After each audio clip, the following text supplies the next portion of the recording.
The issue is the sun.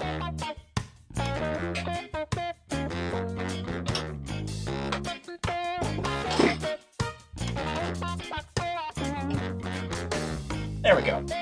That works. Ish. There's still sun doing dumb sun things. The sun is so bright, it happens to be shining through the open window right there, directly into the green screen, and altering the color tone of the entire screen. So, you know...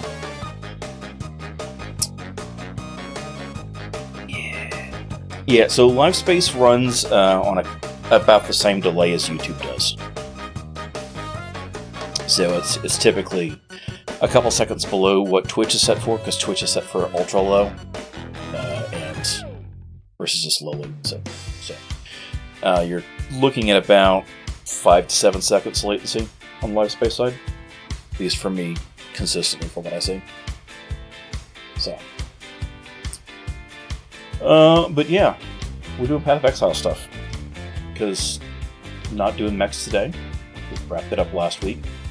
And I have Path of Exile things to do. Because I still haven't... Ooh, frame drop. Still haven't finished up my stuff with maps and all that. Hey, look.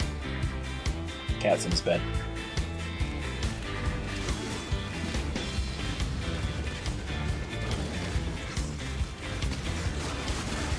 Actually, this is a map I've done, so I should go into the Wildwood.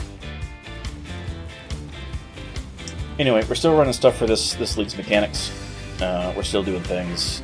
The mechanics, if you're not careful, will absolutely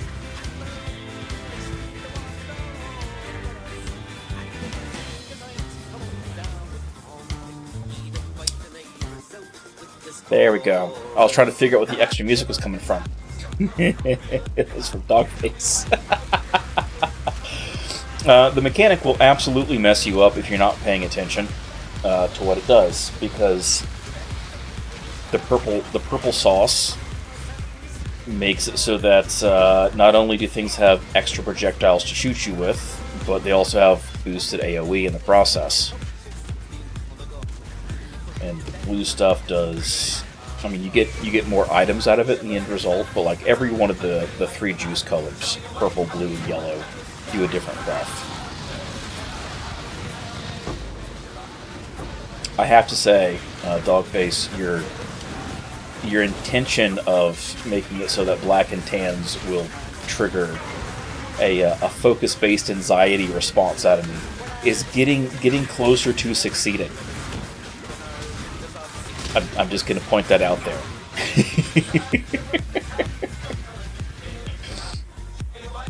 It is getting much closer to succeeding. Well, so what originally I didn't hear, because the sound balance is mixed a little bit differently on my side. I didn't hear the music to Black and Tans. I just heard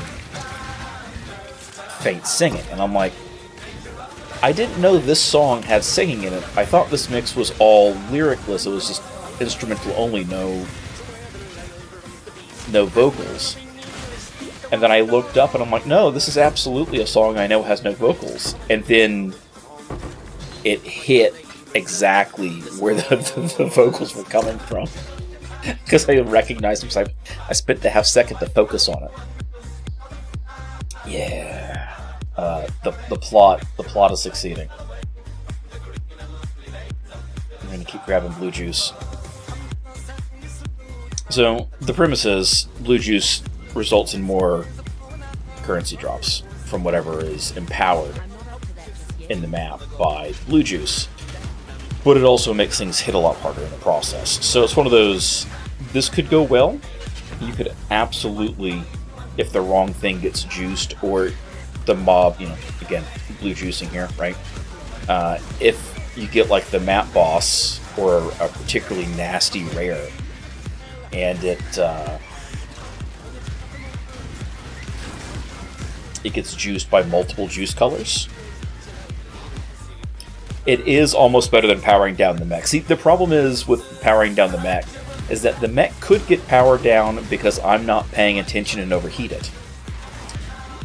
So there's other possible causes that make me pause and go, did I completely tune out the warnings? And then I realize what's going on. The black and tans, there's only one cause, and it immediately serves as a very effective distraction.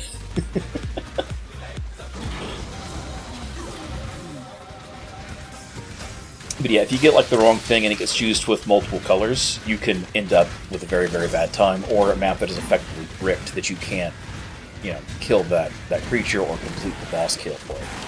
Which, if you're trying to kill the boss, is bad, which is why I don't run the juicing on any map that I haven't completed yet. Because until you've completed a map, it won't show up in the drop pool for a tier. So, like, if you got 8 possible options for maps in a tier, and you end up, y'all are just shooting the fence there, man. Like, I get the whole we have a constant war against the goatmen thing on this channel, but also y'all are just shooting a fence, so I feel kind of bad about, beating the actual shit out of you in the process. We're just going to sit here and we're going to try to race him to 0. I think we're going to win this, but we'll find out. He teleported away like a bum. He's got the blue juice power, though.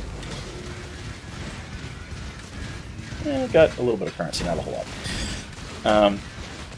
Each color does something different. So blue gives more juice, more currency if you got blue juice going on, and purple does higher rarity of items. So like more magic, more rare, more uniques, more special drops.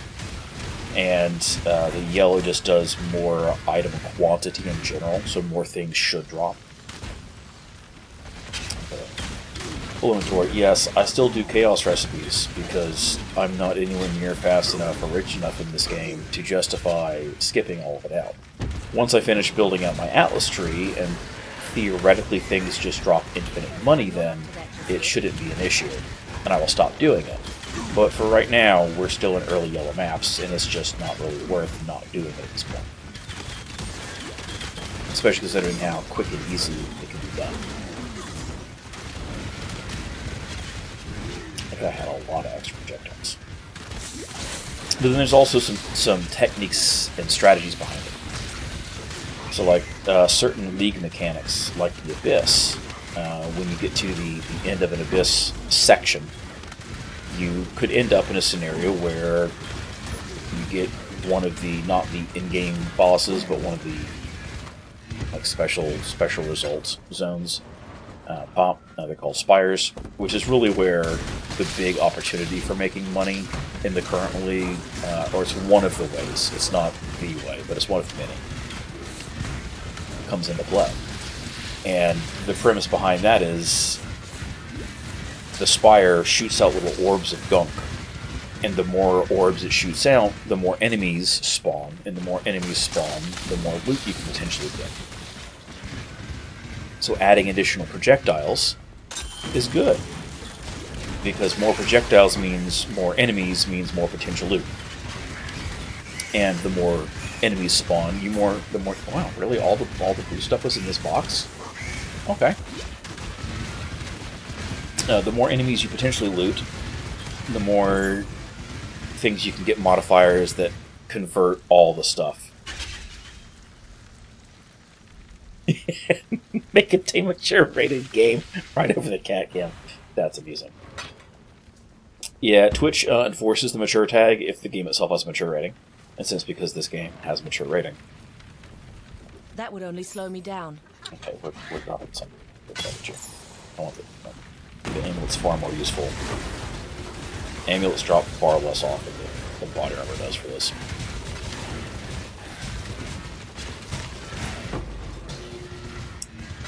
Take that, we'll grab that. Alright. We got that one little pocket left, and then we're done with this map.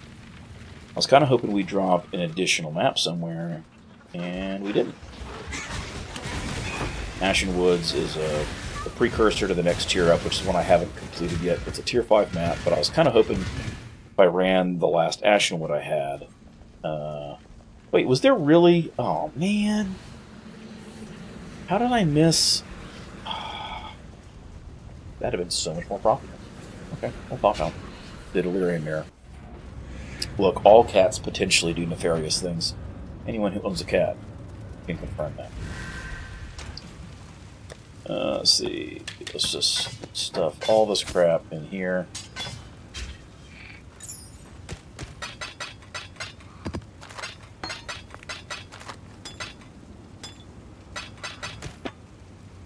I think it's sold. So my gear is not great yet. My gear is not even really effectively partially put together. It's put together enough. That's the important part. I can turn the horns back on. Anyway, we're running nodes that do things like make it so Delirium doesn't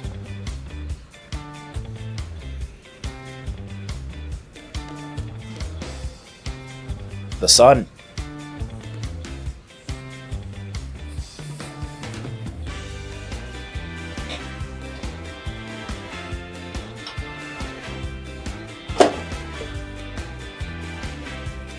There, we'll shift the blinds a bit more. Can't block it out entirely, but it is what it is.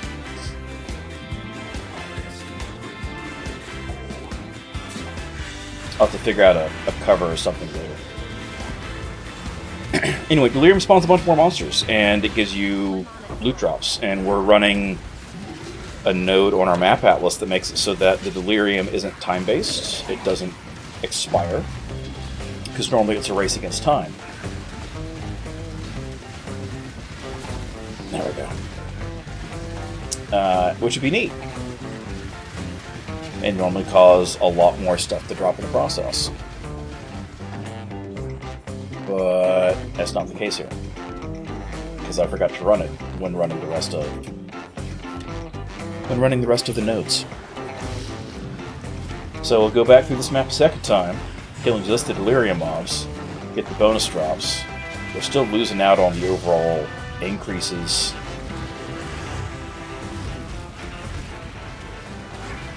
that this is most useful for, but it's better than nothing.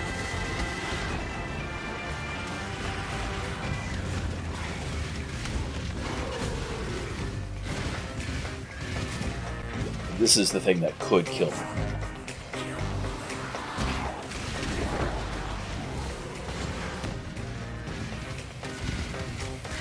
These creatures, because some of them are nasty for what my current build loadout is. So, there's that. For instance, I get distracted, let a potion drop, or my flask drop, and we're done.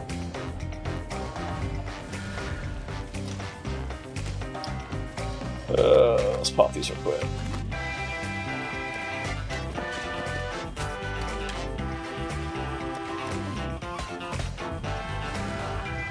And try it again.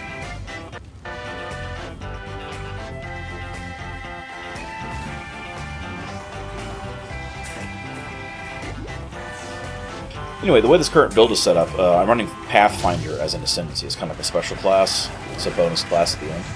And so it's all about running flasks, keeping flasks up, doing things with flasks. So if my flasks go down, they're not constantly buffing me.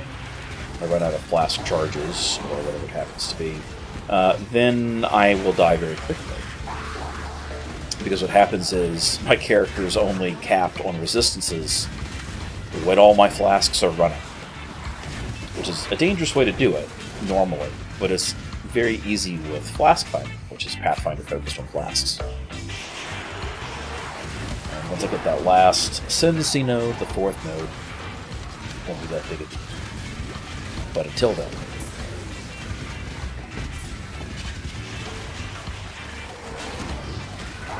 it's kind of important. Now, the nice thing is, because you can enchant flasks to automatically use themselves under certain conditions. For instance, my Quicksilver Flask, which makes me run faster, automatically reuses itself when the flask ends. and then all my other flasks automatically trigger themselves when an adjacent flask is used. So I just pop my Quicksilver flask, it starts rotating through, and it triggers all the rest, except for my Divination Distillate, which is pretty much there just for the bonus magic find to find better quality and higher quality items. It also does a little bit of healing and a little bit of resistance things.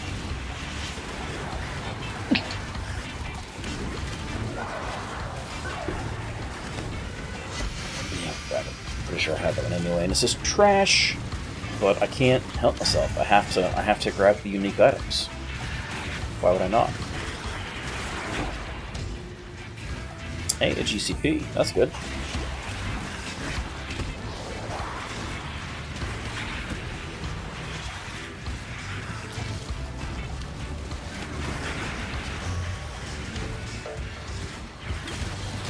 The Divine Ire Scion I started the league with was fun.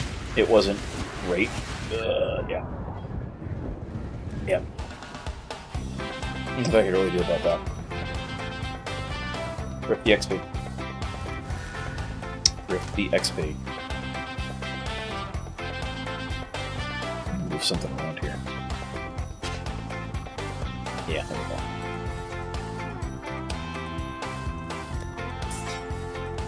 That's not rolling.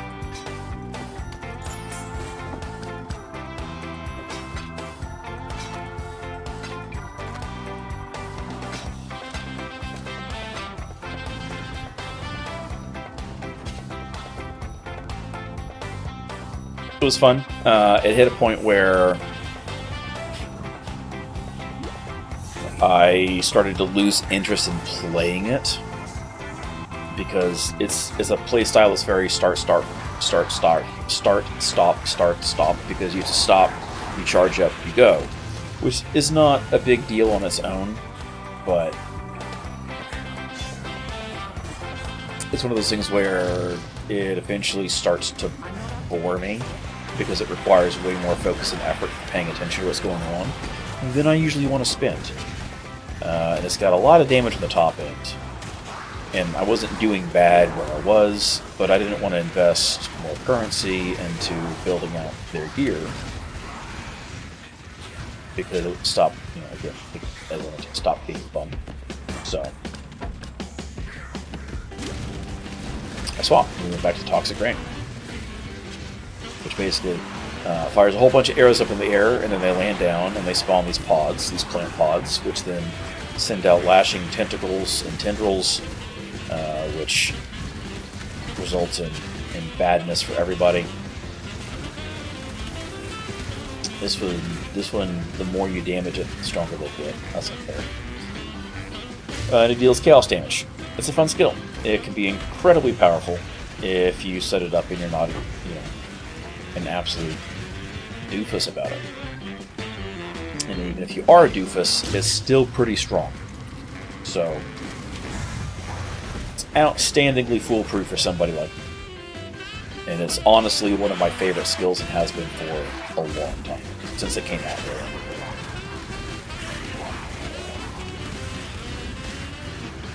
Jesus Christ, what the hell are they hitting me with? Because it does a lot of damage over time, I can sit there and pop a couple things and not have to worry about it. And of course, the more time I spend shooting into an area, the more pods it creates, the more damage it generates as a result. I think we're done. I guess there's a couple things that pop real quick.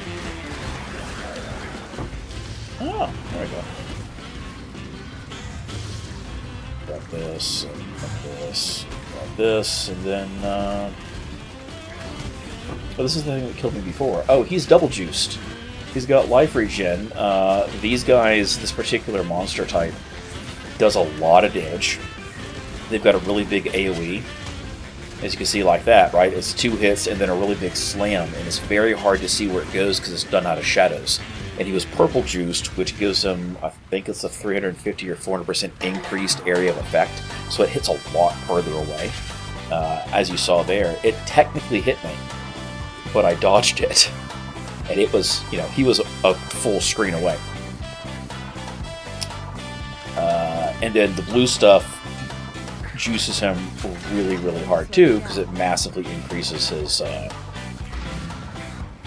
crit and damage. So I mean, he was nasty and could have easily one-shot me without even trying.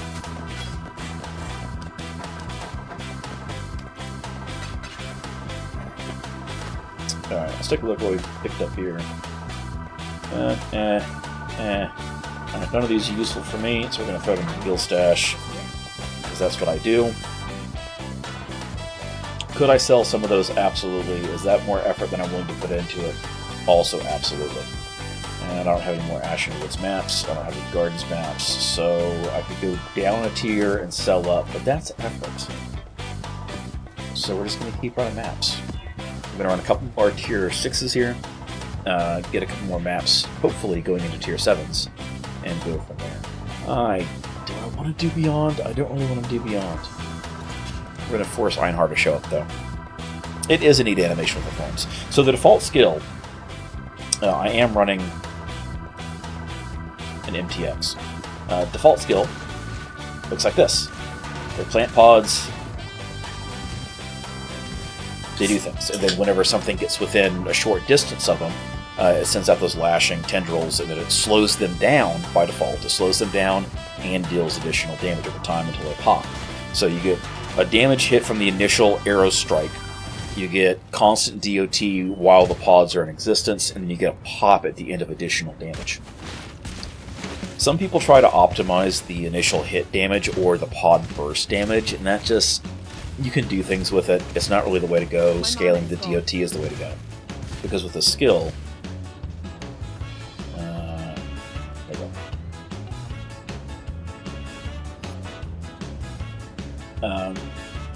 Modifiers to projectile damage apply to the DOT. So you can still build the skill for doing projectile things, and it still boosts at the end.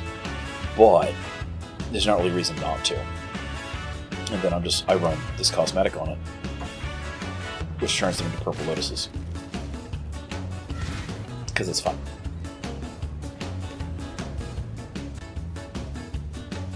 The cat's just like, yeah, I'm taking a nap.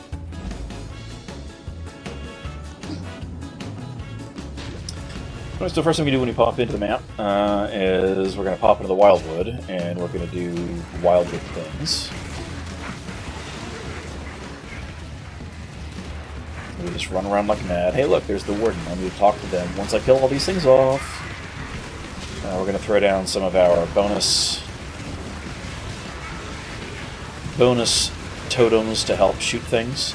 We're running as a secondary skill, we're running Ballista Totem, which will use a copy of the skill, because that's what I told it to do for us.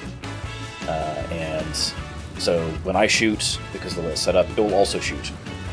Which is... it means it doesn't shoot while I'm not attacking, which does cause problems, right? Because I can't just throw down the totems and run around in circles thinking defensively. But it does mean that when I shoot, it also attacks a lot more frequently than it would on its own, because normally the Ballista Totems are much slower to attack. We want to collect all this yellow juice. Yay! Slip. We are not at a point yet where I'm mana neutral, where I don't have to worry about my mana while I'm attacking. But as long as Divination Distillate's running, which is that yellow flask on the far left over there, I get a constant slight mana recovery, and I get some mana back for hits, so as pods make their initial landing, as they pop. Cool, what dark gift did I get? 200% increased item rarity and quantity? Oh, hell yeah. I need to go back to the Warden, though, because I need to buy some things. I got lost. Oh, just people.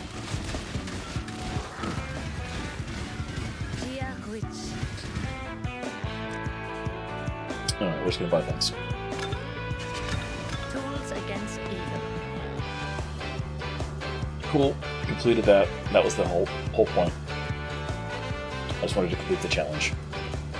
Didn't actually care what they were.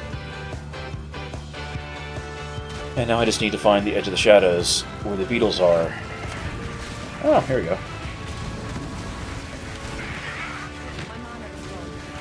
Maybe we can recoup some of the yellow we had to spend. Nope. That's okay.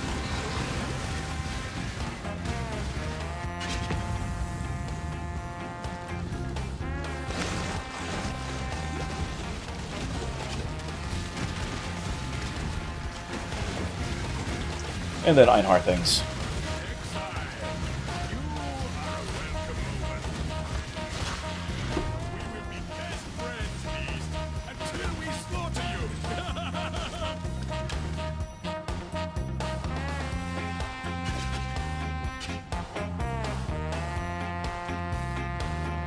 Forgot to reset my filter after we dropped off all that stuff in it.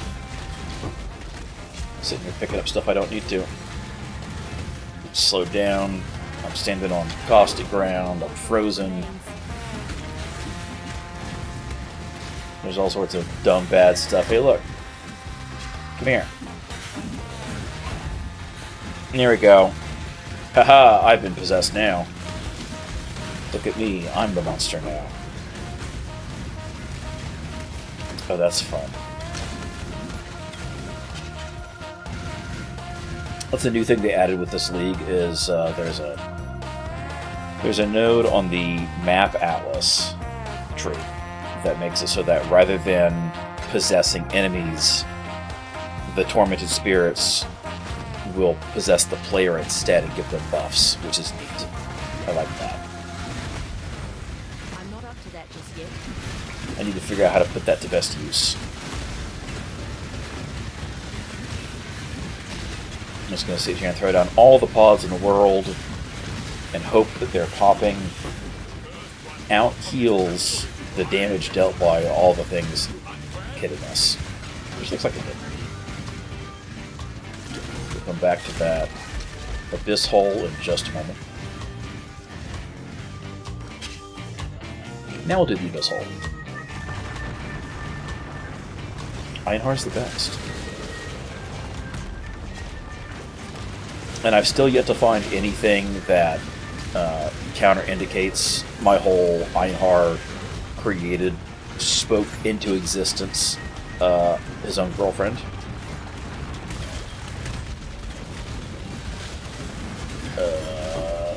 This is bad times. I'm probably going to die here because he explodes corpses, and I'm going to get blown up as a result. Cool. And we're continuing to chase the hole. The hole is the green thing on the mini-map on the top right there. I would point, but I need both hands at the moment.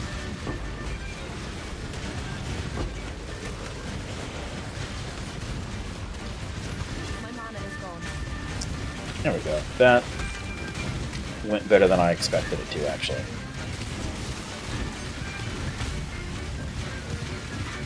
Okay.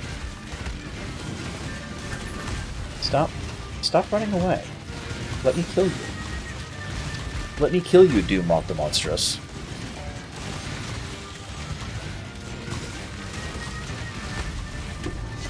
There we go.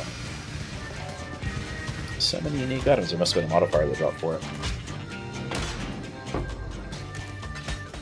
Anyway, the trove is not what we want, but we're also not set up to make it so that the troves won't show up yet. Which will, as long as we're in an area that's below level 74, means that the only thing that will happen is we'll get the spires, which is where I talked about that earlier mass spam of enemy spawn, and where the big potential money drops are.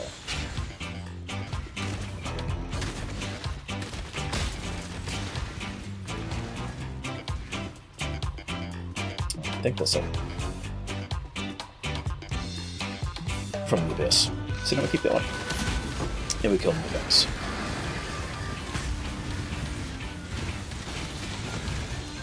Wow! Double empowered Yellow Beast. Doing Yellow Beast things. Stupid beast. God, he's so buffed. He's got so many lines of buffs there. I'm not up to that just yet.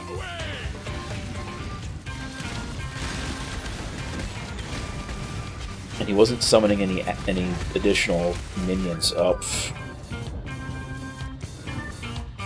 He wasn't summoning any additional minions to get me charges back from my flasks.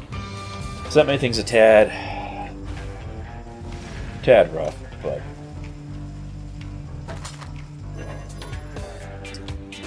and there's a good chunk of these that I already know I've already got, but that's fine. We're going to see what can be put away and what we don't have space for, and stuff we don't have space for. We just stick somewhere else. And by stick somewhere else, I mean we sell it.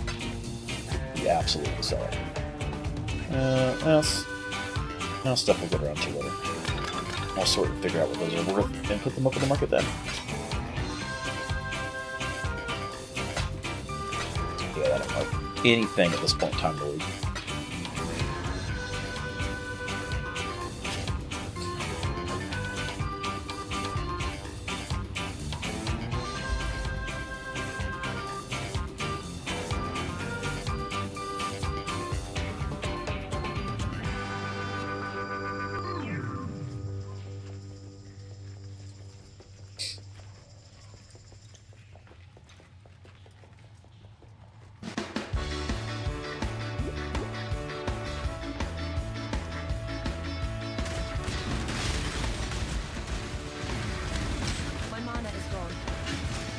Yes, I know my mana's gone. It's because I'm technically not mana positive yet. I need better gear for that. Which requires that we do more maps in order to earn more currency. That guy was buffed. Didn't drop anything good though. In order to fix that issue. Because unfortunately, the way to do that and fix that is incredibly expensive equipment. Or I have to actually sit down and figure out the best way to craft it instead. Which does still require a lot of in-game currency, but not as much as buying it sometimes. Sometimes it's absolutely better to try to craft yourself. Sometimes it's not worth trying to craft. Oh god, I ate every one of those shots to the face at once. Sometimes it's worth trying to craft yourself. Sometimes it's not. It depends on if it's one of those things where it's like, yeah, this is meta, so people are going to sell it for an inflated price because there's no reason not to. Doesn't happen that often, but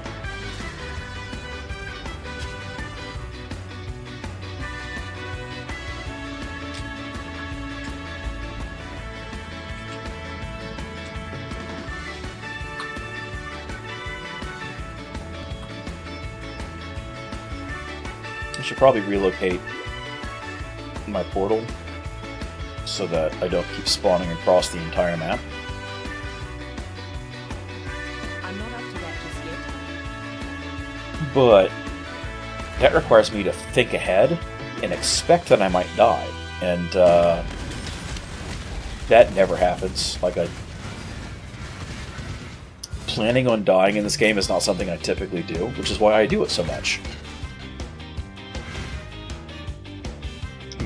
Really, you don't want to die in general, because then you lose a little bit of experience and blah blah blah.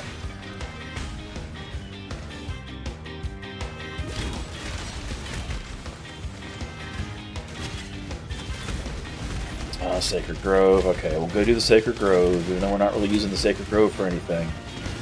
Because the Sacred Grove is here, we want to run it because there can be things that are empowered in here. I'm going to go, I don't really care. 1, 2, 3. Start spamming things. Oh god. What the hell is all that?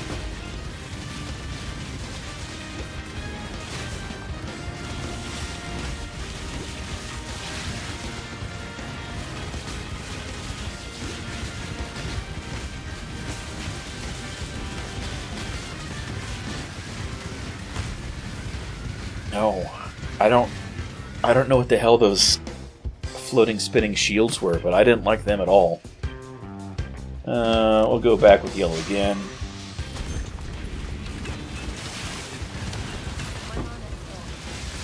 And because everything's going to be immediately rushing towards us, we just surround ourselves in a giant field of exploding spores. That's generally how that goes. There's better ways to do that, but I don't know them, and or I'm too lazy.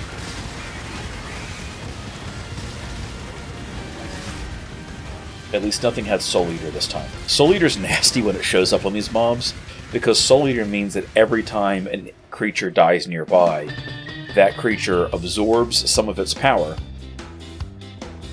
and gets stronger as a result. So you can see how rapidly blowing up a whole bunch of weak things can make one super mega strong thing very quick. The music is just so happy today, that's the point.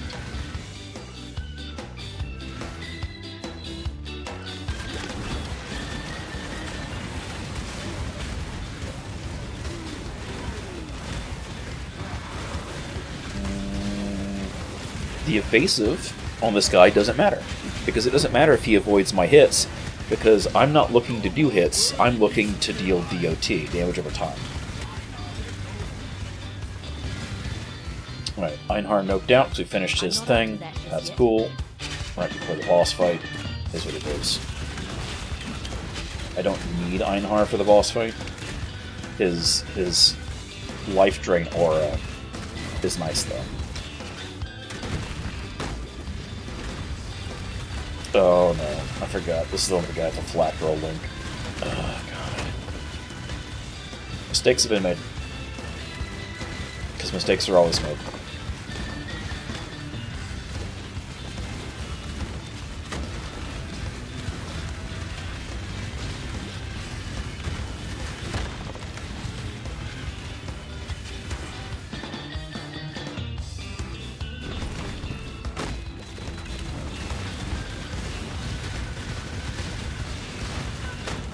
Stay out of the burning fire from this guy's fire orbs, and it's a lot less painful. There we go, that worked. Hey look, we got a tier 7 map out of it. Profit. That's what's known as profit.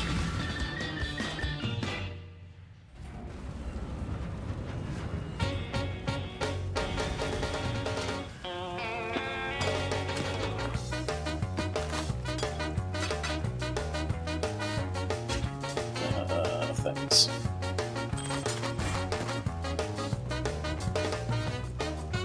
Oh, that one. Yeah.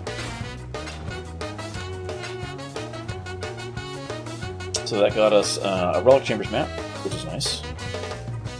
We're going to do a different map.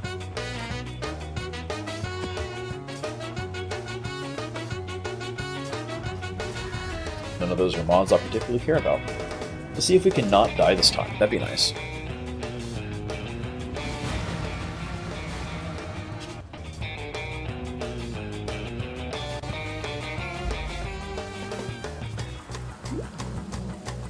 Plus Einhar Beasts.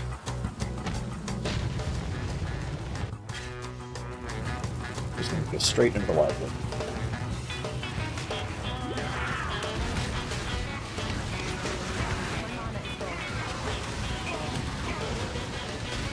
Eventually.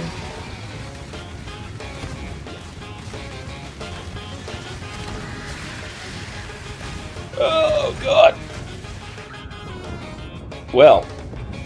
That was a boss for the area, which I failed. Survived an encounter with the Incarnation without gaining more than 5 Arhab death stacks. Failed that. Didn't know what that was at first. I'd never run into that one. I do believe Moose also got smashed by that one first time he showed up, too.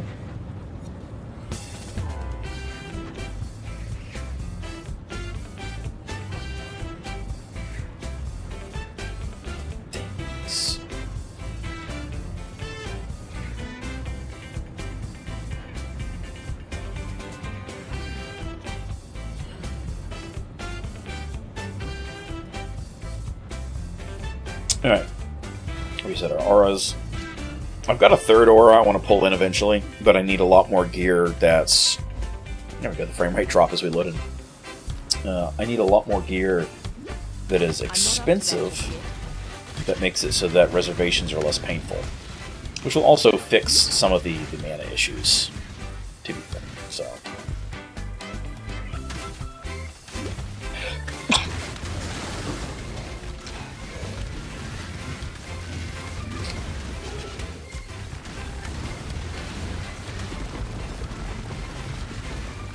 Yeah, I don't care about a sulfur flask.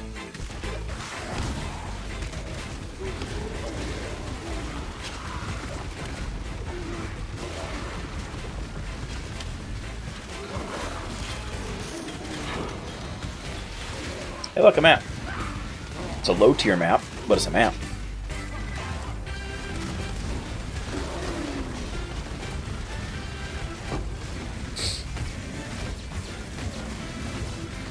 Oh, it's a lot of shocks. Not a fan.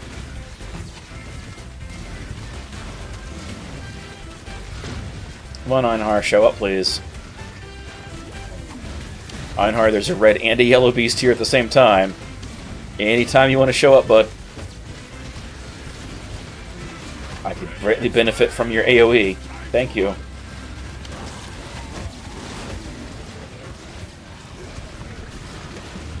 So Einhar grants a life gain on hit aura, which is actually a really strong aura. Life regen, life leech, and life on kill. Which is kind of needed with the beast because they're still a tad on the overtuned side sometimes. But yeah, it's not a small buff either. Like you can, if you play your cards right, you intentionally avoid them because Einhar sticks around until all the beasts in the map are captured. You can use him to help you beat bosses or other challenging league content because he'll show up. Hey, look at it all. It's not quite as low tier. Still a white map, but it's a tier 5 at least. It's one of those things where you can use him to not only deal damage to the boss of a map or whatever mechanically that you're looking for is, but you know, then he's got that life regen, life leech, life gain on kill aura, which makes it a lot easier to survive things as long as you're able to keep attacking. Right? As long as you're hitting, you stay alive. That's how that works.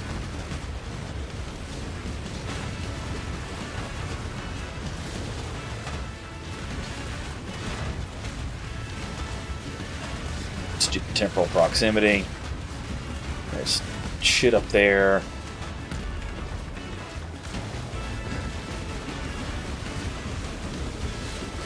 Oh, I'm gonna die. Let's get out of there. There's a whole bunch of stuff on the ground that was about to explode. There were fireballs on the ground and mines and chaos bursts, and that was just a bad time all around, waiting to happen. Oh, and this guy exploding corpses. Yeah, we're just going to stay back. Stuck in vines. This guy showed back up again. I don't want your cell service. Go away.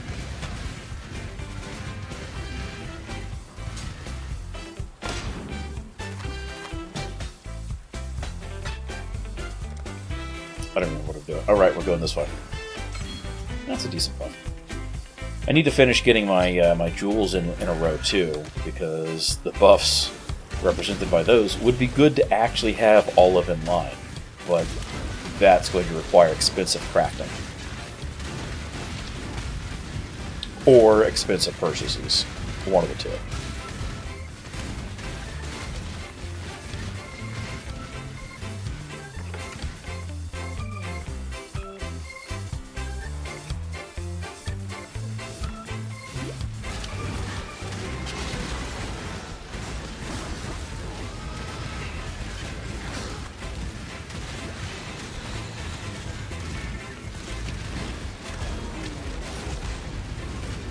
This guy's got an aura, that's not very nice. He's going to get a curse. He's got life regen. He's got extra life. He's got stampede, which creates stampedes. As on the that was beautiful. Yay for special modifiers. Dropped a whole bunch of the same thing. All rewards duplicated.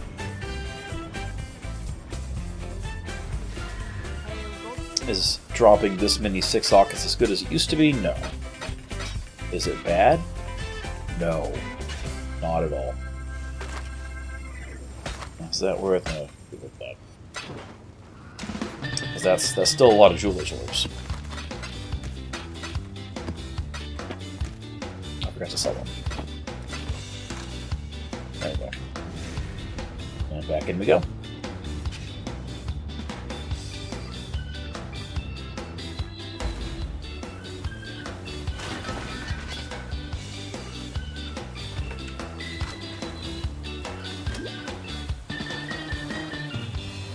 Can't help myself. Every time I've gotten good currency drops, it almost always comes from a chest, which I know is confirmation bias, because they're not more likely to... How did I pick that up? What? Hang on, why did this even show up on my filter? It's because of the base type. Yeah, I don't care about a 5 link on a base type that I'm not going to use on this character. I need to update my filter again, apparently. Hasted endurance charge when hit, which makes him tankier, and spectral swipe. So he gets a lot of can't miss stuff.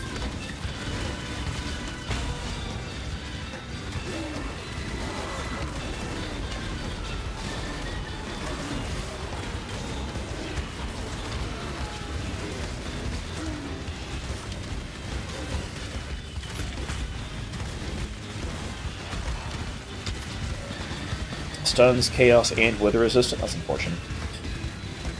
Unfortunate, considering I do chaos and wither.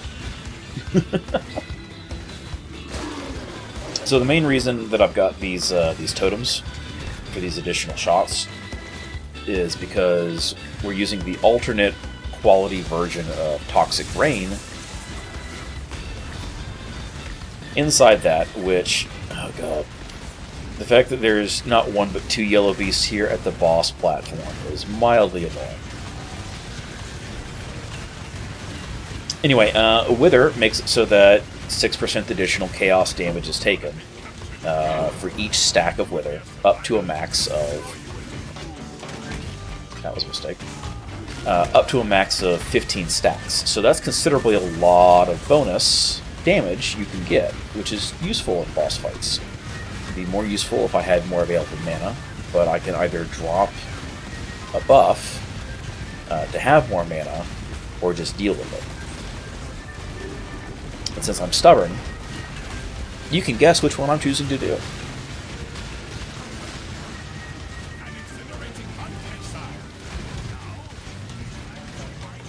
Is it the smart answer? Not at all.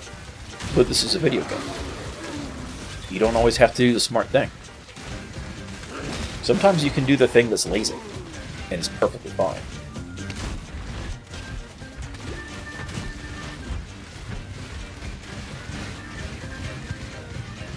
Yeah, that's enough. We're going down.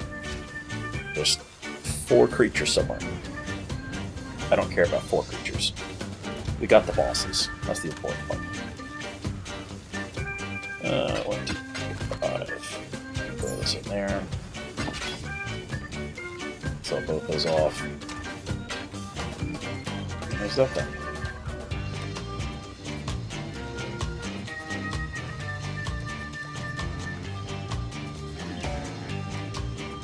We could run more waste pools, maybe we will. Not a fan of waste pools, but have. You know what, actually, let's just sell a couple. Keep the rare one. You can sell 3 up to the next tier up. Because it's a plateau, which we've already got completion on, but put it in there. I'm not up to that just yet. I don't know if there's any map mods that I can't run on this character. No mana regen, probably. And also, there was a redeem to hydrate that I missed. Thank you, Ocarina.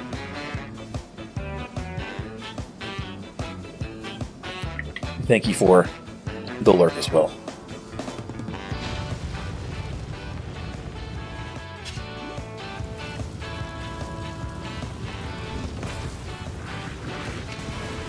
At some point in time, I will come across the Black Morrigan and can kill her, which will improve my talent bonuses from this particular league's mechanic. But that would require me actually trying to find her, as opposed to just running blind, willy-nilly, unseeing through the woods, hoping I come across something nice. Because that's the whole thing, is you can't see where you're going.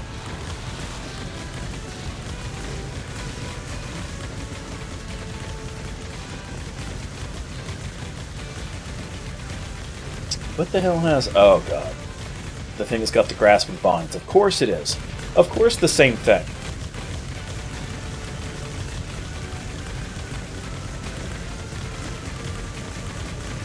Yeah. No. Good stuff, that. Even with capped res, sometimes just you just need life. So sometimes it is what it is.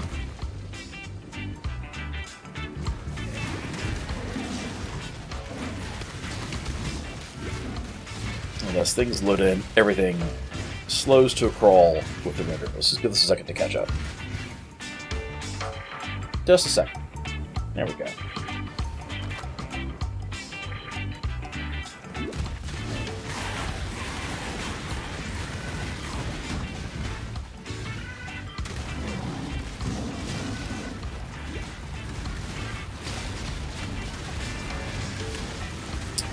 The fact that we're getting the dynamic promenade tier 6 map. Nice.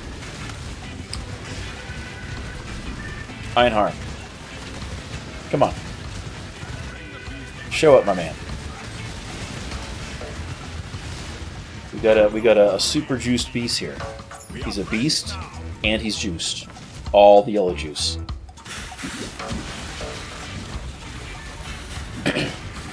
He hits extra hard, sir. Please help. Help Einhar. And we're just going to rain down all the explosive spore pods we can until Einhar captures it for us. Before we keep going, I'm going to check up here just to make sure there's nothing else goofy we want in these side passages. Like mobs to kill. Hey look, there was. I ate all their attacks to the face because I'm bad. Hey, come here. No. No. Come on. Possess me. Yes.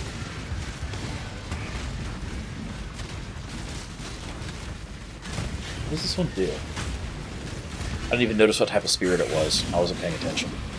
Oh, it's the one that rains down hell on things. That's nice. I'll take that.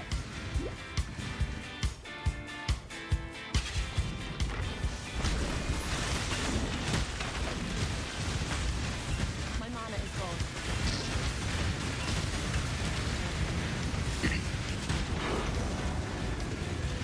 Hey, tier 8 map. That's a step up. Yeah. That automatically means we've made profit off this map. Whenever you get a drop of the next tier up, you're winning. If you could get a drop of the same tier as the map is, you've at least broken even.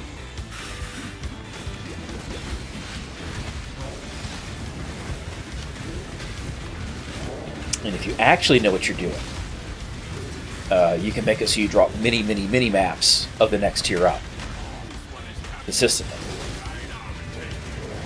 He's got double aspects. There was a yellow there on 2. He's got double aspects, burning ground on death, precision aura, and he's got the yellow juice. Plus he was buffed. I mean, me dying there was 100% me just poorly misplaying that. However,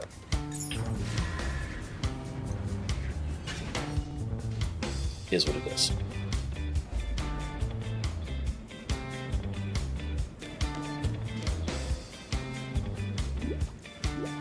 Turn our potions back on.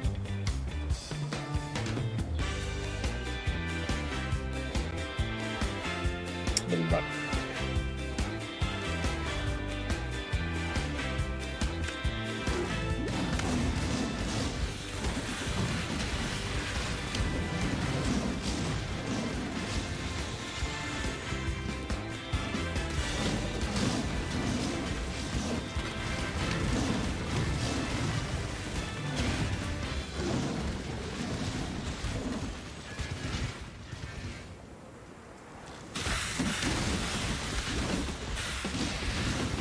Stupid red beasts. Tier 7, so same tier. Not the same map, but it's the same tier.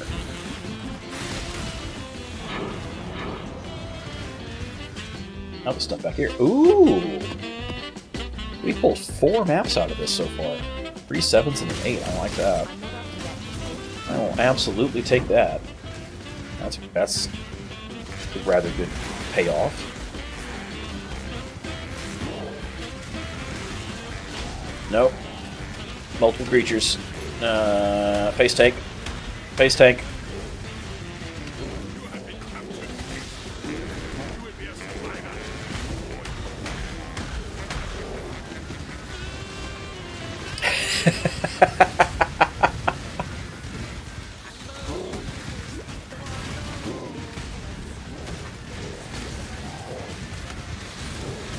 It's a good reaction to the bot giving you things.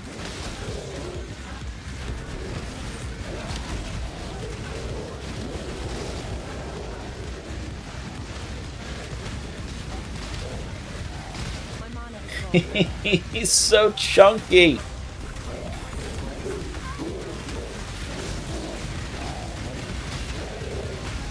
There we go, finally. One look upon this capture with pride, Exile. You hunt well.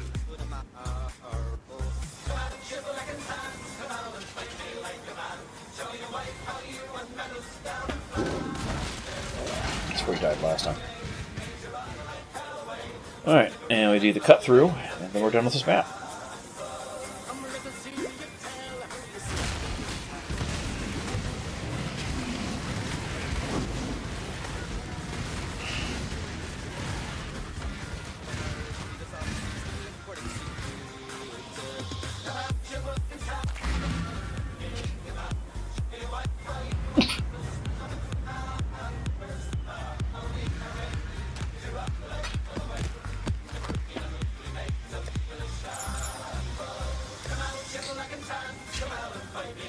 Okay.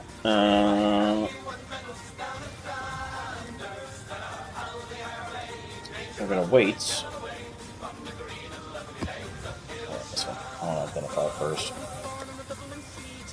We're gonna wait and run until we have more tier 8 maps of different types before we go running them, because when you complete a map, it is more likely to show up in the drop pool when a map of that tier drops rather than necessarily the next one up. So like if you haven't completed like a dig and you run other tier 7 maps, you're not running a tier 6 that could unlock the next map in the area. Right? I haven't run a Frozen Cabins yet. I haven't run a dig map. If I'm not running a waste pool, which can link to both, or if I'm not running a promenade, which could link to one, but also links to another place I've already run, they will not show up in the drop pool. There's ways around that. Is that still in this? It may not be. But there's ways around it with like missions and stuff like that. I'm not up to that just yet. But I'm almost out of yellow map Einhorn missions. This is my last one. Until he shows up and gives me another one. The cat does awaken. As he sleepily gives himself the ear cleans.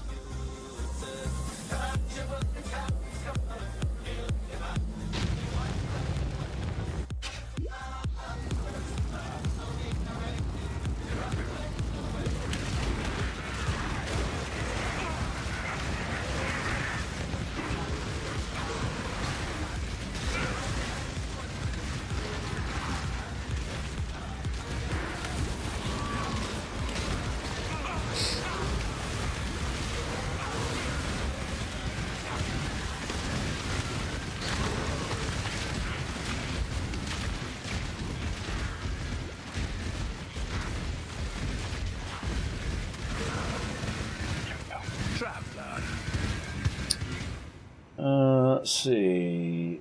He's super important. Nope. Let none stop you. He's trying to become the bad guy, by the way. That particular NPC. He's kind of like the Saruman of this League mechanic, right? Like Saruman studied the things of Sauron and intended to supplant him eventually, right? And that guy's kind of doing the same thing. He's not working with Saruman, or the Mist King, who's the big bad of this in-between area, this Feyland.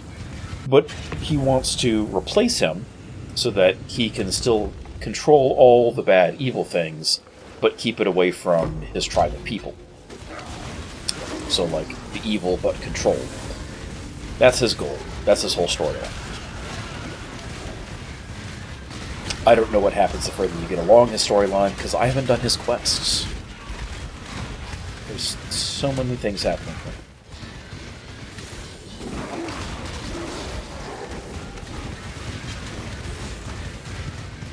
All I know is I see purple and I'm making explosions. That's all I can really work out there. They are so tanky. Let's see, where... Hey, look, a Chaos Orb drop. Let me go this way.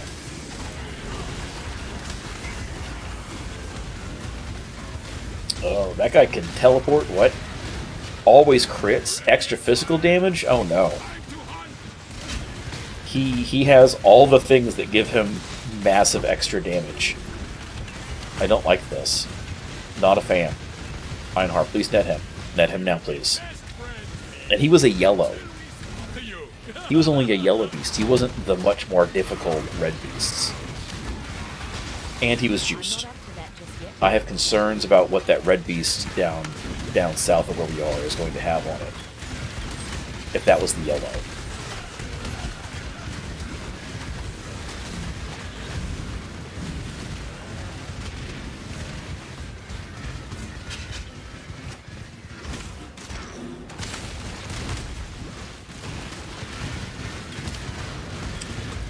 Physical resistant minions explode on death. Fire explode on death. Not even just regular explode, they fire explode. Aspect of Hellion, Spectral Swipe, those are pretty nasty. And he's got purple power, so everything he does has extra AoE, extra projectiles.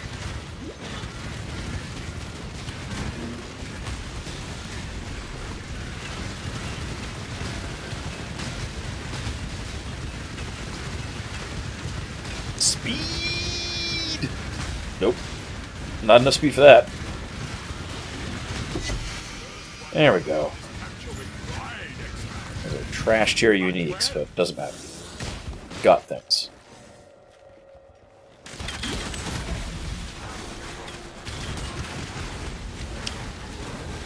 My mana is gone. Frenzy Charge on hit, don't like that. Lightning Mirage on hit, definitely don't like that. Crimson Flock, don't like the what. These beasts are just nasty beasts today. There's people made out of lightning chasing me down. Did you not? Thank you. Oh, hey, look! That's cool! Yeah! A trial. I haven't had one of these show up yet, so I haven't completed my 4th Ascendancy. Because I haven't had a lab offering show up. Which I could go buy one off somebody. But that's effort. When I could instead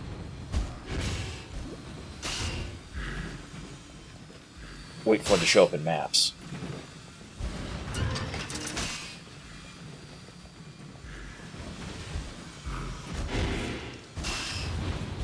And go from there. Sorry, I'm trying to focus so I don't die. And I'm also impatient at the same time. And the Labyrinth and its trials are not like... It's not something where like the power of your build typically matters, but it is more of like a mechanical understanding of how to play the game that matters. So, you know... If you die, you gotta redo it all. So you combine being impatient with it being something that is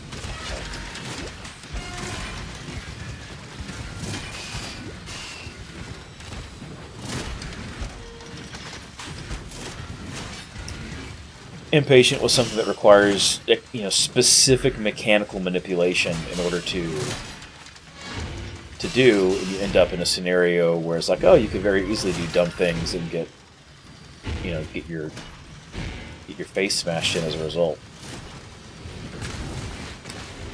I assume I have to take the time to crank again for this last one. No, okay, I did. That's fine.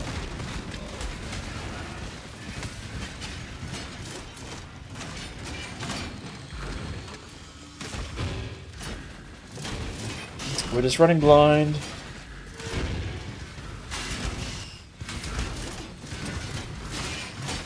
Nope, that was bad. Let's give it a second. Let's wait.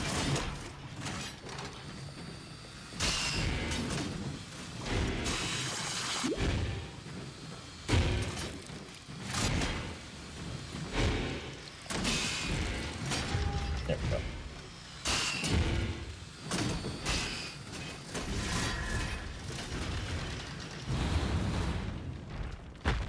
There is a fine line between consideration and hesitation. There we go. The former is wisdom, the latter.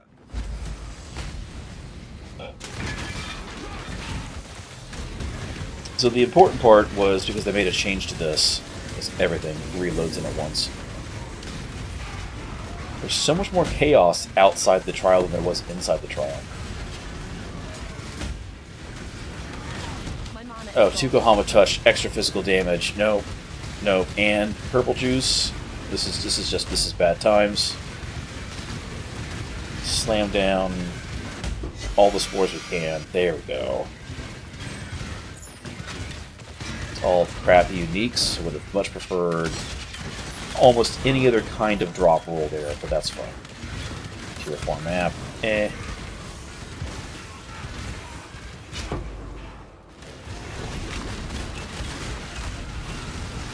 We rapidly burn down the yellow beast here. Simply beast type.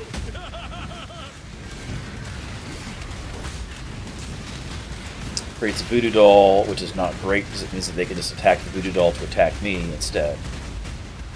So that's fine, we killed it. I want to clear out some of these things before I pop this breach open. Anyway, they changed it so you don't have to do all 6 lab trials and maps in order to make your 4th Ascendancy trial. You just have to pick up the offering that it drops.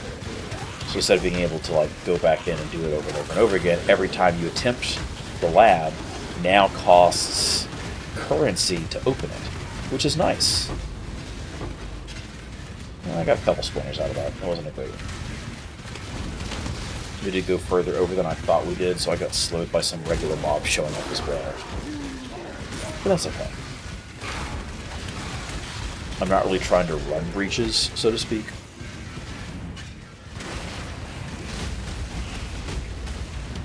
Someone's dead. Fast energy shield recharge, erupting winds. I don't like the erupting winds. That's because those are rough.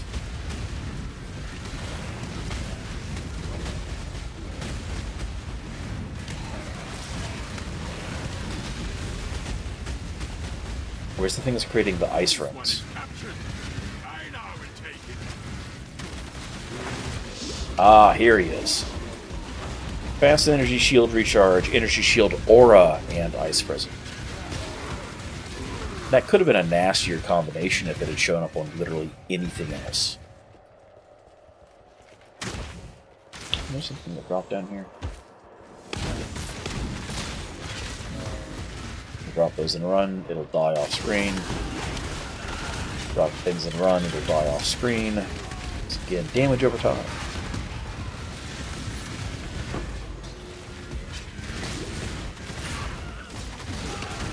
I kind of want to do another barrage build. Because some of the new gyms that they changed, because they overhauled the entire gym system with this league. I kind of want to try one of the new barrage gyms. But I don't know if I actually want to or not. Okay, please die. Please, thank you.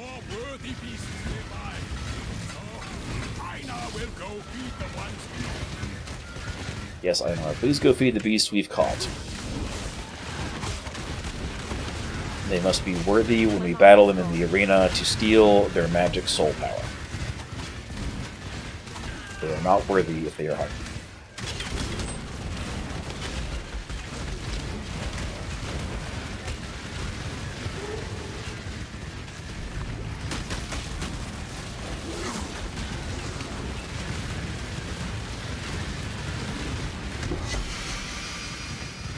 easy mode.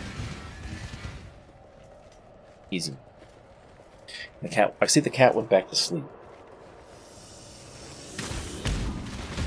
I think that was the last thing, wasn't it? There's a pack of monsters somewhere. What are we? Maybe over this way. I'm not up to that just Back yet. in the beginning. Oh, yep. That's exactly what it was.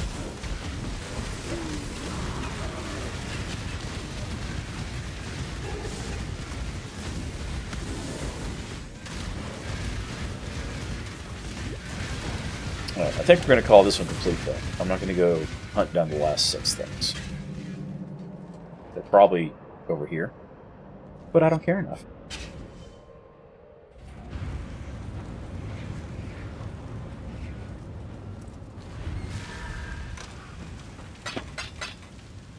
Yeah, let's see. Identify all the uniques. Just so we have them.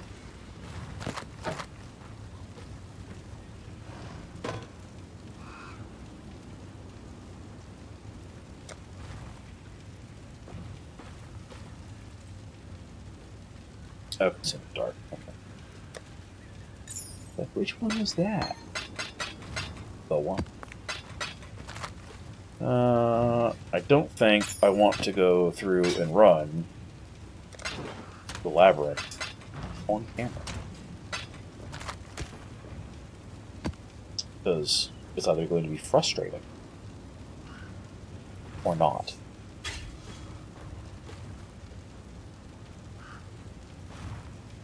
The sun foils me again.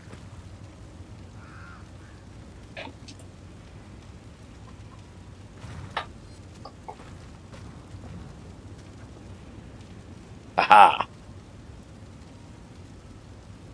The sun foils me no longer.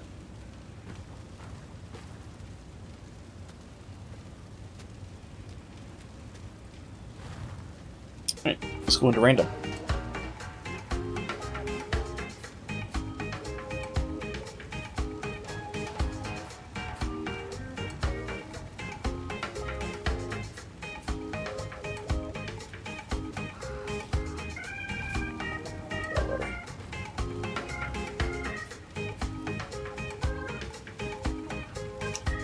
Alright, let's see.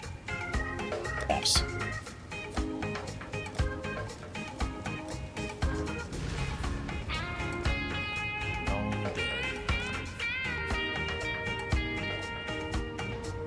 Let's see, these are tier 8s that I don't want to do yet. Of actual 8s, Summon the Wasteland. Right. Yeah, okay. So, you know what, maybe we will. Maybe we'll start moving into the stuff we haven't done yet, just so we can keep progressing things. And then I can always come back and rerun, use scouting reports to fill in the low tiers behind us as we go. This is 8s, so we need to do Maven stuff for that. We'll make sure Maven's turned on. Maven collects bosses in certain tier maps, and once you've killed enough bosses of that type, she makes copies of them, and then you go fight all of them at once. That's the basic premise. Oh, I didn't even look at what the mods on this map were. Oops.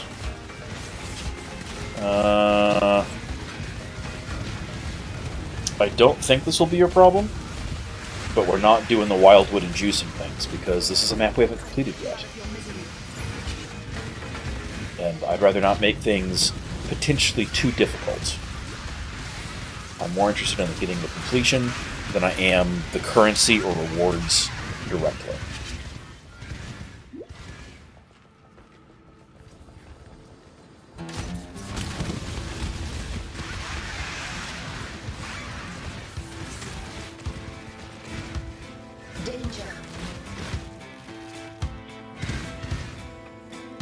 An intellect of blazing suns and black stars scours the firmament in search of all that is and all that shall be. The cleansing fire desires omniscience, but it does not understand what it learns, nor does it care to. The minds etched into ashen captivity by the disintegrating light of clarity are nothing more than notes, droplets amidst the tempest, a fan to the flames of the inferno. This obsession leaves it blind to the path set before it by the Light Keeper. Fancy. Cool. Now we can do Searing Exarch stuff. That's unlocked.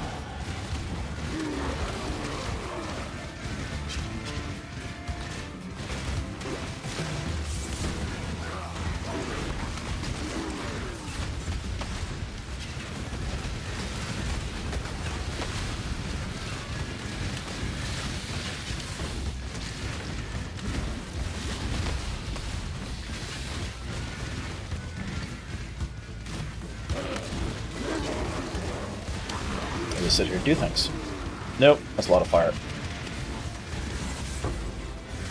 We've got capped resistances, but enough hits that rapid in a row still could drop us. It's one of those things where there's no reason to take that kind of damage when it's that clearly telegraphed. There are plenty of things in this game that are designed. That particular mechanic isn't one of them. But there are plenty of things in this game where you are not supposed to be able to tank them unless you have built explicitly to tank that specific mechanic. And they're very clearly telegraphed.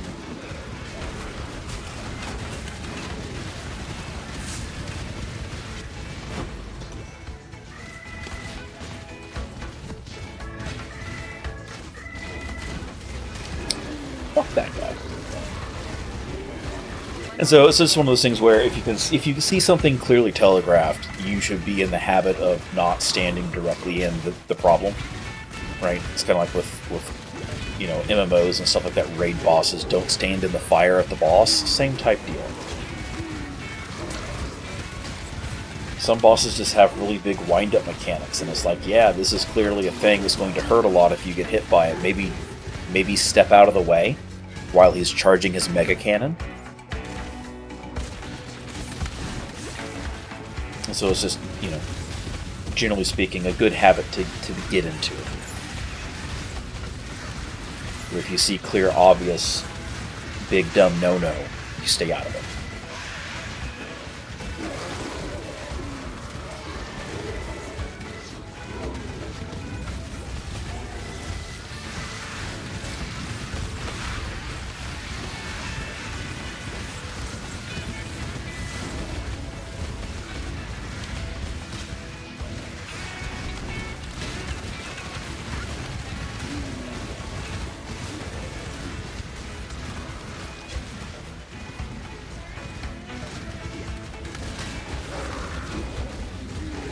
Some things,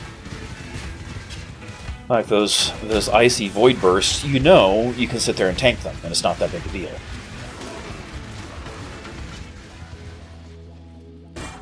Sometimes it surprises you, and you think you can tank it, and you get your face just kicked.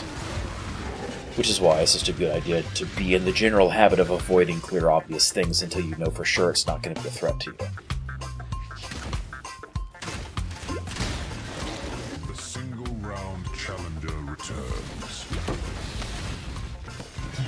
I have no desire to be your stuffed Trimaster.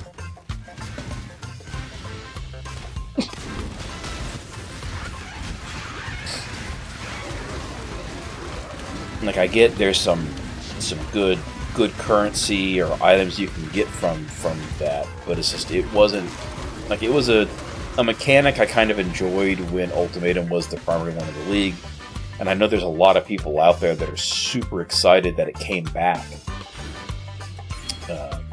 This league, and it went core, it went standard. It was never a thing I particularly cared for. We've got Spider Boss here. For a while, I've got big debuffs, so you know, we'll see how that goes. Especially because the Maven is going to be buffing him, which I'm not a fan of, but it is what it is.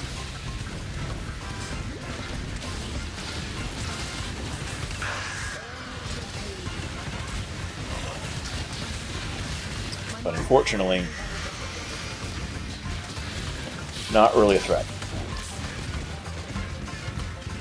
Cool, we got map completion.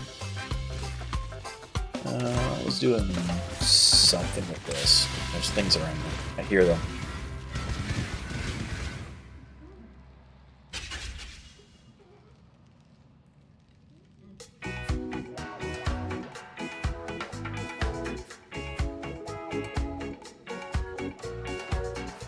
Alright, what was I trying to do here? I was trying to do something. What was it?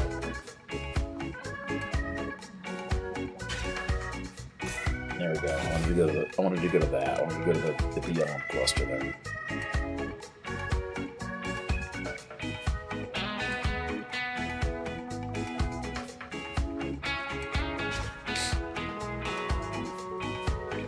There's like 2 monsters somewhere in this. Okay, we'll go to the Trial Master now.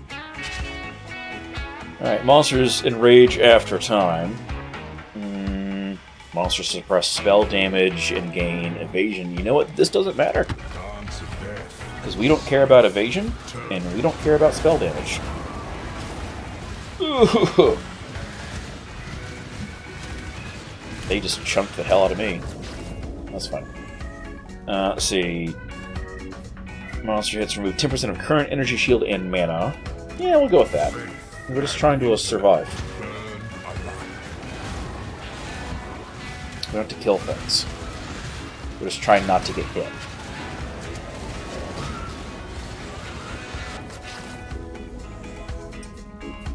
Let's see. Deal no damage for 2 seconds every 8. Yeah, let's go with that. Again, we're trying to survive. Like, I'm just shooting a couple pods off every once in a while so that we can keep the crowd thinned down some.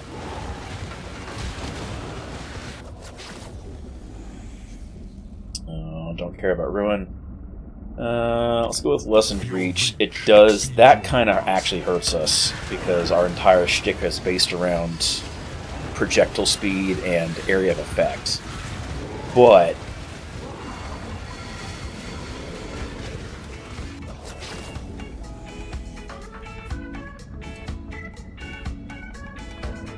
you know, screw it. Let's go with Overwhelm all physical damage reduction. Who cares? I need to kill that dude with the red shit around him.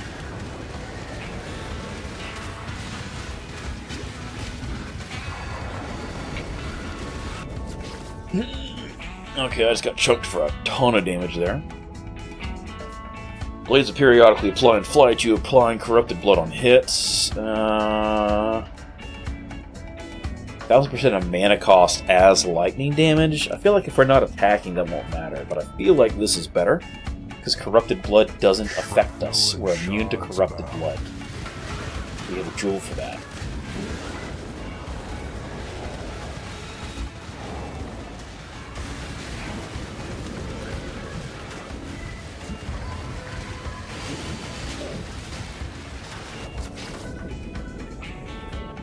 Manually counter damage taken will slowly increase by 2% per second, up to 50%. So after 25 seconds, we're taking 50% more damage.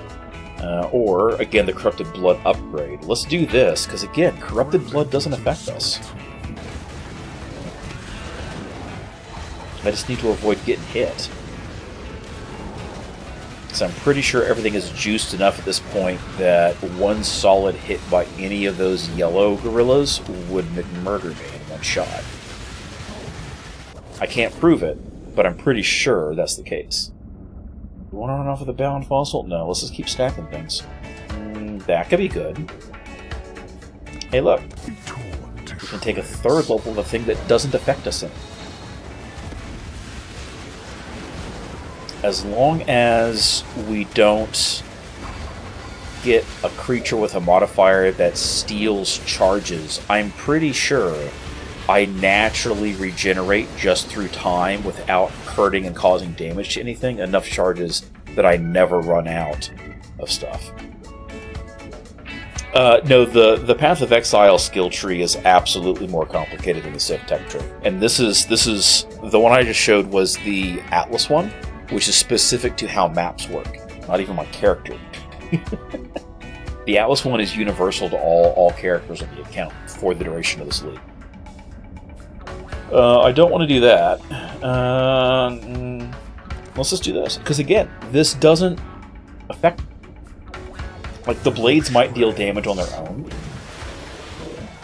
I don't know.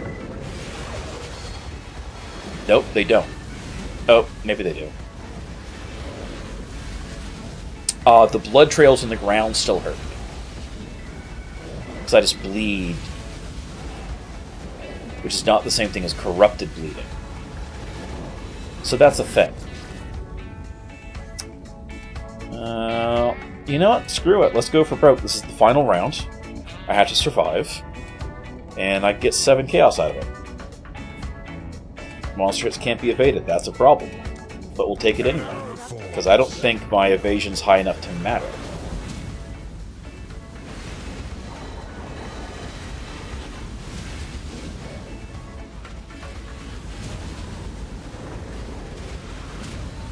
Oh, I just ran through so much lasagna. Ground lasagna, no! Avoid the ground lasagna. There we go. Okay. So the nice thing about this is, if you complete it, you get everything that showed up over the course of it. There we go. Piss off, Trial Master.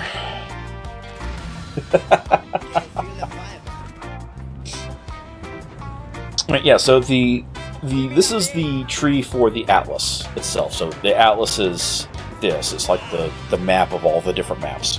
And this is the tree specific to it. And each of these little sockets says little things, like most of it's just the stuff that I've taken. Most of it is like, yeah, this makes for more map drops or more items that drop throughout the map, right?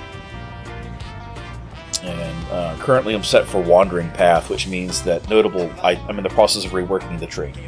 Notable passives, which are the medium-sized ones, like this, and this, and this. It says it's unallocated, there's nothing listed, versus these that list something in blue. Notables don't do anything, but it doubles the effect of the small node. So instead of being 1% increased quantity of items found in maps, it's 2% per node. So that stacks up pretty quick. There's 136, 115 plus another 11 plus some other stuff. Like there's 136 total you can do.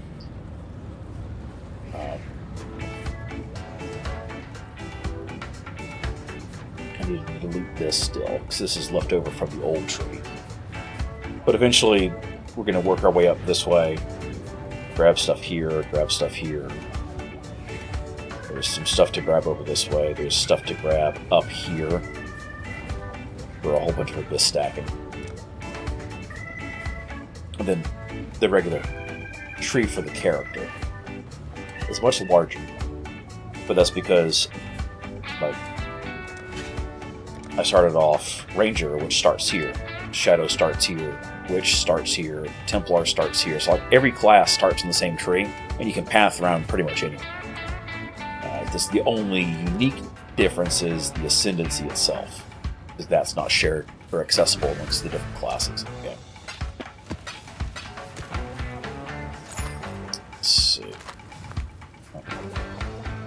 99% sure I already have worms. I didn't have a worms molt already. Interesting. We got some good stuff out of that. I'm glad we went back and did that anyway, because I wasn't going to. But we got good things from it. And then I need to... I'll purchase some.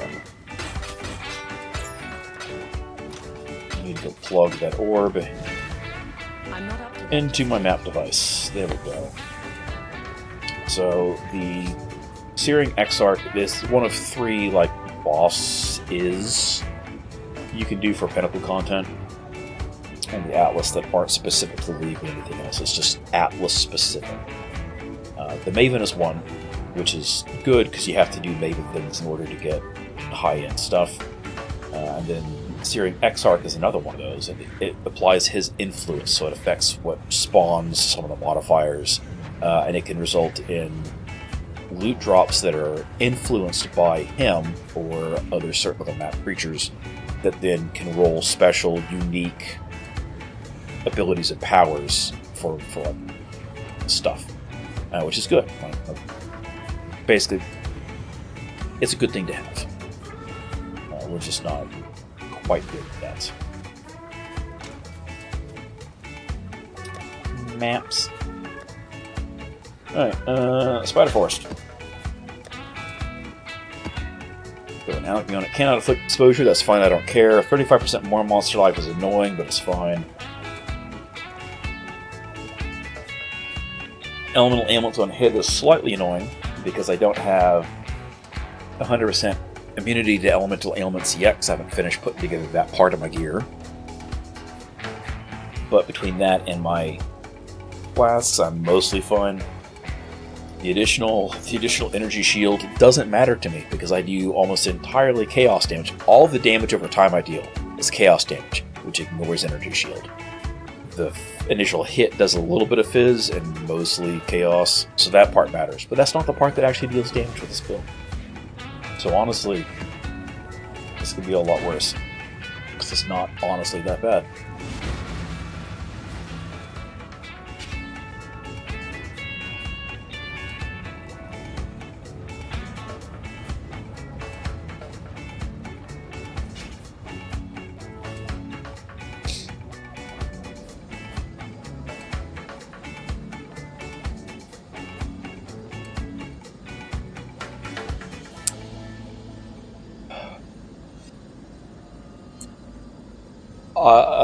Dogface, I will freely admit it took me entirely too long to read that headline properly. Even with all the text below calling it out, still took me entirely too long to read that headline properly. If you're not in the Discord channel, that's where Dogface put that in. Doctor Who aided Bin Laden raid in jail is how I initially read that. Instead of the Doctor Who aided Bin Laden raid is in jail. Like that. Cutting those keywords. Why use many word when few word will do well? Yeah. I read that 5 times before I figured out how I was supposed to read that. And I don't know whether to feel bad about that. Alright, we haven't done this map yet, so we're not going to go into the Wildwood and juice things. Especially because Maven's got an influence here, potentially.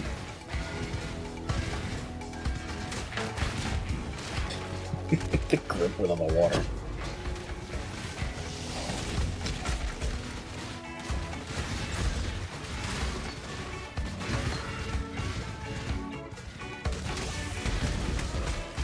There are some maps that I like simply because they're not full of hard-to-read garbage.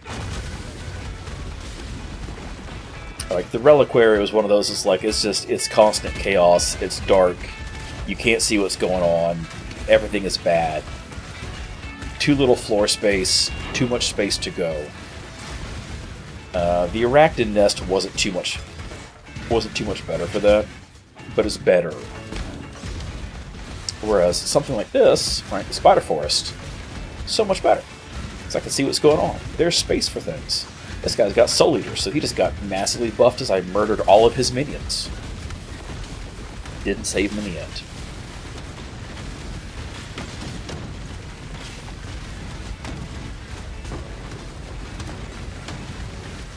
Actually, you know what I kind of want to do? I kind of want to play around with doing, this is going to be not remotely a shock to some people, a Golemancer, using the new Golem gems. Because they changed the Anima Stone to not give as many bonus Golems, and all the Golem gems now have a variant version that gives extra Golems instead of the buff for that Golem. So each Golem is itself a creature. It can attack, it can do things, it can serve as a target. Ender, I'm not affected by. Haste means they're going to hit a lot faster. That's 3 nasty essences and a remnant of corruption. And this probably will kill me at least once. But we're going to do it anyway.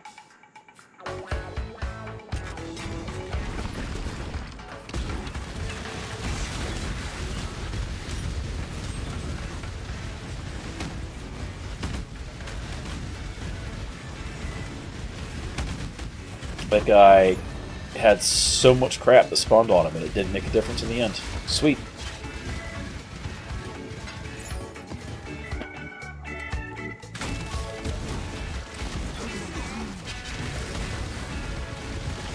I don't remember what I was saying. I was saying something, and then just squirrel brain. Didn't even need a black and tans for that one.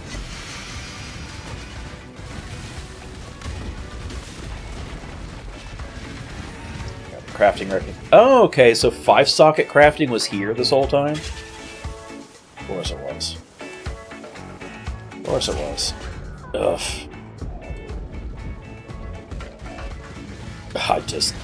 I just got smashed. Oh, the spell crits. I'm not up to that just yet. Let's dump all our stuff off.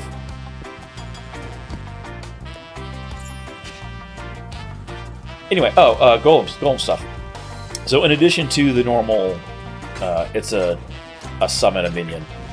They all have certain attacks based on the elements that they're assigned to, and they give a buff. Each of them gives a buff. We're just gonna take the other path around back to that boss zone.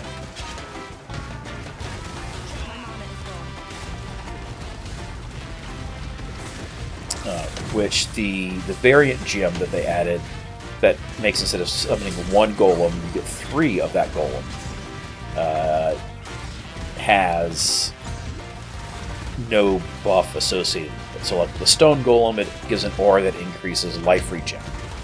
For the flame golem, it gives a bonus to spell damage, things like that. Like, they're not bad buffs to have, and they can be worth running for a lot of builds, right? Like crit damage, attack speed, things like that. Or crit chance. There's a lot of good stuff out there with them. Physical damage resistance, things like that. But the alternative gem doesn't, because the premise is, if you're focusing on number of golems, it shouldn't matter about the aura, because you're focused on the golems themselves as a minion. The carrion golem gives a bonus to other minions you have that gives flat physical damage to it, which is great because deck gets multiplied by damn near everything you want to convert through. So it's very strong. It doesn't have a whole lot of self.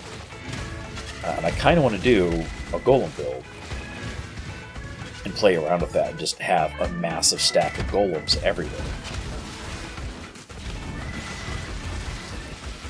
Just on principle. Come here. Possess me. Yay, obsessed!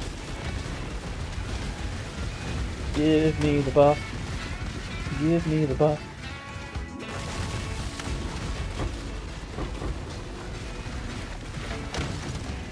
And that would be fun. So I wouldn't need to worry about pulling anima stones and things like that, farming those up, which are really where most of the... Because if you were doing anything that was heavy on golems, you kind of had to before. Like, it wasn't an option. You had to run at least an anima stone, which means you also needed 3 of the other primordial jewels as a result. So, like, certain things like primordial eminences and stuff like that, it wasn't that big a deal because they were very easy to get cheap. But certain things like the primordial might and the anima stone itself, which needs the primordial might to craft it, so it's expensive by extension, were kind of almost mandatory items to have as a Golemancer, and now you don't need that. So it'll be neat. Neat to see how that goes. I'm not up to that just yet. And I normally don't play Elementalist Golemancer, I normally do Necromancer Golemancer, because Necromancer is plus minions, and then I throw in something like Skeletons or something like that that benefits from the Carrion Golem's aura, right? Just for massive damage as a result. Works out pretty well. It's fun. But I might try something different. I might actually do an Elementalist. I don't know. That's something I might play around with on the side and see if it's something I want to spend the effort and energy to actually gear out.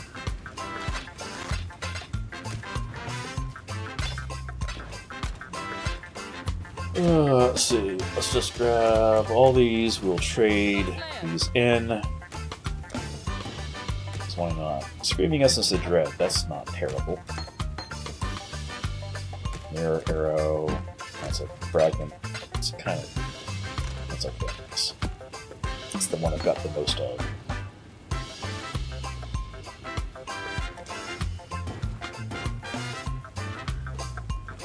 And they're just going to sell the 6-socket staff, because there's no point. Alright, as far as maps go for tier 8s, we don't have any additional ones, so we're going to go pop over here. Long day. Commander Kirak. What does he got for sale? That's a tier 9. I don't want to buy 9s and 10s. They're expensive, but I probably should. But that's fine. We'll just do an Atlas mission instead. So, it's a Blight map. Ooh, Blight. We could do the Blight map, which would be nice. Spider Lair actually a tier 9? There's a tier 8 that's just boosted. Sometimes Kirak's missions will be boosted. Boosted tiers. So it'd be like with this one, it says it's a tier 9 map, but Flooded Mine is actually a tier 7. This has got, or tier 8, and it got tier 7? Tier 7 got raised up 2 tiers. So it increases the level of the monsters, increases some of the drop stuff. If we do this, we have to be careful because we can't actually anoint this ourselves because he just opens it directly. But I kind of want to do it because I like Blight. We just have to be careful because it means we're paying full price for things and we can't modify how things spawn. Let's take a quick look around. What's it look like in here? As far as where things might spawn. Because this is, unlike a regular Blight encounter, this is going to spawn a lot of portals.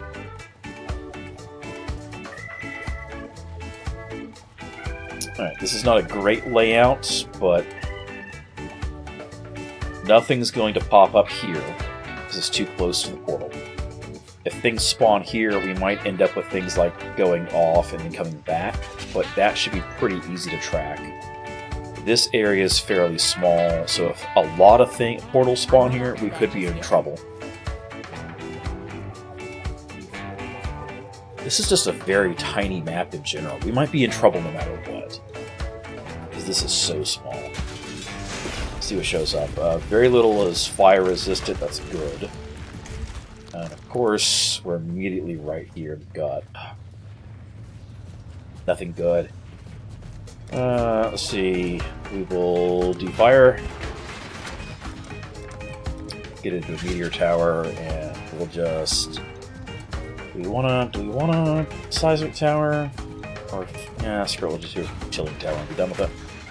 We don't want to go tier 3 with that, and then just because this is right next to our pulsating diddly-doo, we'll leave it there.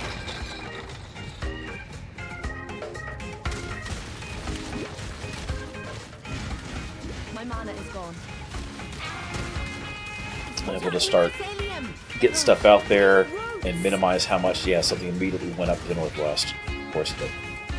Of course it did. That's fine. We're going to sit here and we're just going to bank our points and see where more of these tower nodes show up.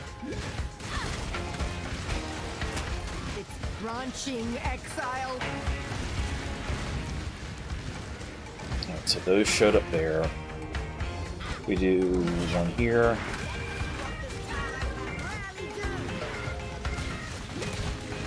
And then one went down and back that way. Really? Really, game? Really? Jerkwad. It's fine.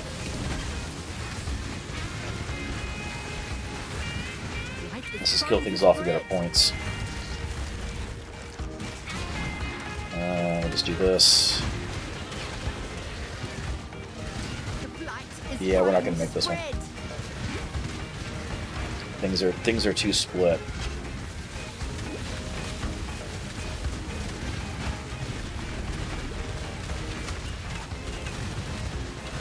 Especially because there's a boss right there. He's resilient to fire towers. Because of course he is. Trying to spread. Fuck off. I'm good now. Let them reach the purification pump. Yeah, working on it. Trying.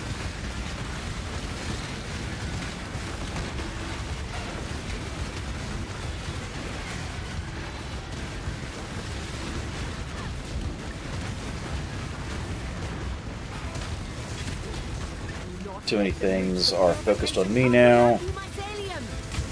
Yeah. We're gonna go. Something's got that, which is not good. Go 1, 2. And we can get the arc tower. That's good. That's not good. We need ice.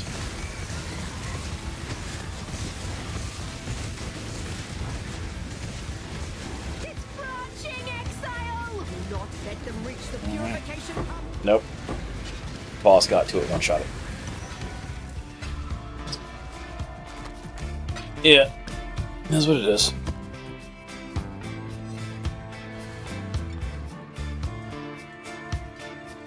And I just didn't have the ability to tank any hits from any of that stuff, so I couldn't run in and keep it occupied. So it is what it is.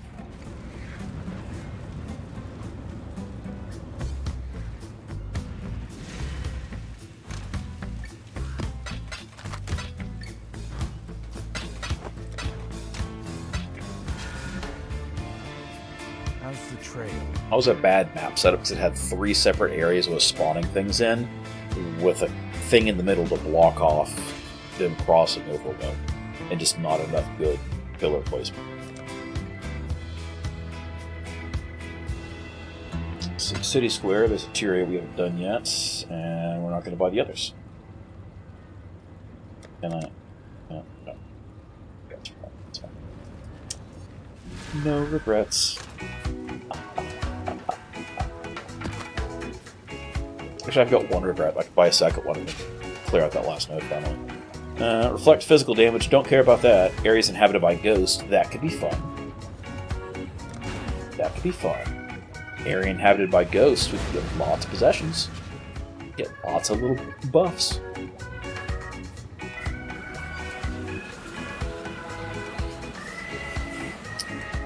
Alright, we will pop the Delirium here. We will not pop the Wild Zone.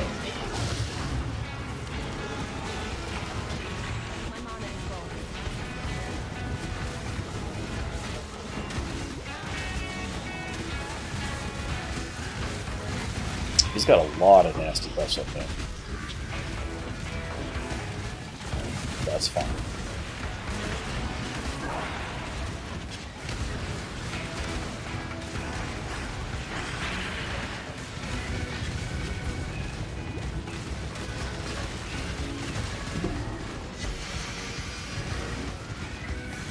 Take a look at that talisman later.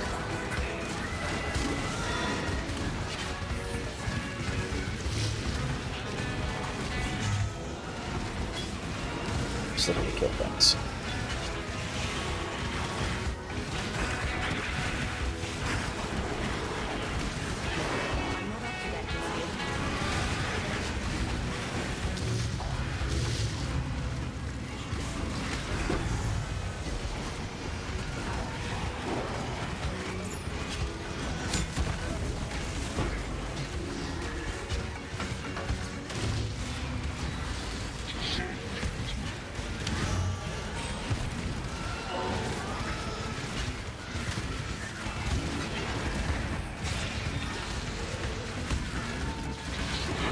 The crushing leap modifier on that guy is the nasty part.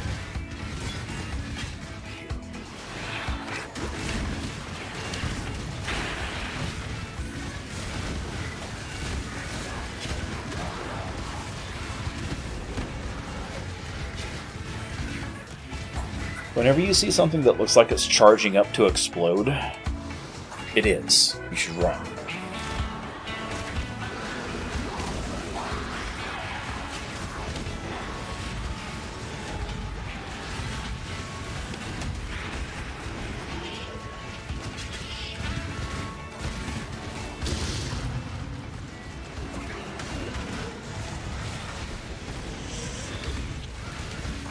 Especially cold, chill, freeze, resist. That's fine. None of that particularly matters in our case.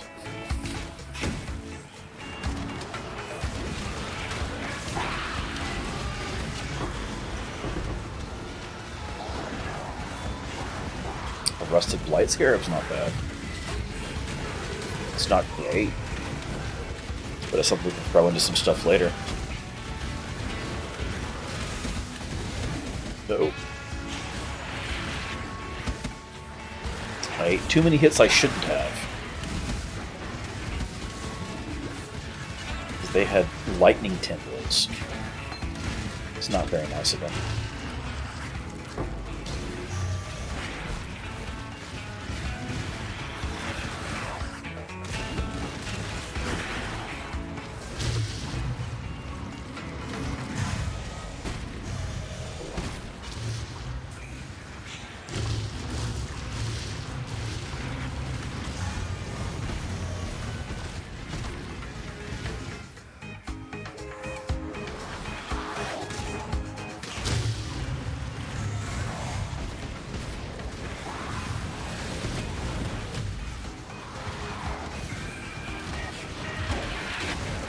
So the whole premise behind Delirium is that normally this fog and the monsters that it spawns... oh no, this is a mistake.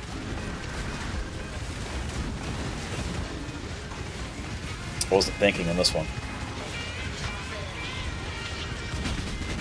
Maven plus Delirium plus these particular bosses first time through.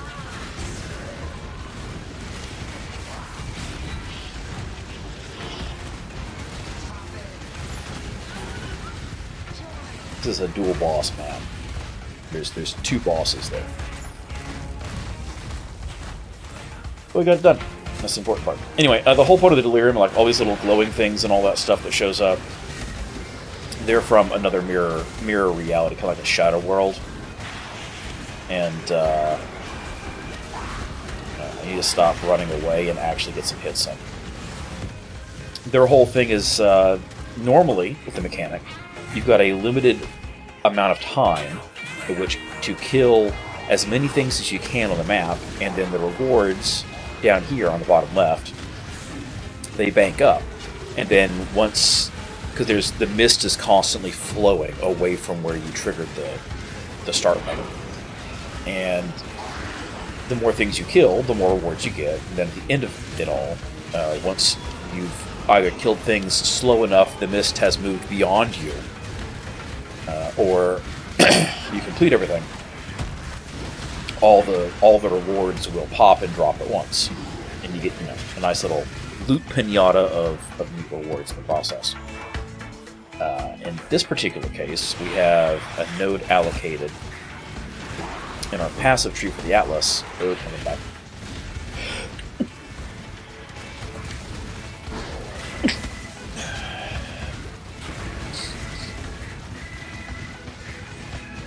I'm not sick. I just spent entirely too long in the shower this morning stretching out my back, because the warm water is good for that. And whenever I do that, then my body rebels for a bit, and it's like, nah, you had too much moist. You need more dries. And so my system just makes a shit ton of mucus, because why not? It's angry. And then I just spend, like the next day sneezing. It's somewhat annoying.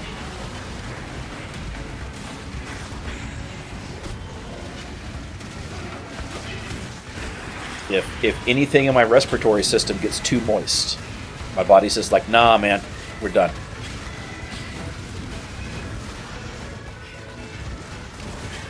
Clearly, there's something here. It must not be something that belongs. Chihuahua attack mode. All the mucus. Were you drinking? You're not drinking? Okay, you're breathing? Okay, well clearly you should not be this moist.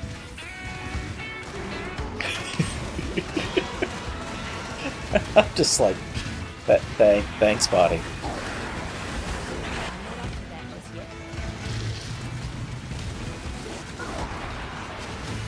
So yeah, because we don't have to worry about the mist disappearing, because the mist never disappears, we could just run through the entire map, and as long as we pop all the little pods and get all the things, every time we hit a completion on a reward, we get a neat little mini drop.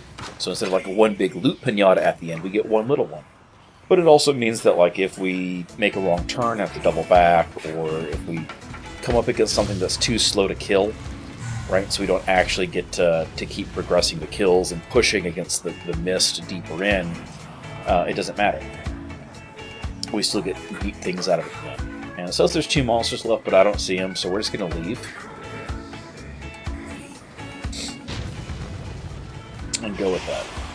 Oh, they're all back here. Oops. Let's pop back in and take care of them. I don't think it's going to be enough to get us another reward drop, but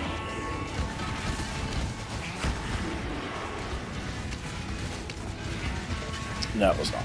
But that's fine. It's fine. It's fine. It's fine. And it's this one. Unending Nightmare. Delirium fog in your maps never dissipates. That also means that we can't drop like the loot, the currency items that allow us to force the delirium to show up in maps.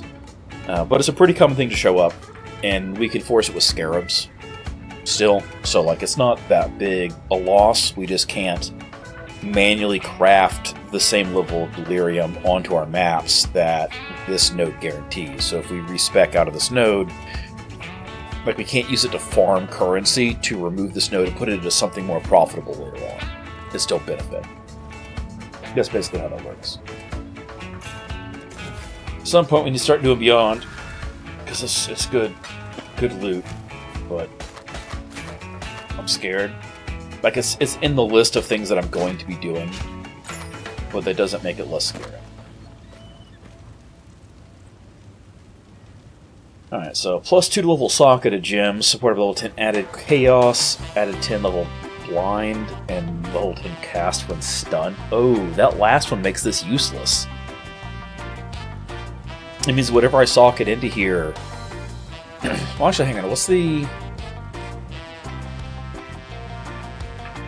To the wiki! Level 10 cast when stunned has a maximum level of 56. So as long as you put something into this talisman,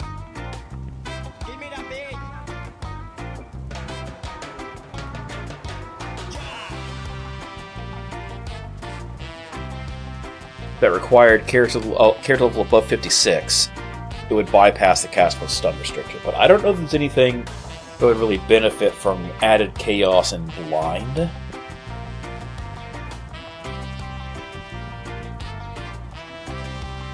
As the only sockets. The vibe. Can you feel the vibe? Give me that beat. Yeah, there's not really anything that would... This is not a great talisman, unfortunately. Is what it is. Problems off. Let's see. Put away this stuff.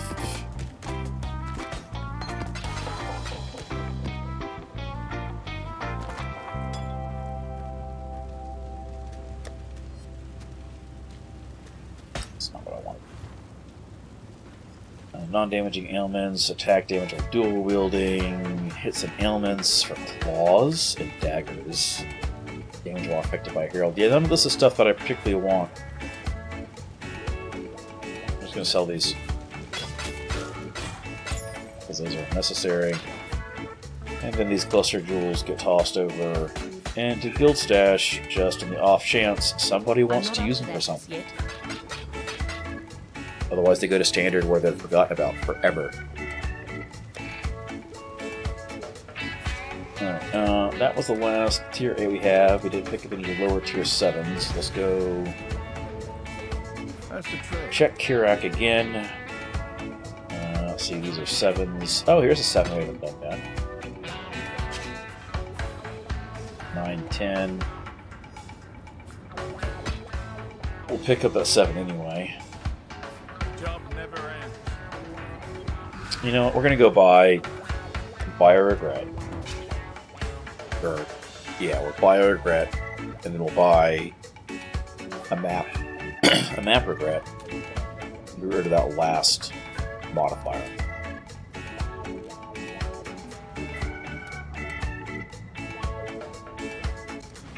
Freedom comes to those who fight.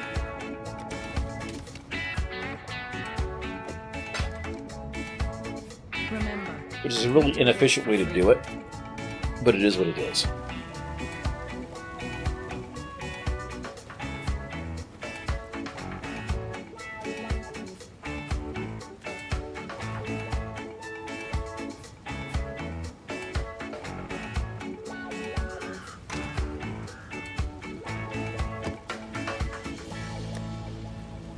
And we need to scour this one because for yellow maps, it needs to at least be yellow quality, so are rare. Or we give it credit for it.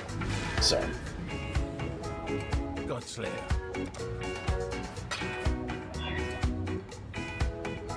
and then this was the last of. Oh no, there's one more misplaced node. Ribbon. So boosted merging radius, and then.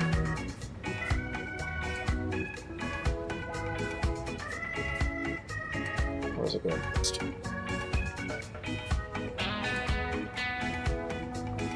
I could come down here to the Delirium, because that would be nice to have additional Delirium chance. We pick up additional connected map chance in the process, or I could keep going up and around to this Delirium. What else am I going after that? Going up into this beyond stuff. You know, we're gonna keep. Yeah, I still have fuse effects. We're gonna keep going up this way. Grab these. This increased quantity of items dropped by Beyond Demons is outstanding. That's a great thing.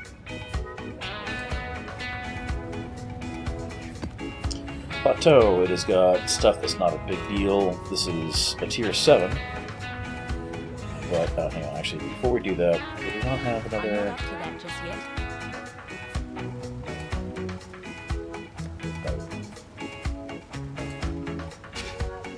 That's fine. We'll run it in. Even after we run it, we'll do another Curate mission. And reset a shop.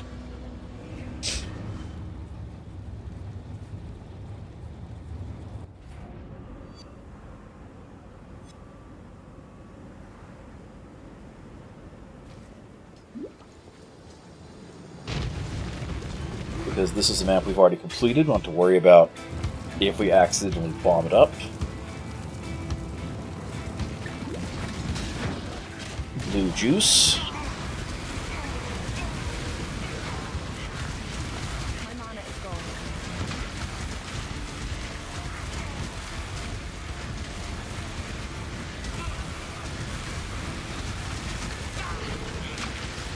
Y'all need to die already. Yep, no. Have their own chaos explosions. Plus whatever goofy modifier on the map was boosting them in the process.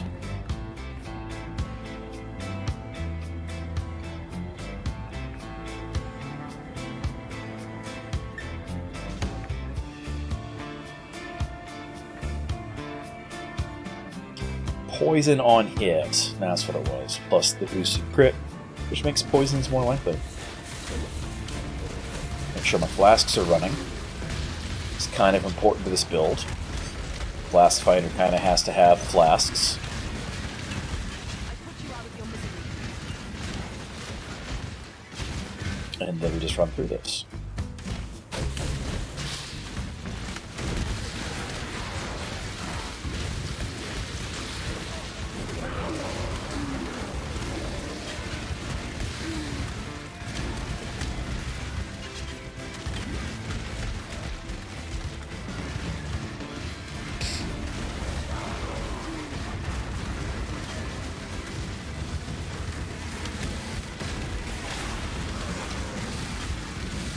Nope, bad times. I got frozen in place by this jackass.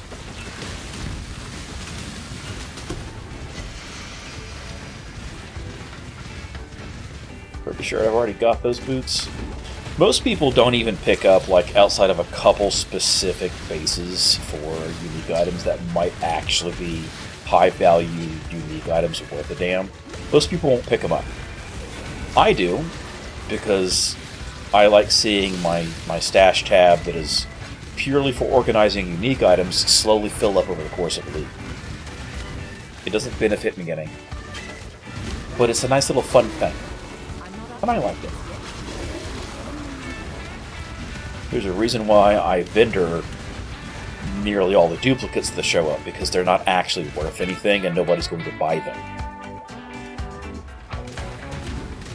And if they are, it's for like a weird niche purpose, and somebody else already selling it is going to get the sale instead. So like it's not worth my time and effort versus just selling it directly.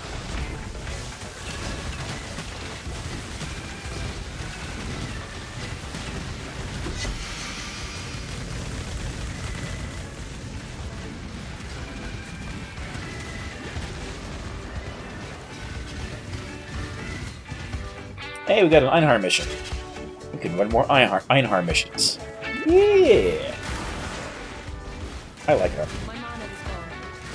Like, his mechanics sometimes can be really frustrating if you get a combination of bad abilities on his boss monsters, combined with what the base monster is to begin with.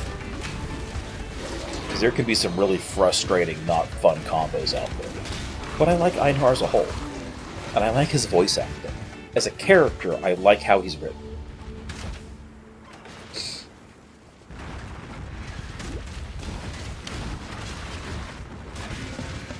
Like, I'm not saying Einhar's autistic, but there's a lot of kinship I feel with Einhar as an autistic person.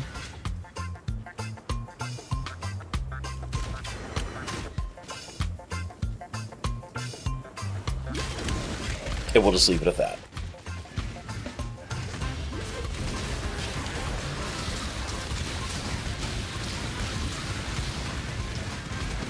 Ooh, when things keep burrowing through the ground to attack you, and you just see explosions as they erupt from beneath your feet because your poison flowers just instantly murder them. That feels good. It feels really good. Damn it, now I can't stop thinking about golems. I've been trying. There's two things that I always come back to in this game. Well, three technically, but one of them isn't working.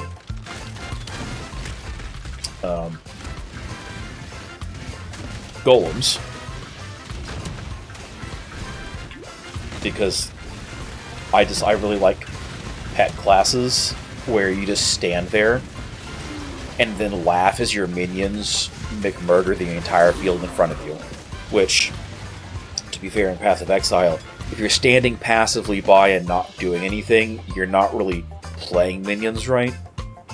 Because if you're doing it wholly passively, you're missing out on a lot of speed for clear, and you're missing out on a lot of power, versus actively playing while using your minions as extended weapons to kill things for you. But I don't have any of those. Interesting.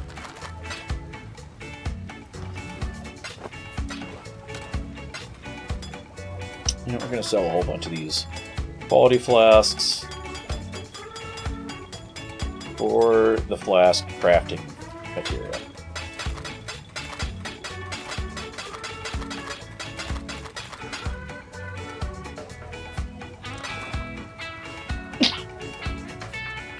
So with flasks, if you have quality flasks, flask quality on them, you can sell them to a vendor, an NPC, and 40% quality will let you of the item that can be used to increase the quality of your flask. Glass blower's bauble. They're good to have. As you increase the quality in your flasks, it typically increases the duration time, or if it's something like a health flask or a life flask or a mana flask, how much is recovered. So, like, my Quicksilver flask has 20% quality, so instead of lasting 6 seconds, it lasts 7.2 seconds. And as the rest of these continue to get their flask quality up, they will last longer. This one's not quite as important because it already lasts 11.5 seconds because it has an increased duration modifier on it, which increased effect would be better, but it is what it is. Eventually I will recraft this to something that has what I want on it, but that's good enough for now.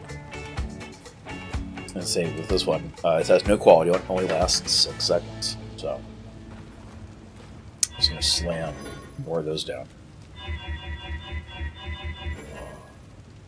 Is it more efficient to pre-quality before you take it out of normal and make it magic or rare? Yes. Do I care enough? Not really. Like it's not that inefficient from a money perspective, but not something I particularly care about. What are we doing? We're doing something. Einhar mission. Or not Einhar mission. Kirak mission. Any of these not done yet. That one's not done yet, but that's a Foundry. I feel like that's actually a tier 9. It is an actual tier 9, so we don't want to do that one yet. Labyrinth, Open the Breaches, Divination cards, Live Trial, Exile. Let's do the Delirium Mirror. Possessed bosses. Yeah, this is it's an ancient city. I'm probably going to regret this, but the point is to rotate a shop. The vibe. Can you feel the vibe? Give me that big Hey, look.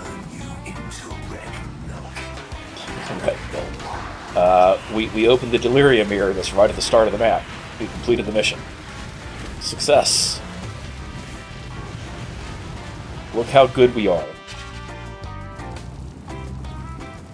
This map is about to get really rippy because I'm going into the wild with the juice things, plus these existing mods, plus the Delirium.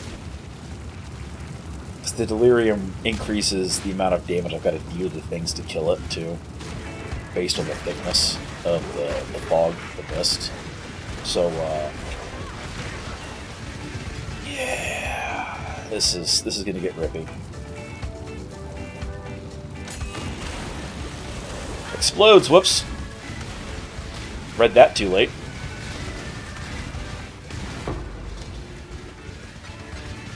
Could I craft on these? Absolutely. Do I care enough to? No. Are there people in the Path of Exile community who would be screaming about that if they knew about it? Yes, absolutely. But also, I don't want to carry around currency to craft on my strong boxes all the time. They just randomly show up.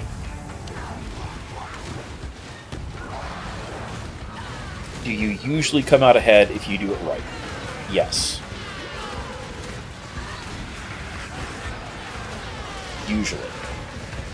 Not always. Like there's some RNG involved there. God damn, let my health regen.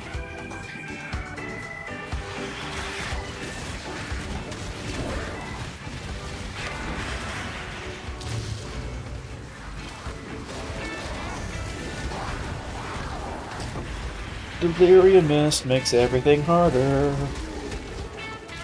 It does. It increases the health. It doesn't increase the health. It increases resistance to damage from all sources, and increases the damage that monsters deal out. Right. So the thicker the fog, you can see that you saw the timer pop up, right? Because this is regular Delirium. This is not my fancy Delirium, because Kirak's missions are not affected. Oh god. Not affected by things like my Atlas modifiers. So as the mist continues rolling, it matters. Oh, this is a bad time. I made a mistake. I'm going to die here so hard. So hard. Yep. Yeah. Those are bad things there. Let's see. Let's do this. Let's go turn our stuff in. I'm not up to that just yet. And go back in. It happens. I don't play hardcore mode for a reason. Anyway, timer's going to run out, and whatever's picked up here as my rewards are going to drop on our feet. There's some splinters and some chromatic orbs. Because everything else that dropped was armor and weapons, and it was stuff that we weren't looking for.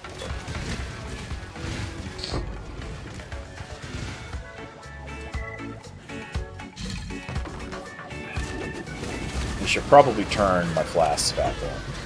That would help. Double chisel's nice. Cartographer's chisels are how you increase the quality of maps, which increases the quality of the loot and how much loot you will get from it.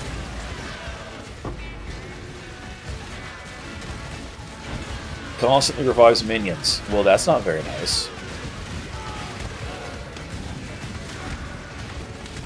Man, okay, so if I did carrion golems, which are my favorite golem type, by the way, because they're just big piles of bones and they're neat, I would have to kind of do necro, just out of principle, right? Because there's some thematic theming there that I don't want to go with.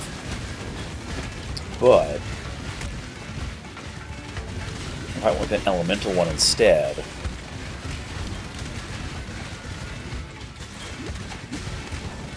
I could do elementalist. I haven't done a witch this league yet.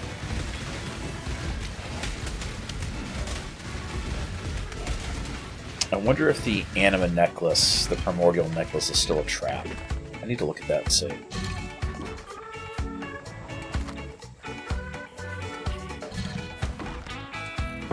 Or if it's one of those things that's like, yes, it's a trap until you're at like the highest niche of this one particular way to build,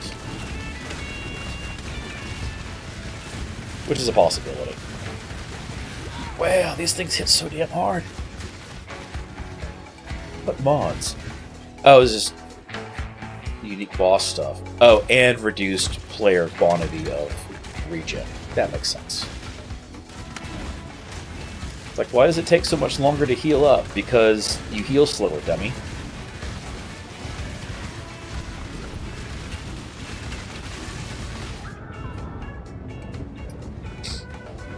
Alright, we're done. The point was to rotate Kirak's shop, and you do that by completing the mission. Which we did.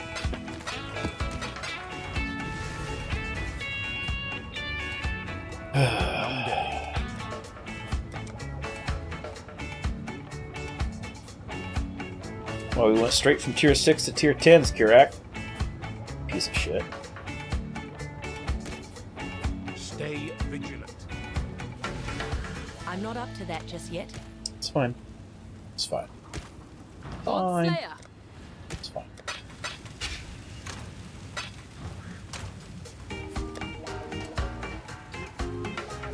I think I dropped one earlier.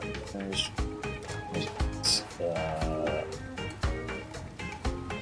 Memorial Chain.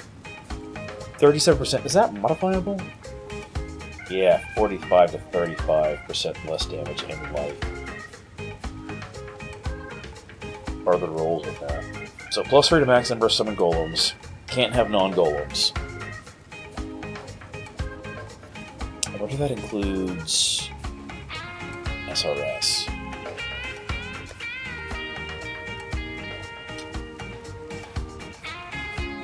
God Slayer. They have a minion tag on them? They do, yeah. Ah. So I imagine that means I can't run SRS as a supplemental. Because they'll just instantly die, or I won't be able to cast the skill with it. Almost half life is bad, but there's an elementalist node that makes it so that you don't your golems won't take elemental damage, which is good, but I don't know if it's enough to make up for that. The movement speed doesn't really matter that much. There's so much of that, so many ways to get that. 37% less damage, though, is a chunk, because it means you're losing a third of your damage off the top. Which means the only way that a flat 1/3 damage reduction is going to help would be if you were only running 2 max to begin with, because the additional 3 would then bring that to...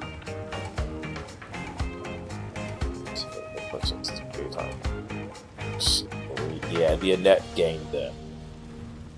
If you had more than 2 golems to begin with, this would not be a net gain. So there's not really... Why would you ever run this? Does anybody... Hang on, does anybody have this on the ladder?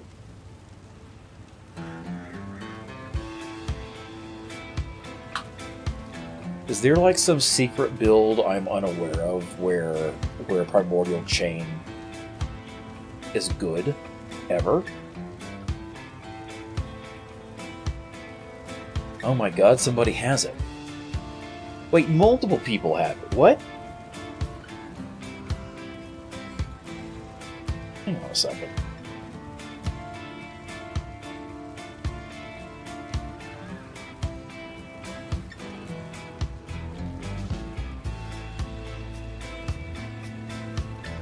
Why do so many people... What is going on? What? No.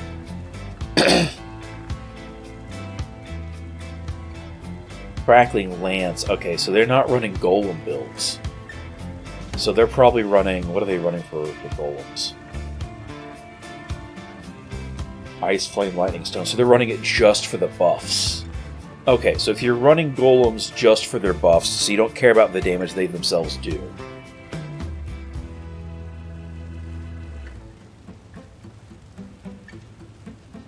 then it can have value. Sanguinate, Art, Penance Brand. Okay. Okay, I don't feel quite so bad at being confused about that then.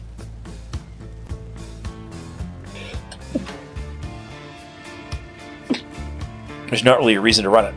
Unless you're looking just for the buffs. In which case, sure, absolutely. Absolutely, that matters then. If I put of in here, will it show the... Nope. Every instance the word of shows up. Is there an alternate quality one? Nope. Alright, so here's what we're going to do.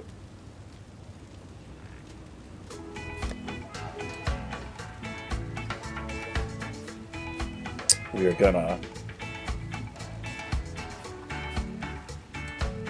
Maybe.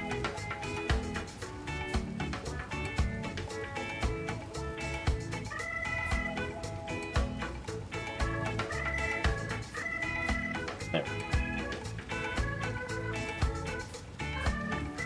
As I break things. There we go. Let's just sell some stuff off.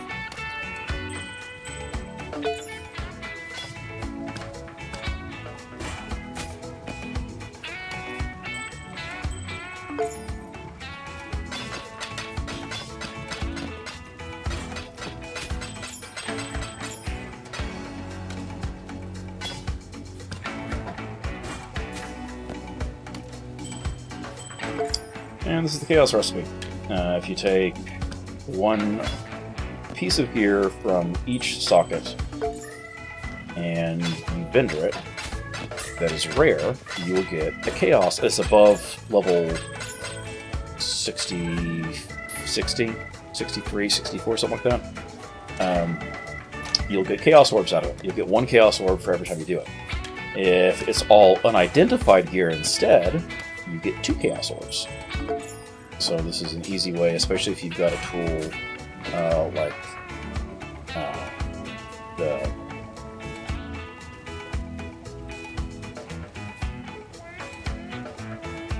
Chaos Recipe. There we go. Chaos. Remember the name of the tool. Chaos Recipe Enhancer. That just checks the API for what your character says. Hey, yeah, I've got these items in my stash, and it goes okay, and then you can automatically update your loot filter dynamically to turn on and off highlighting for specific types of items until you hit a certain maximum number of sets. It's actually pretty easy to keep track of, and it's got an option that has a screen overlay you just lay over your thing, and it points out with a colored box where items should be to turn in to sell. And it runs off the API, it doesn't hook into the memory, it doesn't do anything like that. There's nothing wrong with it. GGG is satisfying because it reads from the website where your stuff is, so there's a slight delay to it. You can't do anything directly in the game with it. It does not read anything from the game itself. It reads it purely from API calls out. But it does make it a lot faster. There's ways you can also do things like setting up your stash tab that you dump things into in certain ways so that things only, you can just control click it from your inventory.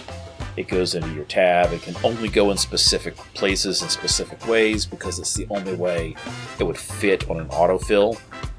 You can do that too, but that takes time and effort. This should not be. I mean, it can be in there, but it shouldn't because I want it to be chromatic.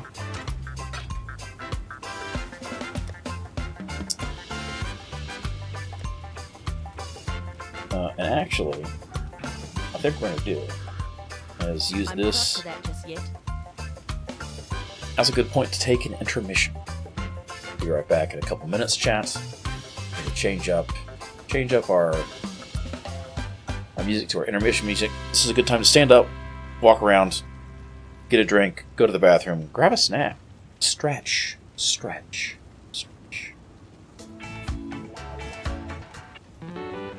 Back in a couple minutes.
I came back upstairs and he's like, hey, I want to be on camera. What he actually said was, I want treats, but, you know. Stop sitting on my keyboard.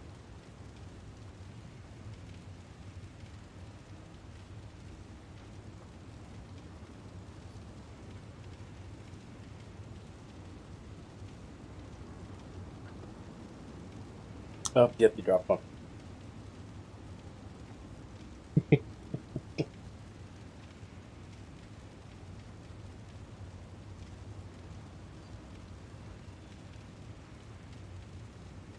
Human, I dropped one.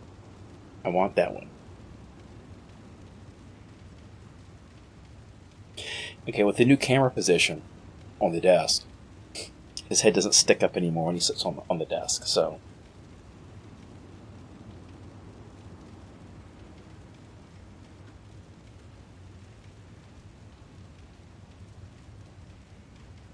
Oh, okay. No, he's like, no.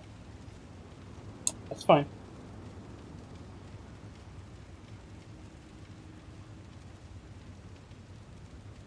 That's fine. What you hear is his tail thrashing around as he looks. Oh, now you can see him. Go put your bed over there on top of those shelves.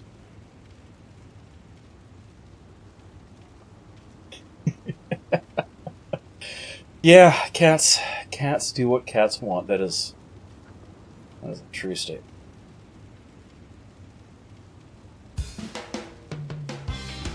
Alright. Back to game things. Would you like down? Do you need help? Okay, no. He's gonna sit there and lick himself. That's fine.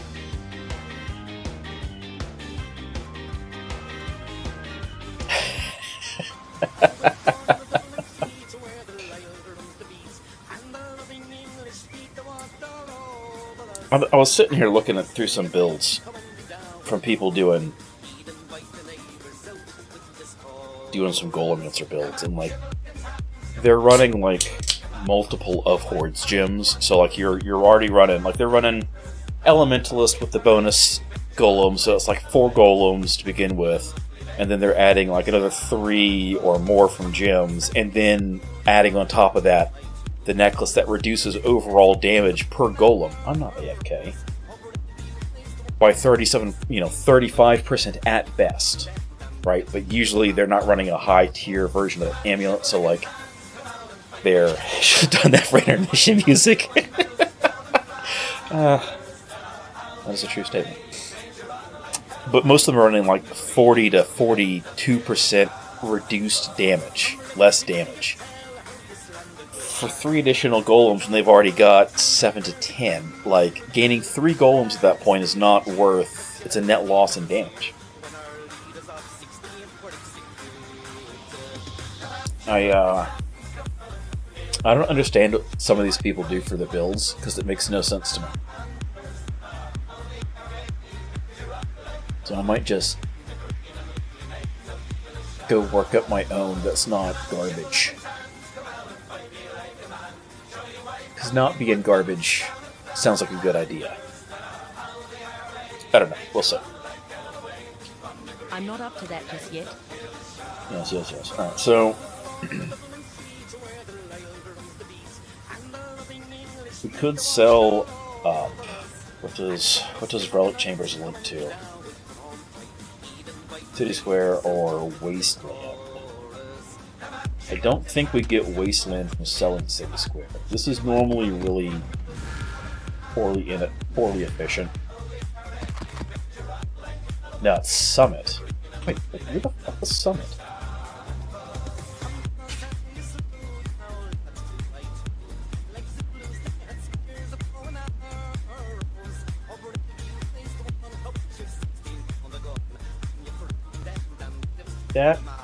That's not directly connected. I'm so confused. Okay, whatever. That's one we don't have yet. So we'll do it. And then, if I lose the map... Yeah, it's fine. I could be sad about it, because then it's a waste of money. Yeah. Would you like down now? Okay.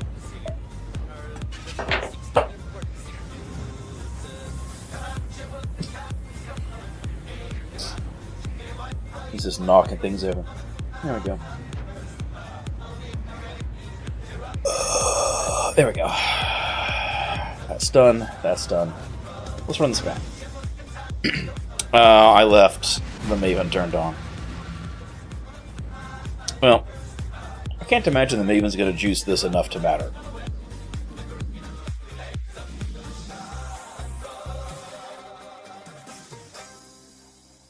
Oh, everything just froze? Oh, the game crashed. No! That probably means I lost the map. Rip. It's okay. We'll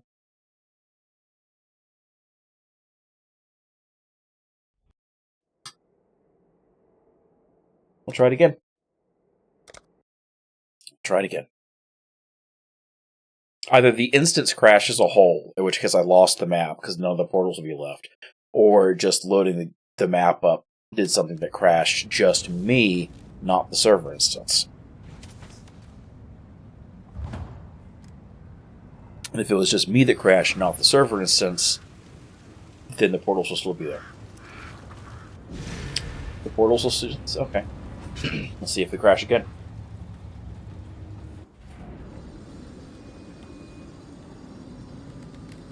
Looks like we didn't crash this time. Okay. Well, that's annoying. I wonder what caused that.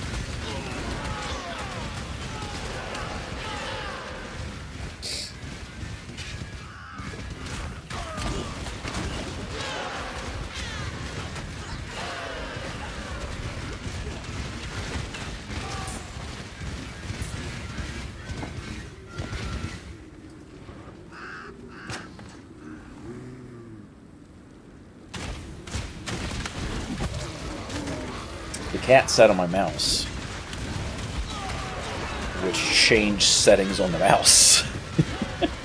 I was like, why is that button not working? Oh, because the toggle was hit. Oh, freezes me unactivated. There we go.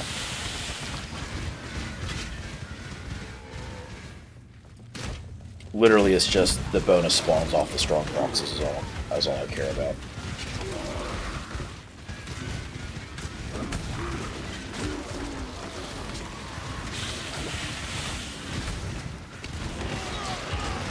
Do I have an elk for this one? Probably not on me because I don't think I've dropped them yet. So, Diviner Strongbox we'll hold off on. And then when I die again, inevitably, we'll bring back in some currency and craft on them. Because Diviner Strongboxes are worth crafting on. Explodes corpses. Just gonna stay away from that until we kill him.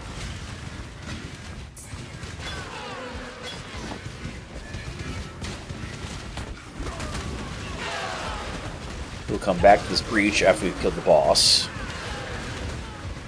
For much the same reason, because the likelihood of a breach killing me is higher than some other mechanics in the game. I don't expect it to happen, but it could happen if I get just the wrong combination. Hey, Spider Lair! Tier 9 map. Cool. I'll take that.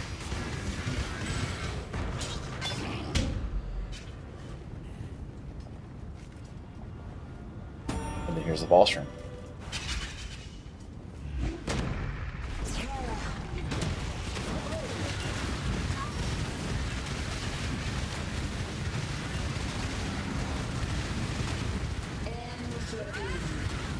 I'm not up to that just yet.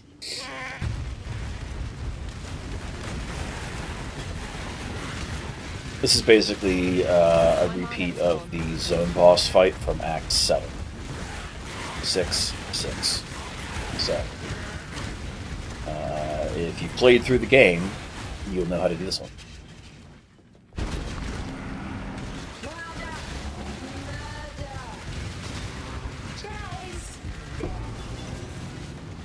Yay! Chase! Death. And now we have it in. And she vamped out. And now we can come back to these. We got the Atlas mission completion, which is really the part that we wanted to get.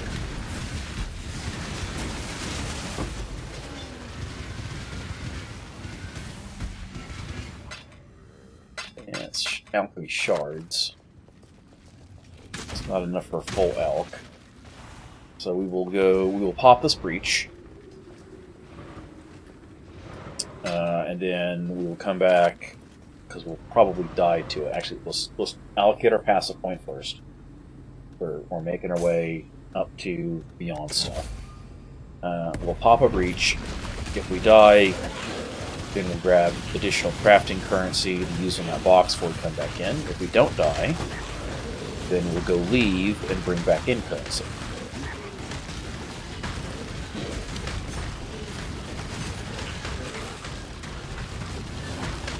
But I suspect I'm gonna die. Because of mites and all that. Oh, I missed the clasped hand. Rip. Alright, didn't get anything out of that. Rip. This is what it is. Okay. Let's go get some currency.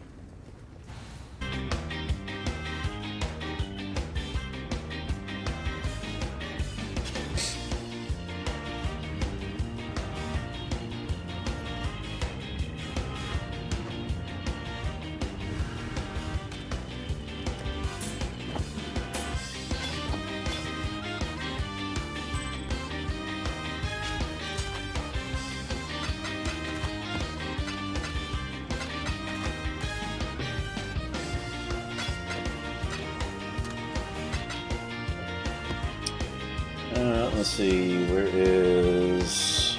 Take these. And we'll take one of these. Go with it. Some of the cartographers, but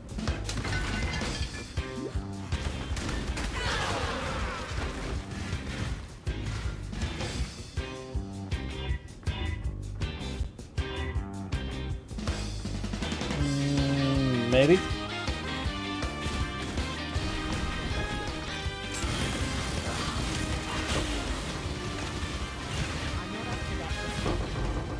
I got a glass blowers out of it.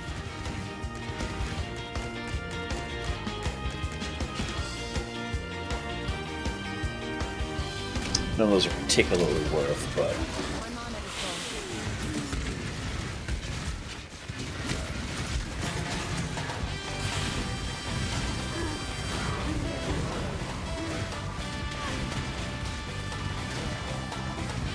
now we just killed the rest of the stuff on the map.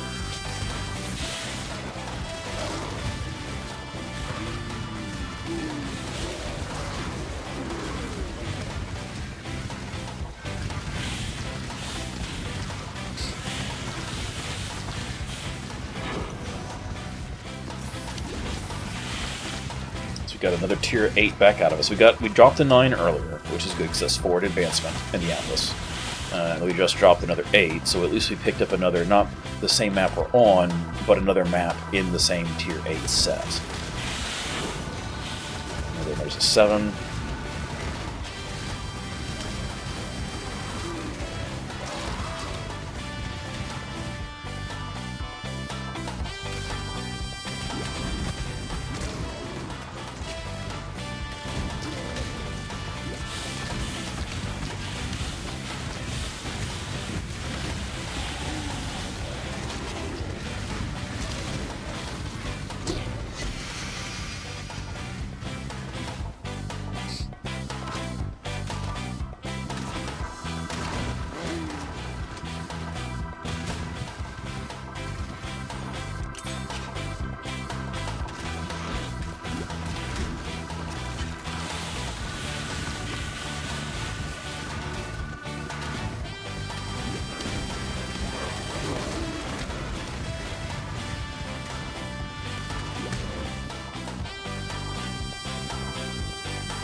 This is the tier 8 one, which will unlock being able to do the tier 9 one.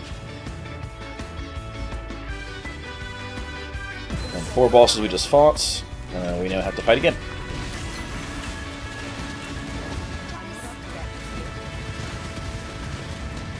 Helps if I turn my flasks on.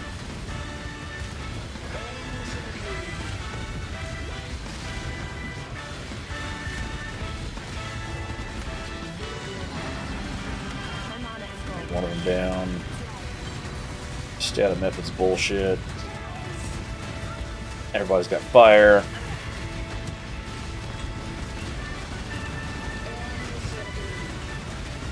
Well, there's that. Where'd you go, Method? That's fine. I guess we killed him and he didn't notice. Possibility, I suppose. Yes, yes. Okay, so...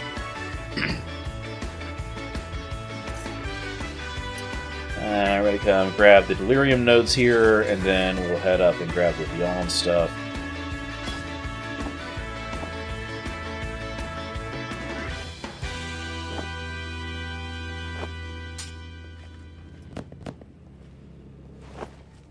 Grab these. We don't need this last one because we've already got 5. We just picked up 5, so that'll be the 10 we need, because I typically do it in sets of 10. It keeps the stash tat nice and manageable. Pretty sure I would have got this one, but no, I didn't.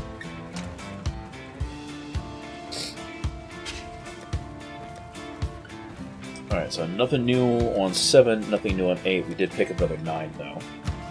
Let's go check in with Kira. Name's 11 as well. Alice Mission. Heart is actually a 9, I believe.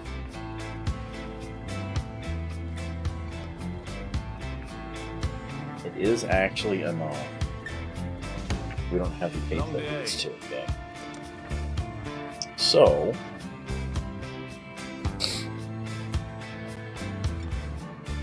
on trial, expedition, unique item, corrupted ball, complete the corrupted ball area. Succubus. Have to be careful in this one. Something seems to be lurking underground. Increased life, increased area. Ooh, maybe not. Increased area effect plus abyss is bad. Ooh, that's a lot of extra physical damage as light too.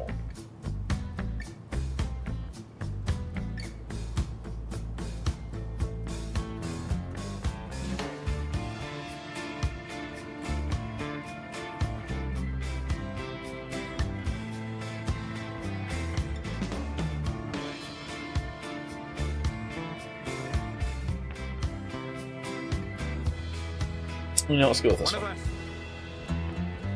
Godslayer. Not what I meant to do, but okay. One of us. We'll do it anyway.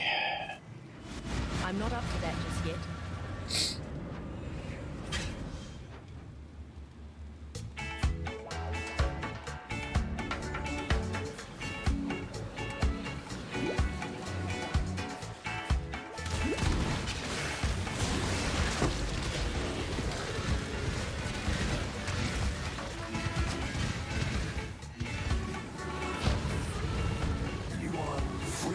Explore this vast world, yet here you are, doing the bidding of the powers. My mana is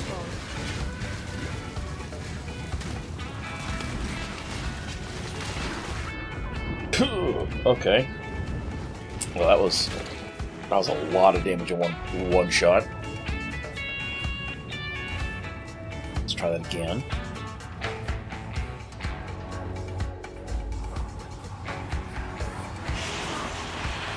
Anyway, so this is a secure activation. The fog's not going to last around for forever, so I need to get a move on.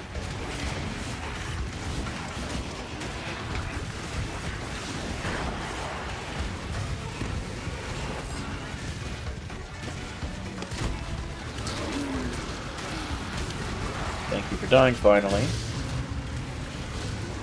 I'm just going to run through a kill fence.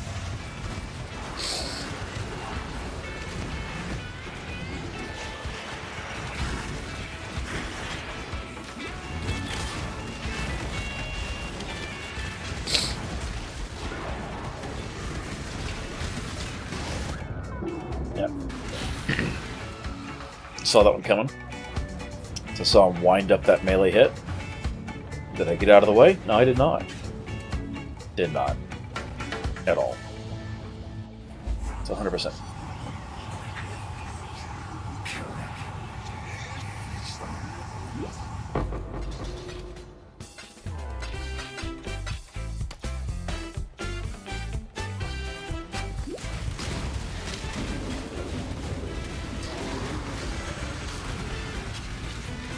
And there's an abyss, which might be what we need.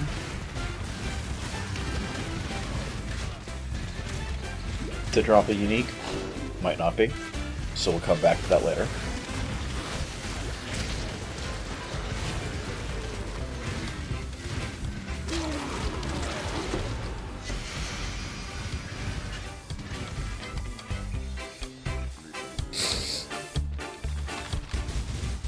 We just run on the outside.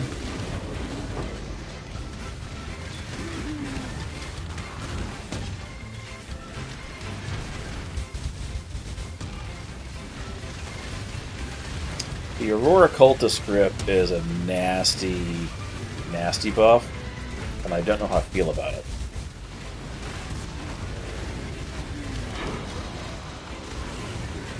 But got us to completion. I'm not up to that just yet. And that's the important part. As long as you get the completion.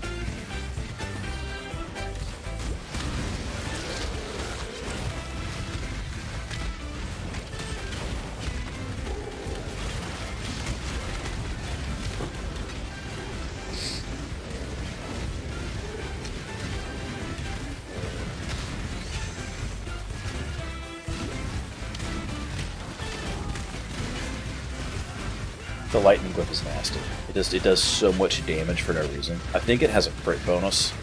I'd have to go pull the PoE TP entry for it. My mana is gone.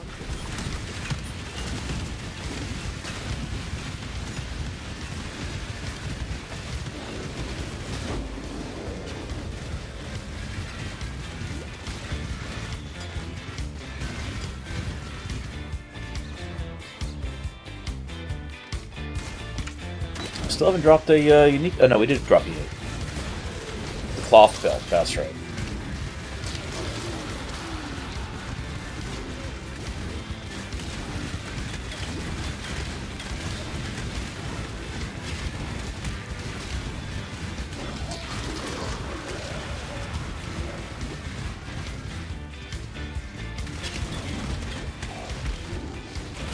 I wonder what else. So. Necromancer Golemancers get to leverage things like offerings affecting themselves as well as their minions. As a defensive layer, they also get to, in some cases, leverage things like bone armor, because that's specific to the Necromancer Ascendancy. As a defensive layer, things like that. Which not only stops bleeding, but also does things like provides damage reduction, just flat damage being eaten by the shield, right?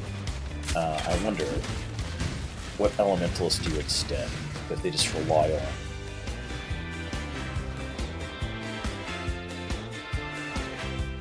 Or the 50 Master Shard. So there's this pocket over here we need to go grab. I'm kind of wondering what they rely on for their defensive layers now. Or if they do just like the standard spellcaster thing of stack, block, stack, evasion, stack. Hopefully being less visibly obvious compared to their minions. Or if there's something else, if there's something more going on there, defensively.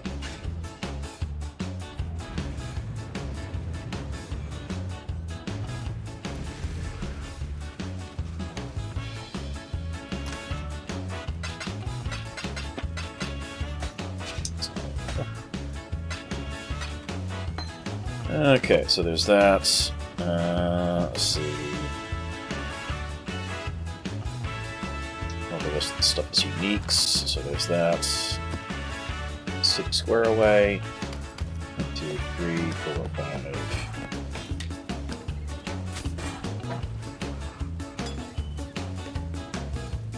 A whole bunch of I'm hair not up to stuff. that just yet.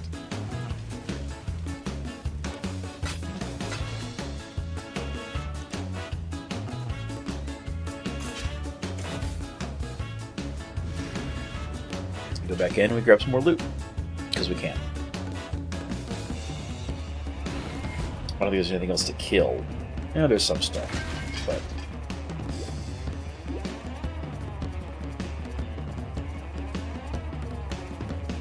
Which means it's something that's wandering around.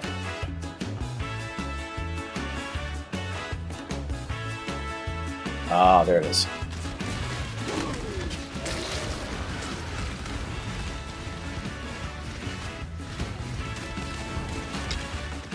Okay.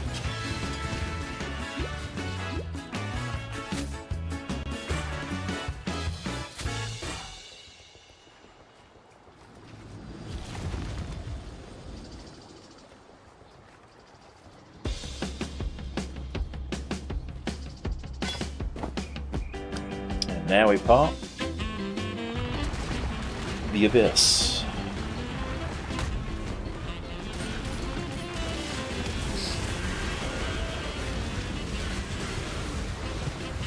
So really what we want to do is when it opens up a new slot, we throw down our stuff and we just spam as much attack out as we can at once. And hope that allows us to kill enough things to pop the next zone to appear. Because you're on a timer with abysses. The longer it takes you, the shorter the distance traveled overall is going to be. And this one is going the long way around because it's trying to go back the way it already went, and I'm annoyed by it.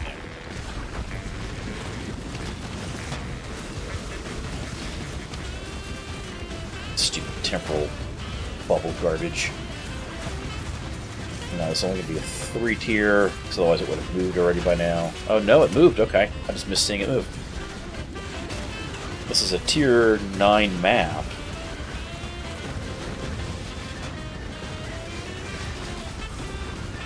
So we could potentially get... Nope. Just an Abyssal Trove. Womp womp. Sad times. Die. And now we flee from all the explosions it creates. Okay.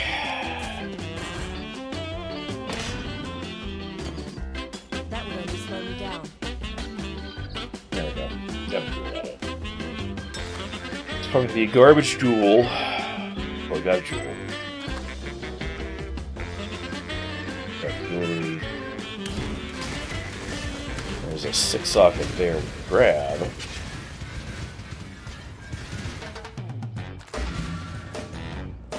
I'm It'll not come up to back that one. just yet.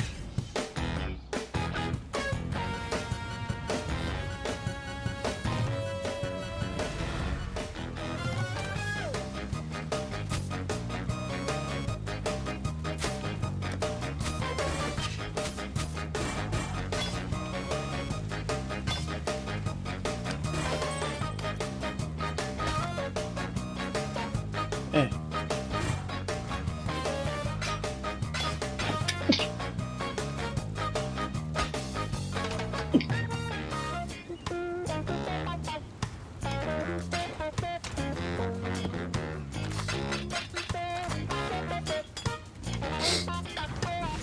Gonna grab the last of that loot and then move on. It's our first tier 9, which means it's more likely that we're going to drop more of this specific map when we drop maps as a result. But progression's progression, and we can. I've got enough scouting reports. If we need to, I can go back and force Kirak to re-roll all of the missions he offers us using, or with a focus on uncompleted maps. But you have to have access to enough in the first place that it's worth doing. The alternative is you go through the painful process of trying to trade for maps.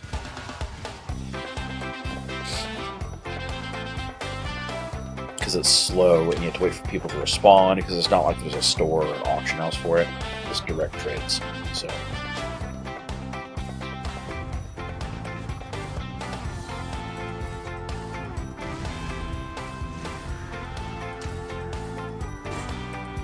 wrong tab. 1, 2.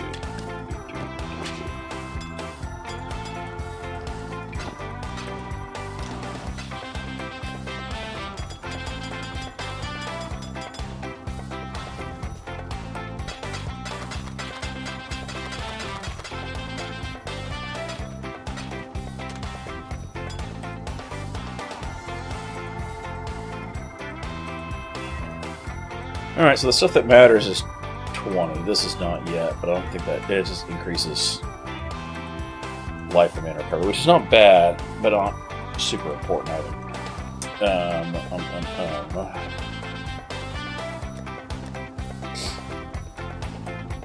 Push further into more 9s. You've got all but 2 of them already found in your channel. Let's go take a look at what Kirak's got in his shop now. Here's a 7 we don't have yet. Channel. Was Channel one of the ones I just said we didn't have? I think it was. I'm like 99% sure it was. Yeah. Okay. So Founder is the only one we're missing now from Tier 9 that we can unlock. Caldera is one we just picked up in 7. We've got 2 others we don't have in 7 yet. We've got all but 1 and 5. We've got a bunch of 8s we're missing still. So we'll need to do some shenanigans there with that, as far as that goes.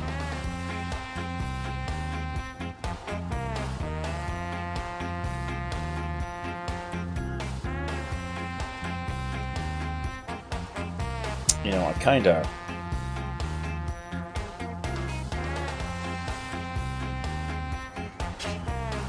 kinda wanna fiddle with some stuff.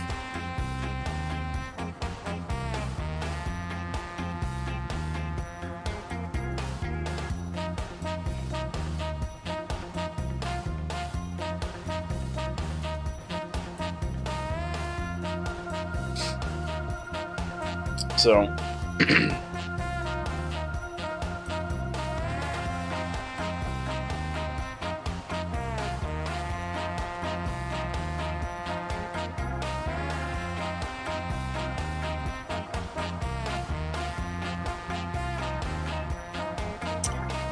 take a look at what's currently on the ladder for things with Golem.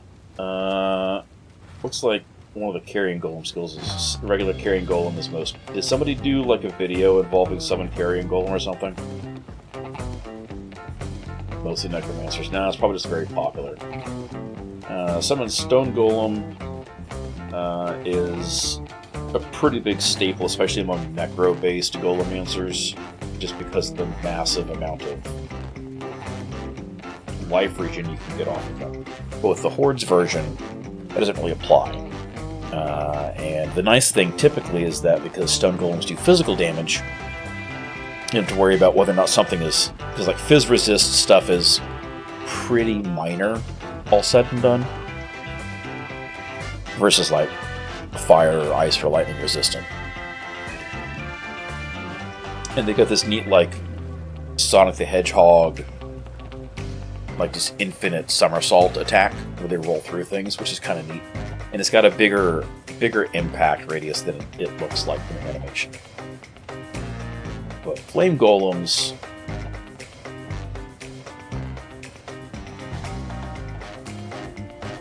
kind of want to do flame golems. And this with the, like if we hide the heat maps, right? Like there's a whole bunch of people doing stuff with it, but because they're minions, you can't really tell a whole lot. But it doesn't look like the heat map has changed all that much. 97% Elementalist, not a shocker there. Not anything remotely shocking. So if we take a look, path building, and if we go Elementalist, oh, it's got support for. Ooh, it's got support for the League Tree now. That's cool. I missed that. Elementalist nodes. So we want Lead to the Primordial. Because 100%, well, the 100% increased effective buffs granted by golems won't matter for the flame golem we run, but it will for any other golems we run. And then it also makes it so that golems are automatically resummoned after they're killed, so it's not something we have to worry about maintaining, and it gives us an additional summon golem, which we can pick up one more bonus golem off the tree. Where am I? There we go. So we can start with 1, we can get a bonus one here as 2, we can get a bonus one here for 3, and then the secondary node off of Legion Primordial Elemancer gives us a 4th stock. And then we add something like Summon of Hordes, gives us a bonus 2. And that brings us to 6. And we could do like Anima Stone for 7, because just the stone itself still adds 1. But I don't know if we need that. I think the prevailing wisdom is still run 1 stone golem for the life regen buff, run 1 chaos golem for the physical damage buff, or the physical damage resistance buff. And then you just make everything else fire golems. And you just have just a wall of fireballs clearing the screen. So these are necessary. Additionally, Elementor makes it so that summoned golems are immune to elemental damage. It used to be back in the day, it was elemental damage matching their elemental type, which meant the flame golems couldn't be harmed by fire damage, and meant that stone golems got shafted, as did chaos golems, because despite being not physical damage, chaos doesn't count as elemental. So, and of course, 25% increased effective buffs granted by your golems per summoned golem. So we're looking at 100% buff plus 150% buff here as well. So we're looking at 250 minimum, potentially 275. That's not bad for something like the life regen auras off the stone. And then of course we get some flat L resist, which is nice. Let's see, Bastion of Elements is not typically something people take with golems, typically speaking. Clean that up.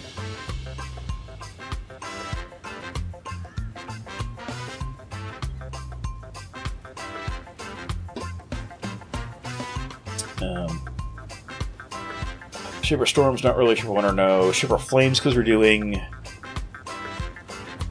Is Shiver Flames going to apply? Because it's not damage we're doing ourselves, right? I don't think that applies. Maybe it does. Hi, Drew Bear. How's it going? We're planning out making a new build. It's going pretty good, actually. We've progressed a lot further through the Atlas. Got a lot more map completions. We're not running out of maps to run, which is good. Being map positive is good. It's harder in the yellows than it is in the white tier stuff, but better than nothing. It's not reds. We're not there yet. I need to replace and upgrade a lot of gear on the existing character in order to run reds, I feel like. Mastermind Discord would be good to pick up, because exposure we inflict would apply to our golems, and it reduces an extra 25% to their resistance. Heart of Destruction is not going to matter for us.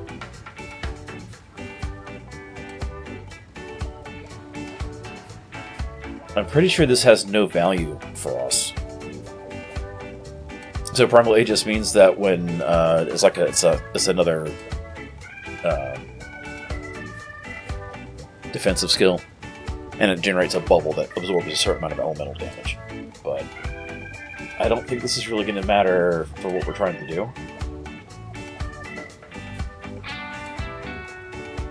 I really don't think it will. Let me take a look at a couple other builds real quick and see what they're taking for their fourth node.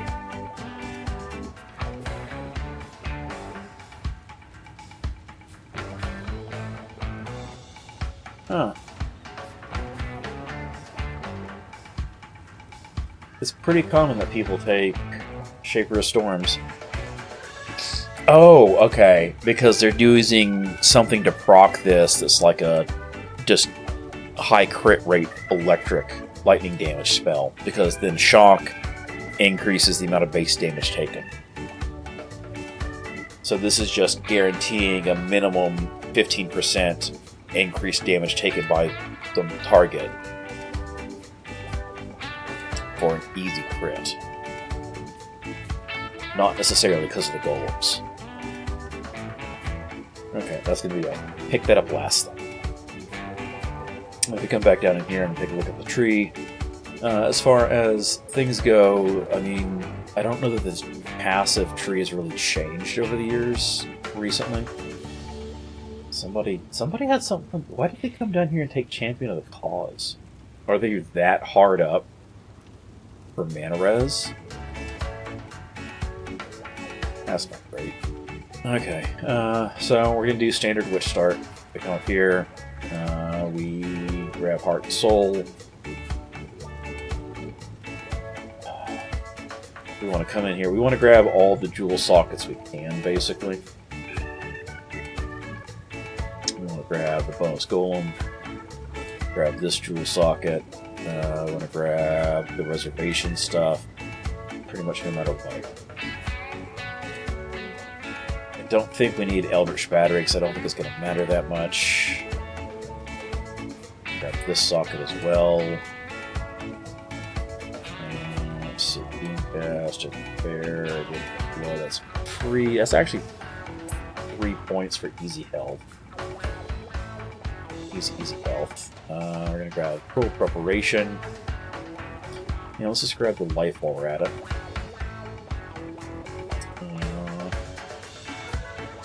Don't know that Deep Thoughts is necessary yet. We'll figure that out. We'll figure that out in a minute.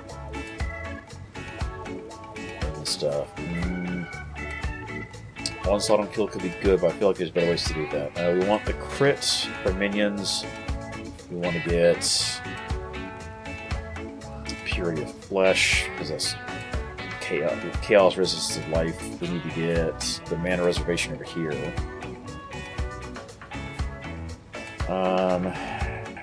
Flat increased damage plus regen is good. Increased damage. Cast speed is the big thing, because minion cast speed is not a common thing on the tree. That's not worth grabbing because it's so far away. This is 4% nodes. It's not great. So we already got path to here, so we could do Retribution. No, because that's not minion cast speed. Regular cast speed. It's also got minion name, which is why it popped up. This, however, does work. If we come over here, we can grab these. We grab Spiritual Command. We need to actually path this way versus going down this way. Surge of Vigor may not be bad.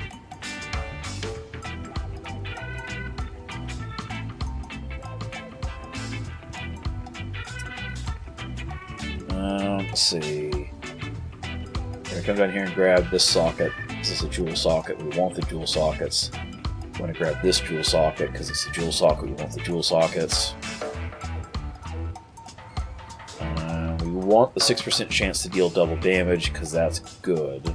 And there's a lot of increased damage leading up to it, so that's pretty decent. Let's see. I don't know whether that master is worth taking for anything.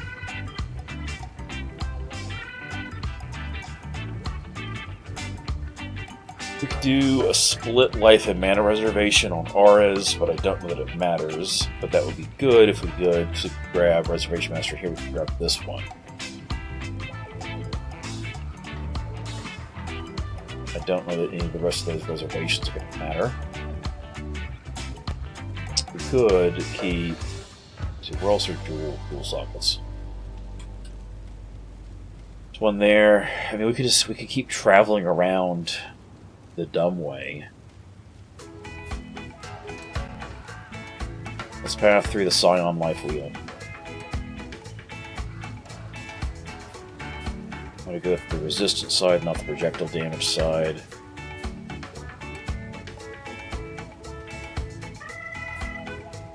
And that's 102 points. That's not terrible. Grab this. Forgot about that one there. I wonder.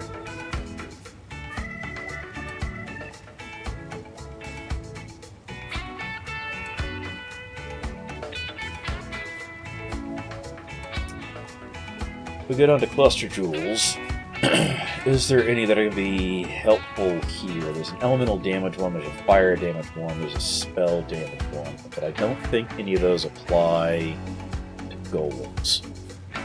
Corrosive elements. I wonder if corrosive elements applies because the golems have the fire golem has the fire tag on this gem, right? So it's a fire skill. I wonder if that applies the golem can self-apply exposure.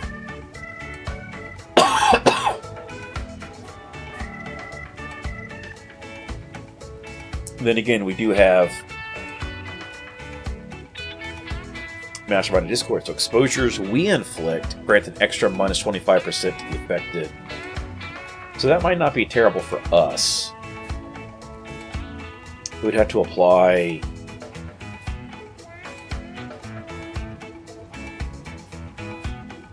I wonder if just a crit alone would count for applying the shock. We might have to apply that a different way. Let's see, elements, we don't care about that. Prismatic hearts, Sadist, not particularly helpful. Are there any disorienting display? Nothing there. What if we go to fire damage? Anything fun on the fire damage tree? Just burning damage, elemental damage. This would not apply to the golems, because the golems are not us. Nearby enemies have fire exposure, so just enemies near us. I wonder what the range on that is. Can you feel the vibe? Give me that beat. I have to look into that. Master of Fire.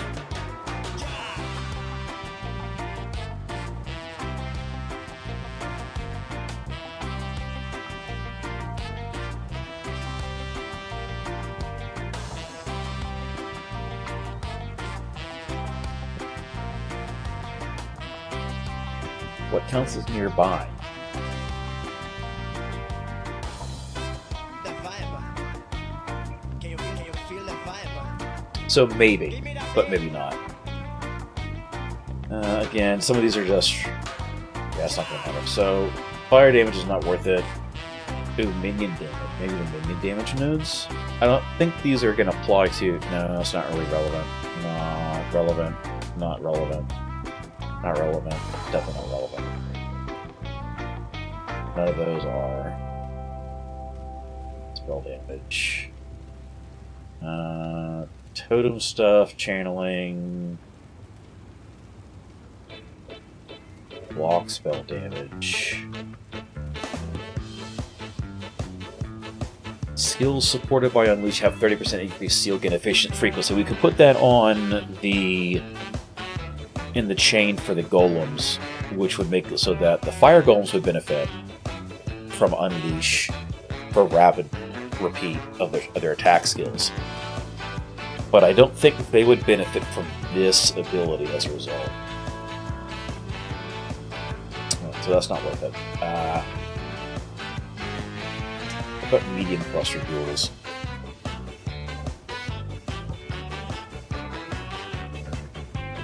Nope. Nope. No, this is area damage.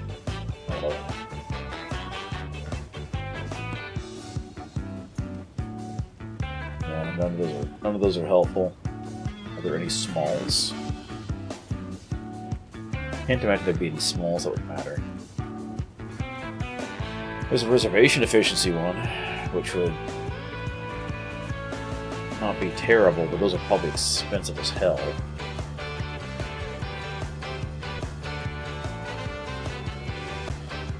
Yeah, okay, so we don't need to worry about that then. So really we're just looking for maximizing jewel sockets in order to run the highest number of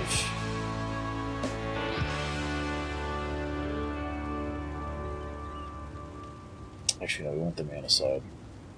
The highest number of eminences we can from our luminous. That's not bad. That gives us some room to tweak and play with some things. We need more life. That's horrifyingly bad.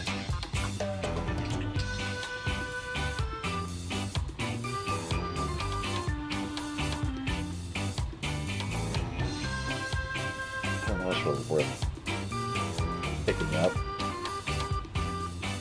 Like, yes, we path right next to it. It's 4%, 4%. Yeah, that's terrible. That's atrocious. We could... It's just like minor nodes. Devotion. There we go. For two points, we got 6 and 10 and 16. It's already more than this entire track is. For fewer points, for the same number of points, we just went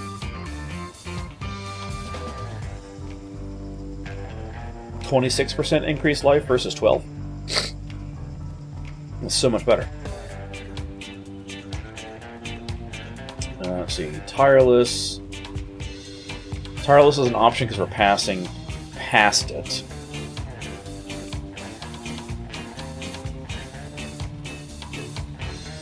Eternal Youth is definitely not worth it for us. It's a 5% life. Those are 3% nodes, definitely not worth it there. Grab some of these others. These are 5 life, 5 shields, versus the extra nodes here are just 5 life. So these would be worth picking up.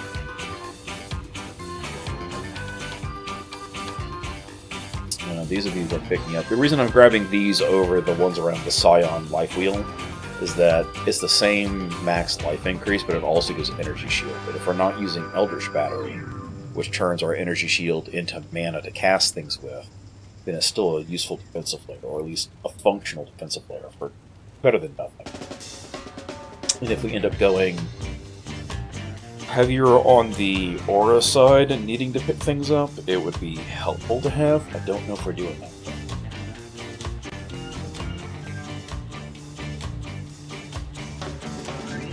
Alternatively, we could cut some of these back out and throw some mastery points in instead.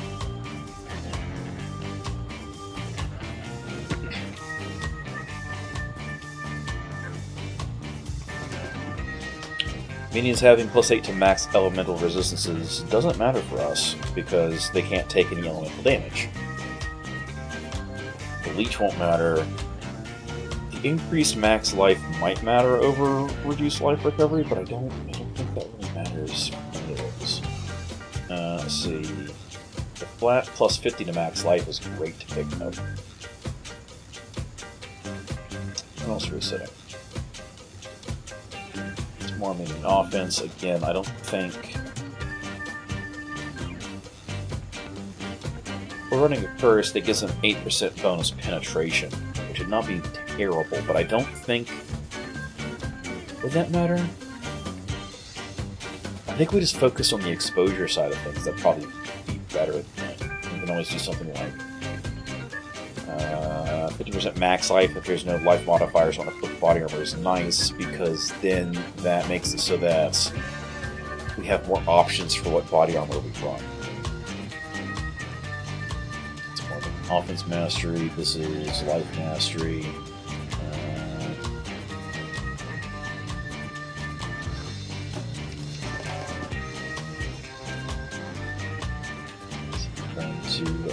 Where are all the life masters?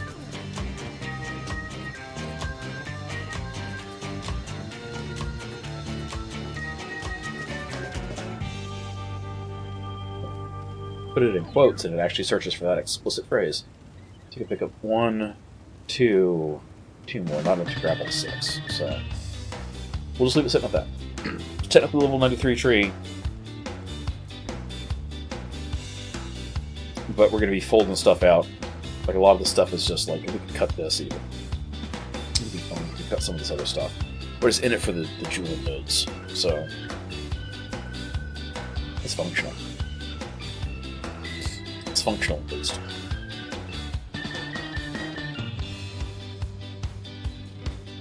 %122% increased life from tree is a little on the low side still.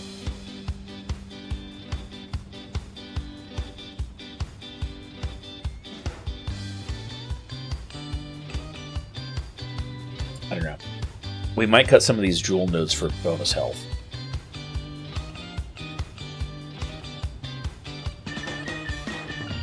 I don't know how much it's going to actually matter for that.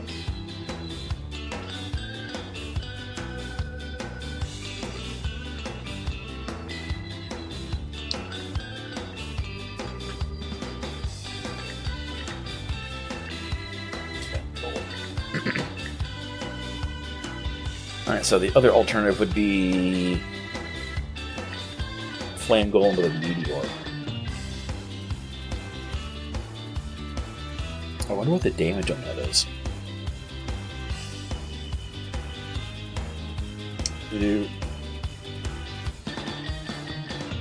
Regular flame golem gives a aura that just increases damage, which isn't all that useful. The Hordes gives us the bonus golems, which we're looking at. Let's see, meteor off that.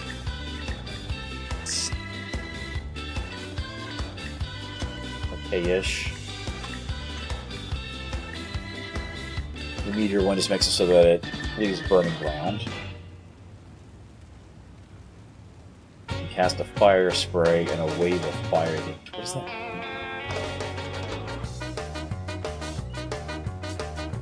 That looks like about the same damage.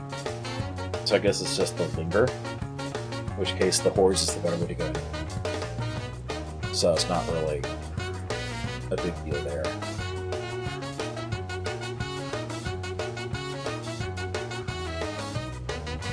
See, we don't care about elemental damage.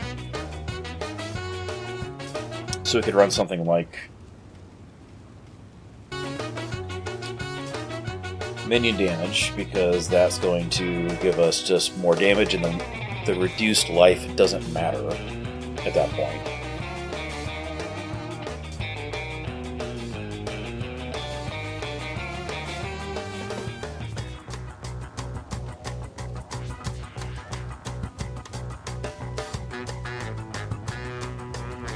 Well, focus would be good. Can inflict elemental ailments, but we don't need them to inflict ignites anyway.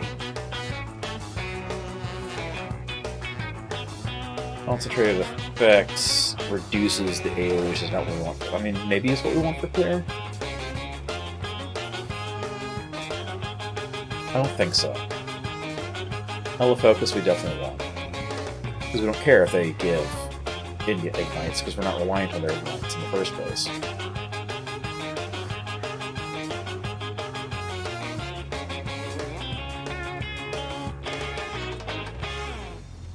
It gives us free repeat.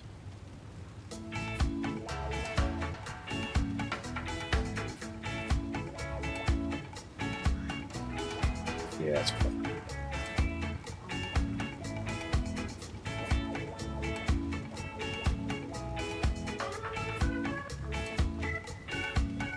Control destruction, less crit strike, but less crit, but more flat spell damage. That's not terrible.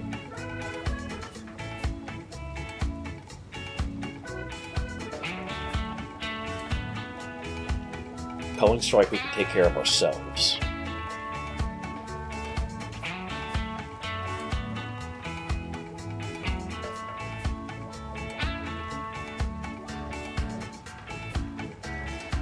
Yeah, that's where we just dump the crit chance of the golem itself, because it's not going to matter.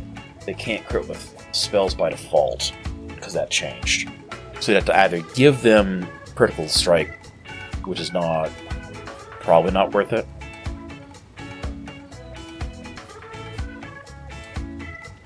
Yeah, it's probably not worth it.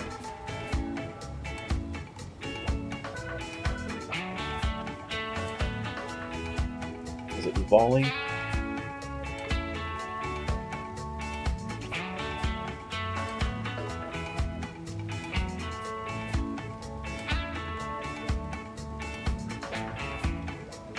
So it gives us 4 additional projectiles. They do 21% less projectile damage. But instead of having one fireball, they'd have 5. So that's still a net gain of damage.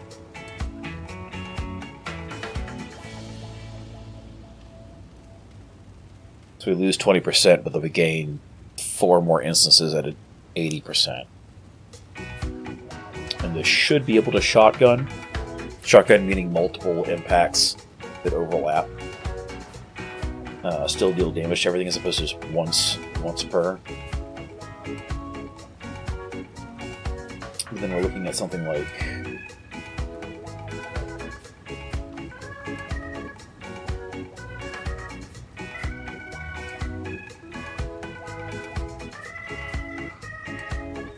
CDR, and then increased cooldown reduction is good. We want to run Harmony Jewels though.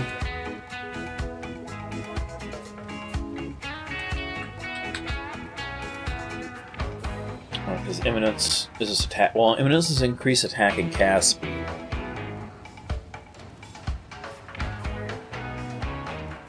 But Harmonies are increased cooldown recovery rate. What's the cooldown? 6 seconds on the Magma Ball? Not great. We want them to use our highest.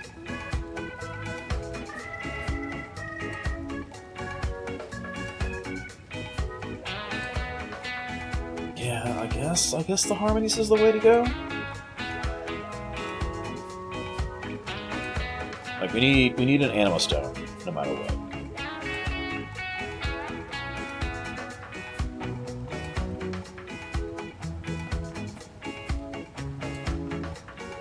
Is the 18% average increased cast speed worth? No, because it still doesn't matter, because at the end of the day, the cooldown for the skill is still going to be the limiter for that. So we need the cooldown recovery rate.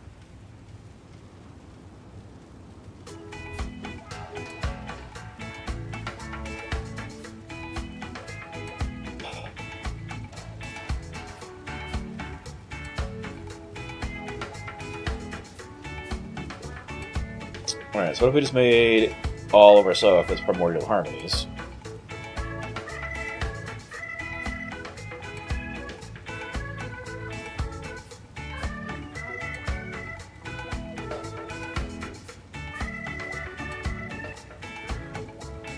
It's looking at seven golems max strat wire. That's a lot of stacked CDR. So we're down to a 1.1 second cooldown on the Magma Ball. That's pretty good, actually. So if we do something like step the count up to 5, we ran something like see, Carrying Golem's not going to, because it's physical. Chaos Golem would.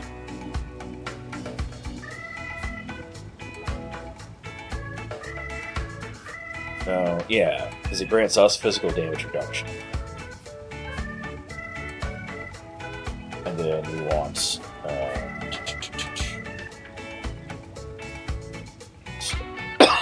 the Stone Golem.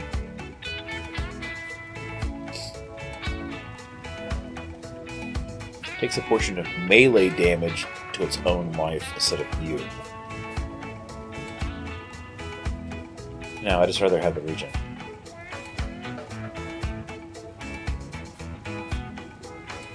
Like, because of all the stuff we've got, instead of it being 105 life regenerated per second, we're getting 477 life regen per second, which is huge because it takes us up to 536 from 58. Like that's a 1,000% increase, right? 100% increase, 1,000%, 10 times, 11 times almost. Yeah, so 1,000% increase. So that's definitely worth.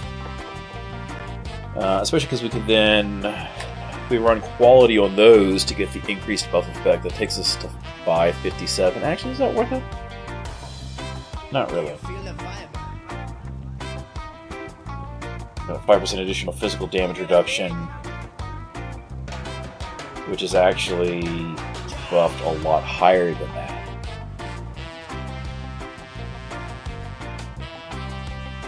Yeah, that's huge. That actually might...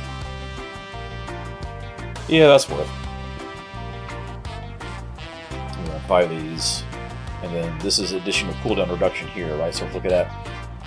1.158 seconds on the cooldown. If we... That's a tenth of a second off. That's not bad reduction just for quality. Is it worth, instead of something like...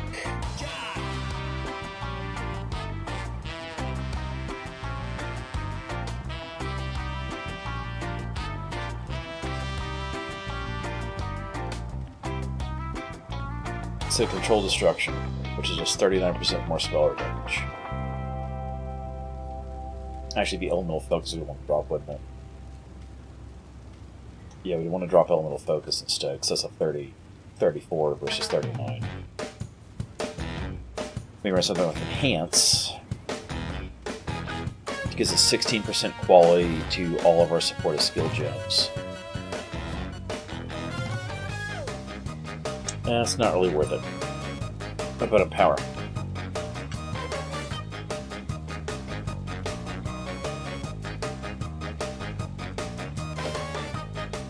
This gives us effectively 2 bonus levels. It takes it to a 22. I mean, that's a pretty good increase. And then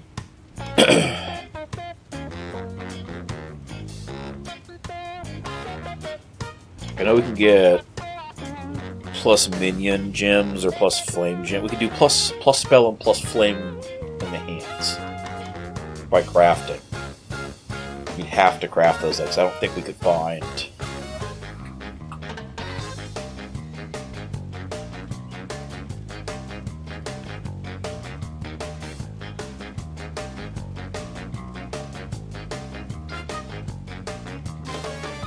What's that modifier called?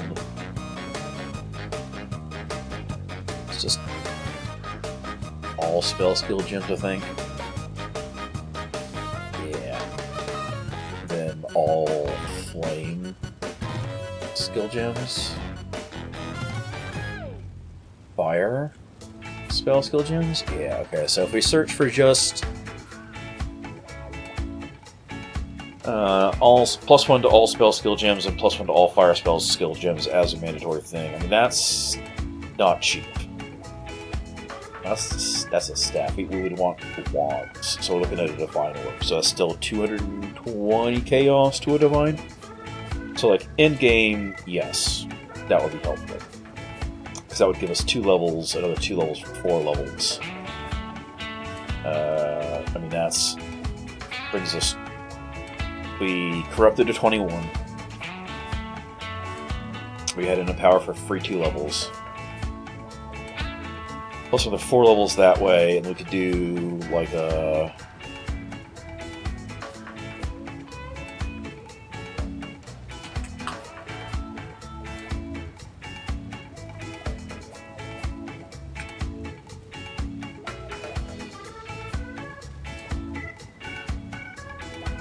helmets that are +2 to all minion skill gems are cheap. We could do that. Sir. Okay. That'd be a cheapie voice. It'd get us from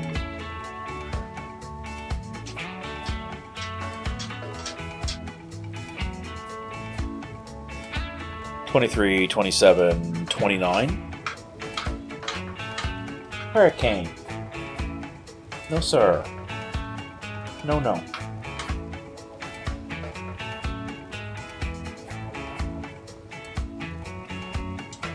Well, we got lucky and we're rich and picked up a level 4 corrupted in power for the +3. We can get to 30 that way, but I don't think there's a way to get anything extra in.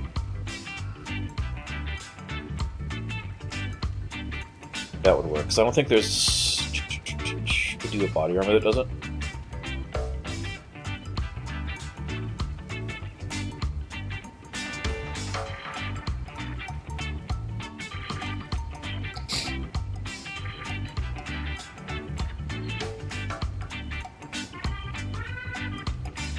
Yeah, it'd have to be all skill gems as an explicit.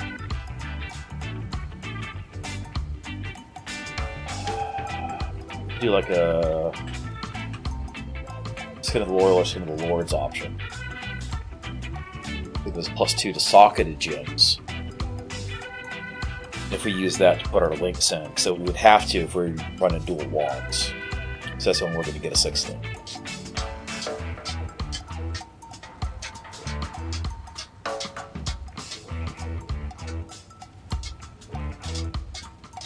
One minute.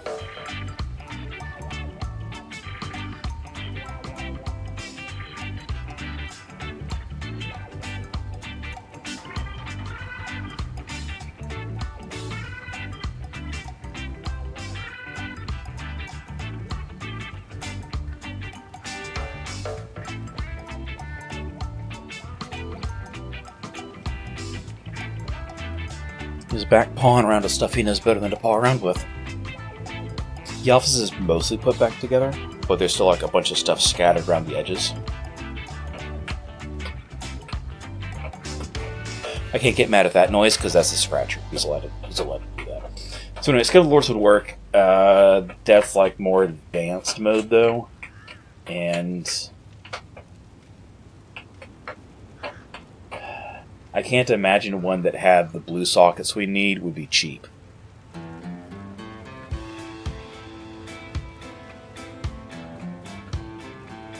We could do Skin of the Loyal, which would be the cheaper version. But again, with the number of blue sockets we need, so we're looking at what, 3 blue, a green, and 2 red.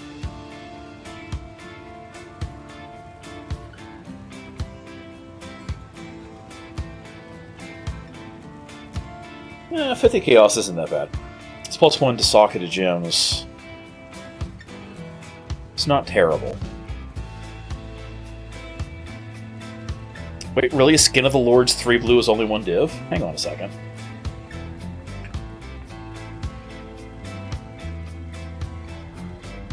Huh. No. No, I guarantee you this guy's not selling his... He's not selling this one.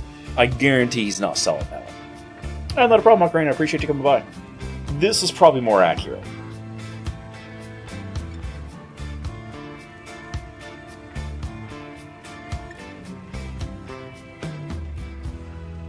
Because there's no way this dude at 1 full... I don't have any... Okay, but I don't have any divines. That's part of the problem. Also, the Ancestral Bond's kind of a dog shit. Damn.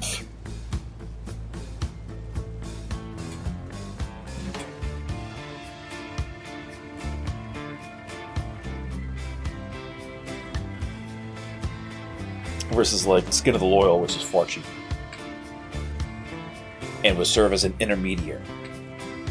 And unlike Skin of the Lords, which requires everything socketed in it to be corrupted, Skin of the Loyal does not. See, so again, we're talking about incremental increases. Look, I've still not dropped a divine this league. Still. Granted, I'm not in red tiers yet, which is part of the issue. But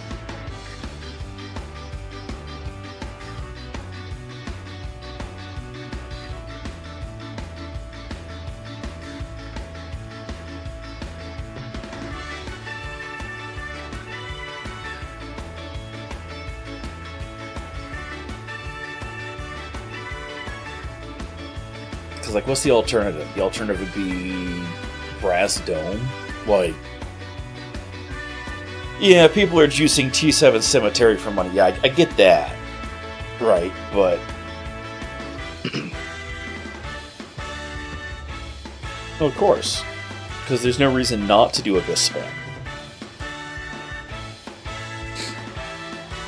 But you need Atlas completion to do it effectively. And I'm like halfway there.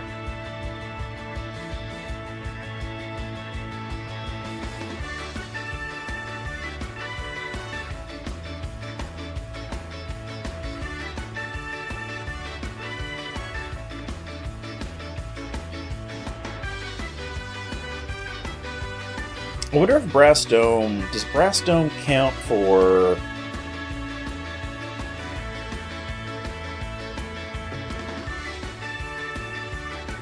It doesn't count as a life mod, right?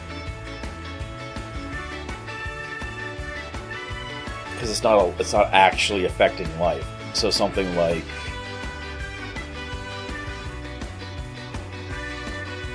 50% increase max life if there's no life modifiers, that would still apply.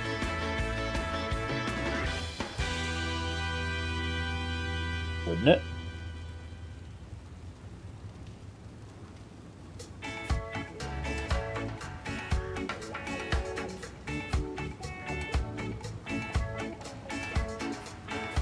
What is it? I need to check Putty B. Yeah, I think it should proc the mastery. It's just Path of Ability doesn't display it. Alright, so go Brass Dome. What are the flags on this? Elemental resistances that have elemental resistance tags, global. Nope, strength provides no bonus to max life. Does have a life tag attached to it, so it's going to block that.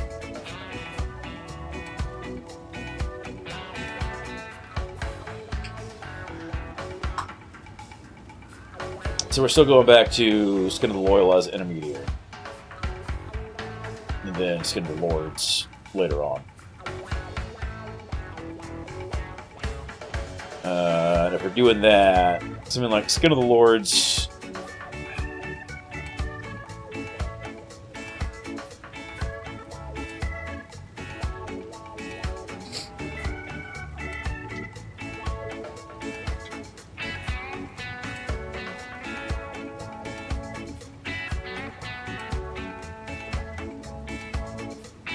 We do it as a count instead. This gets way cheaper than a div. Oh yeah, these are throwaway costs. Actually, we could get a cheap ass amulet too.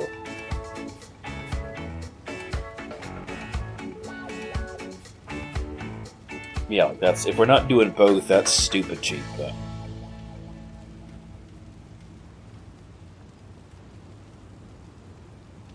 So that'd be a cheap, easy way to pull that up.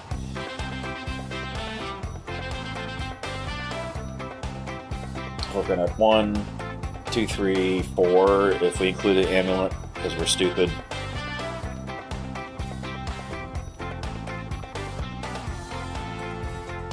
I mean, that's 24 easy. We could corrupt for 25. Empower would come after replacing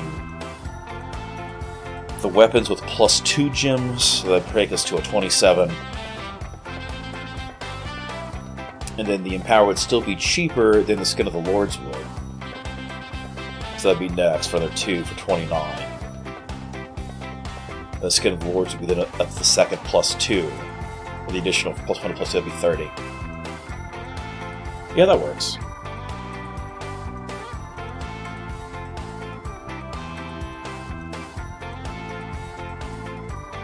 We could look at something like Anchor to apply here, right?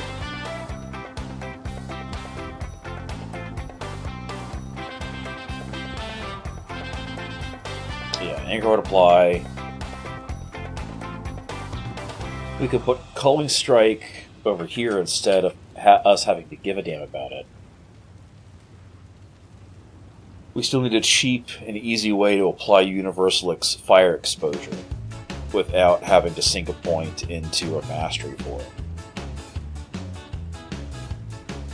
But at that same point in time, we could also do something like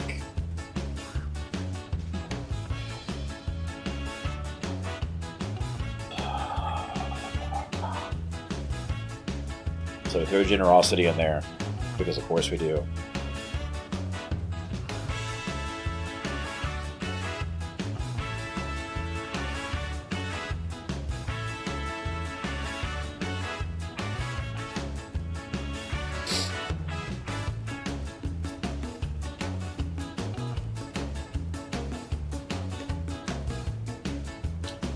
We're not running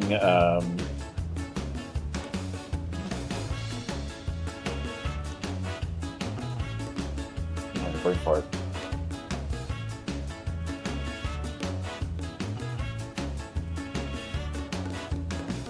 What's the... Oh, we're not running Ella Focus, so we can still crit. So Zealotry could be beneficial there for the crits and the more spell damage.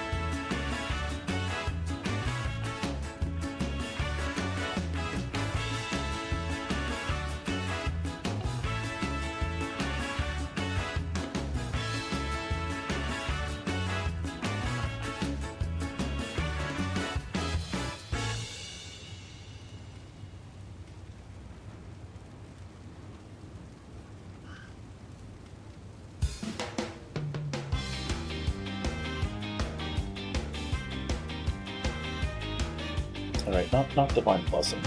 I don't have Divine Blessing in there.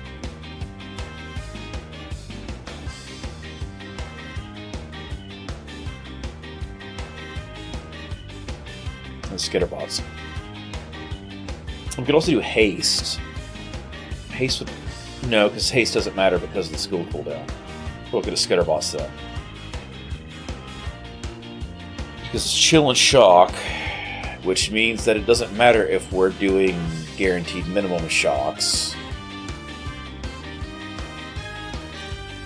So maybe we do go back to Bastion of Elements at that point.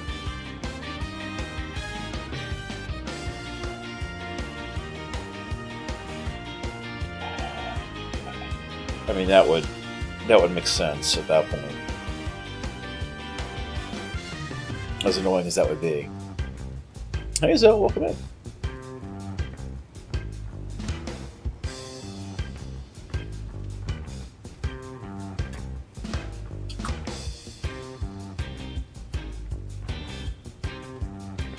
Calls forth Protective Aegis, takes elemental damage from hits for you until depleted. Will be restored to full value to short delay if you stop taking elemental damage from hits or depleted.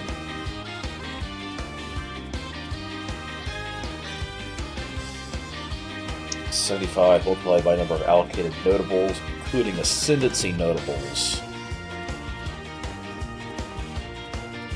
Does that show up in the, No, it doesn't. Or does it? No, it doesn't. So, 1, 2,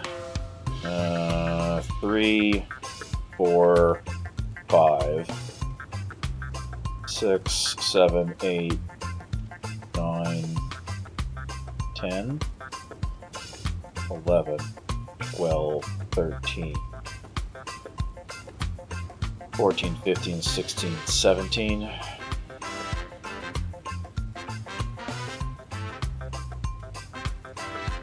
So we're looking at 1200 damage, almost 1300 damage. I just had a conversation with myself. I'm typing things and answering them like I don't know.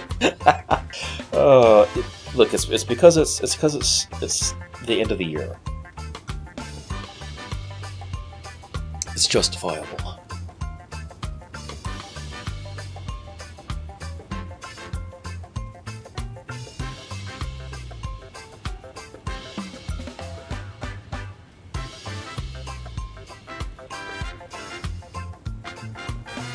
So we still need a way to apply Mastermind at Discord. The end of the year has been a wild one. Like, I'm not running maps right now, and I'm looking at building a new character for a reason.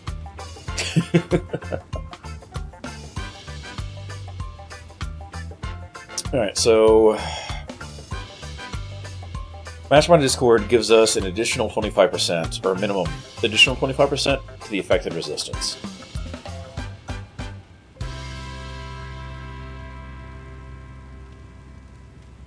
So we just need to find exposure for fire, easy ways to do fire exposure. Right, so elemental equilibrium is one way to do it, but that's kind of a dog shit way to do it, and I want to fight with it. Scorching Ray would do it, but then we're looking at Scorching Ray. The problem with Scorching Ray, applying it is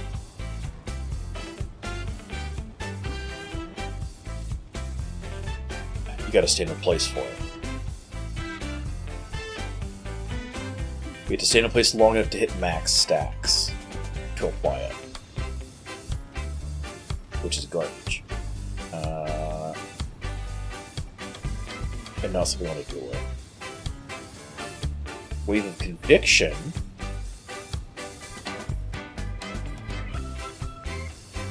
Wave of Conviction can be useful.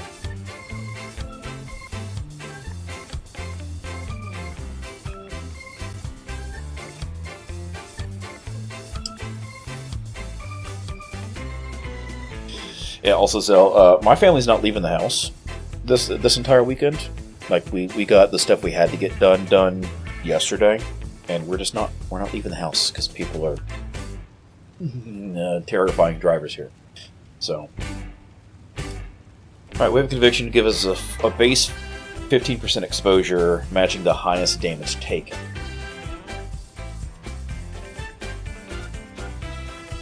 Which is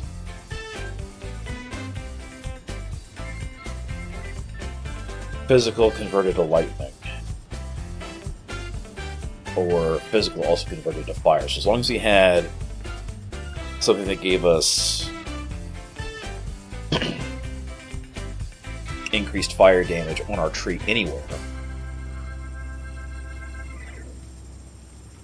that would automatically do it. Or we could run one of the house by contrast. The wife introduced our child to Portal on the Switch this weekend, so they've been back and forth for that. Threat of Fate for what?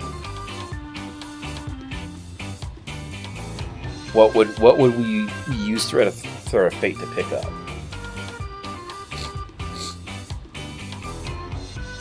Like, yes, we could throw it up here, right, and grab Cruel Prep and Golem Commander with it.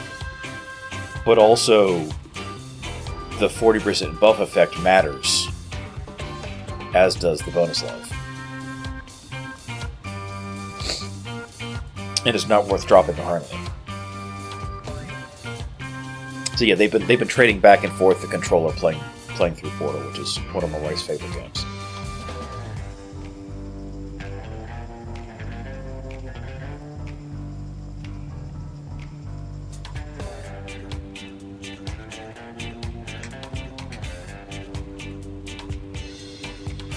Because we can't get Firewalker. You know, we can get fire damage. I think it goes right between the two, because the way they reset it, if I recall correctly.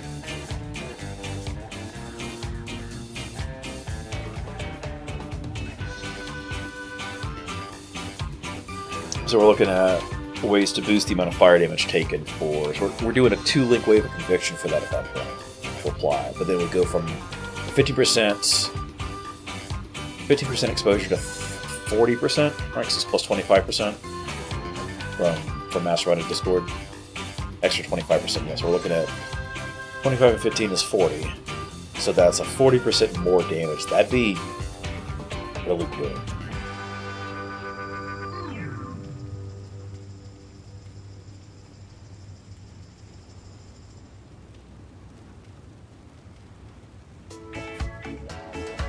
Where's the...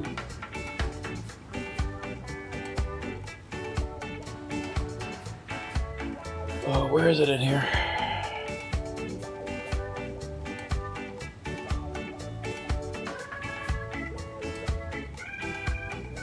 It's under enemy stats, right?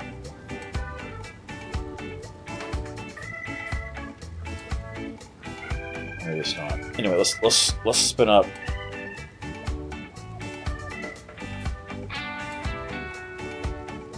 Wave of Conviction. And then something fire related.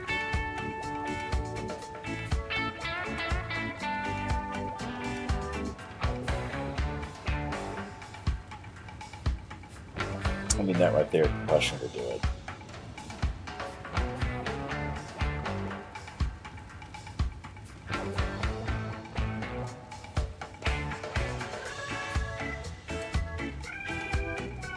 Then that means we're always dealing more fire than everything else. Alright, so we're going to be applying Wave of Conviction, exposure type fire. And the fire exposure, why is it not taking into account Mastermind Discord properly? So we're going to set that in the configuration.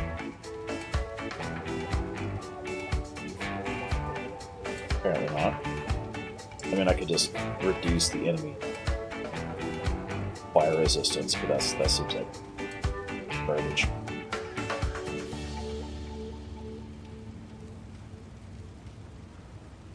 I guess there's a way to set that otherwise. Unless set it as the primary. No, so it doesn't pop it again. Why is that not something that can be scaled?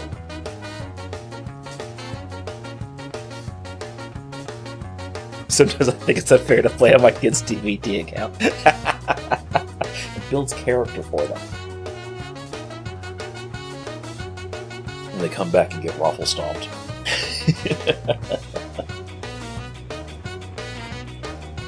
Alright, so we can't change the amount of exposure, but we could fake fire resistance down 25%. Which is about the same damn thing. If we did, what's the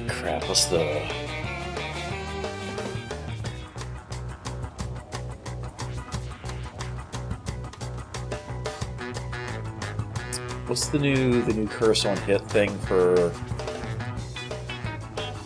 what do they change that name to?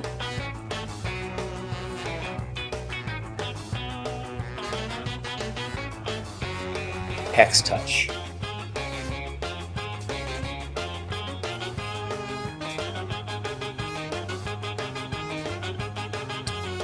First skill that hits enemies and hex curse to work. Hex will be applied to zero by the other skill. Cannot support totems, traps, or mines. Minions cannot apply hexes this way. It's a less effective support of curses, but it doesn't matter because it's only one thing I've got to cast as opposed to flipping back and forth with P2, which means I'll actually do it. And then we're still looking at flammability. Let's say we go with hex. Flammability is still going to be the better way to go. Because that's 30 LRS versus 36. And even with the reduced effect and duration, that won't matter.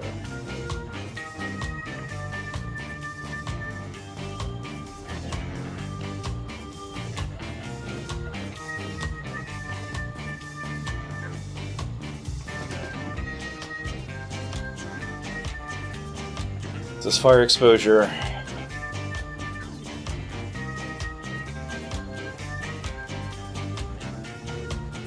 Flammability.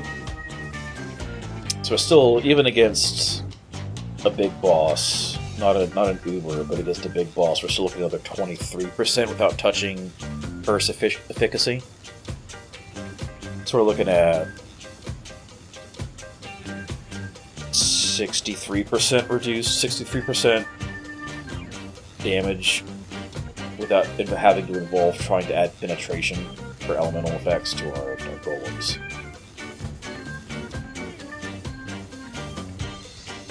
That's not bad.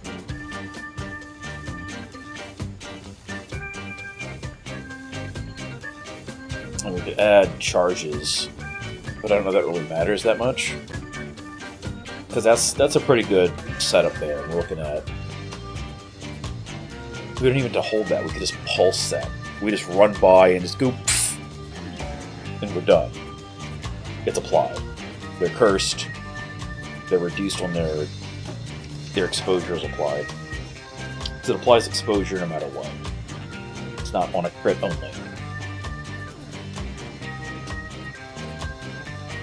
Wonder how long that lasts for. 4 seconds. Okay. And then the Hex Touch, the flammability. Use curse duration 31%. We're looking at... How long does that last for?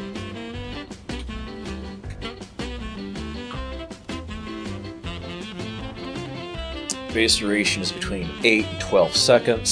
So, I mean, yeah, no, the curse will last longer than the exposure will. So that's not a concern. Or at least not a concern we need to have. So that covers auras. It gives us skitterbots. Do the skitterbots not show up? Yeah, skitterbots show up.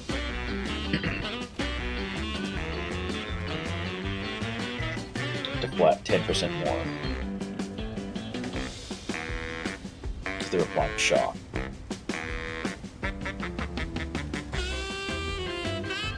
I don't remember how to set up... Oh, God.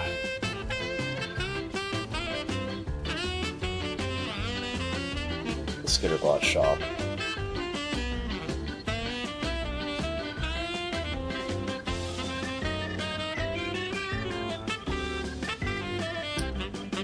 thought this used to be in here, and then one of the updates ripped it back out again. But there used to be a toggle for Skitterbot specifically.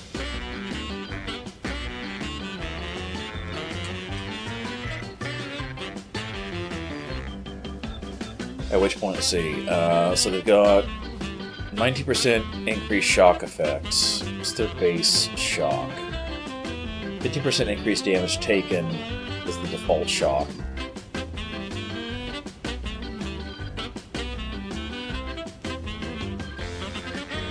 Increased effective shock will apply.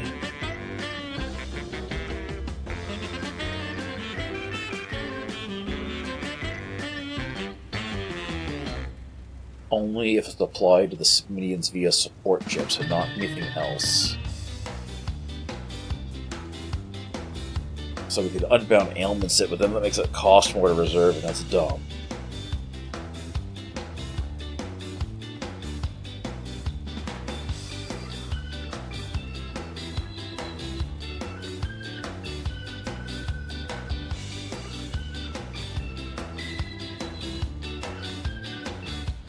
Okay, calculator time.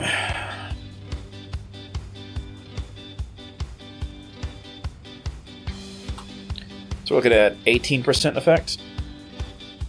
LiveSpace shouldn't have crashed.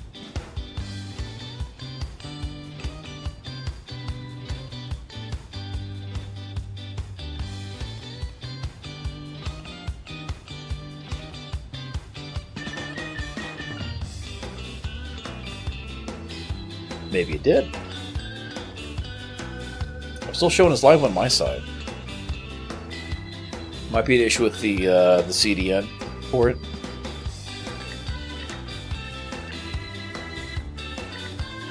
Oh, okay, cool.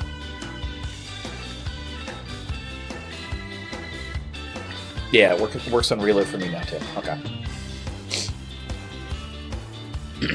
Sometimes, so the CDN they've been working with their content vendor for that. They've been making patches, which it's 6:30 Eastern time, so it's patch time. So they may have applied a patch or something. Just had to trigger a refresh as a result. All right, so we're looking at 18% shock then, because 19% increased effective shock on a 50% shock. That's about 18% shock. So if we go over to configuration and say, yeah, shock, we go 18%.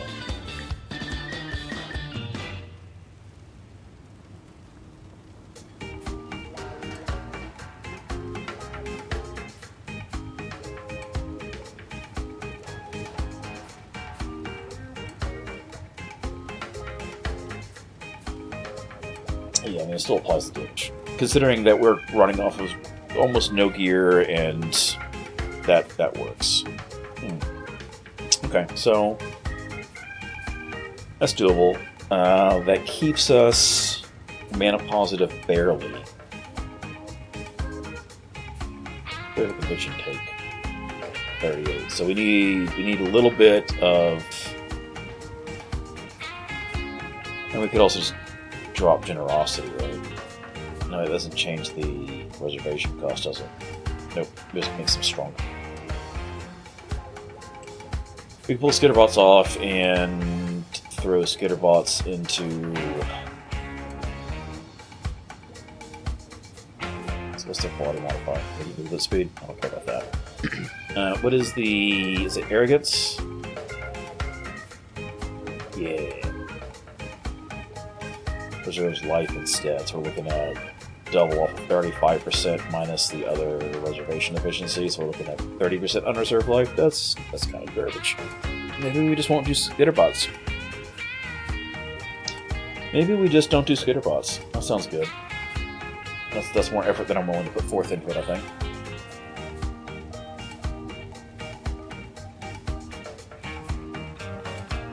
And then we'll do like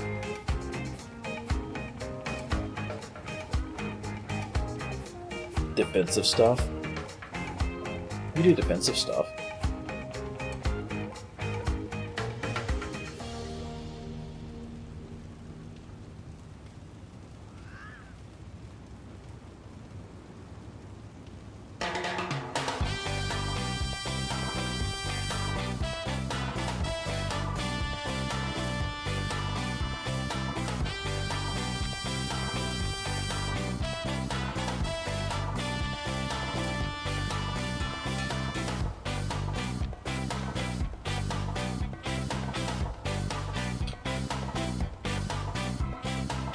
So they ran these. One of these is a blessing.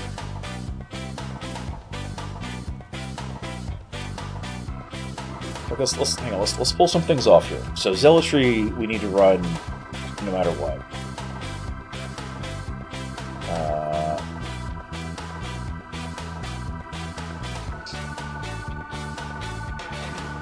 And then we run like determination. There's a big armor.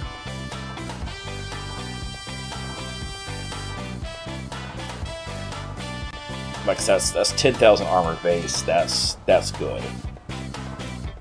We run.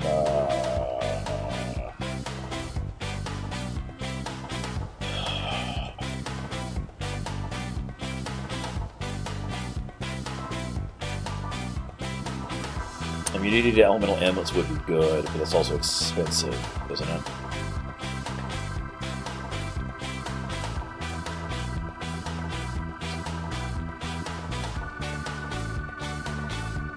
But it'd cover a lot of shit. Plus, it helps shore up resistances. We don't need the resistances for allies, so we need to put that under arrogance. But anger, generosity. So if we look at the blessings, Divine Blessing boosts the aura effect even more. Cost mana to cast and they last. Eternal Blessing is just always run. No reservation. But then that disables all other auras, which is not what we want. Guardian's Blessing.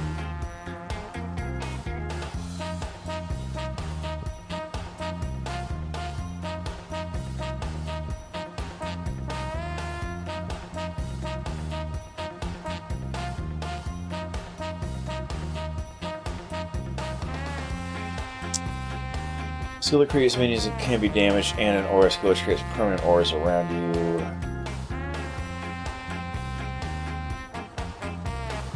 That's doable. What if we had like a Chaos Golem on that?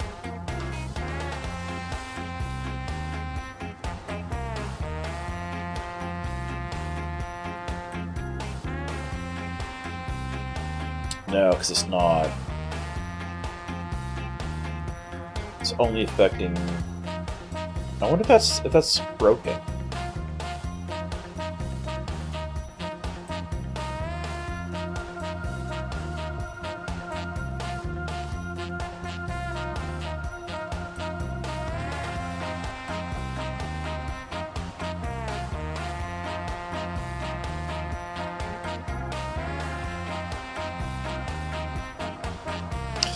No, so look at it, anger, generosity.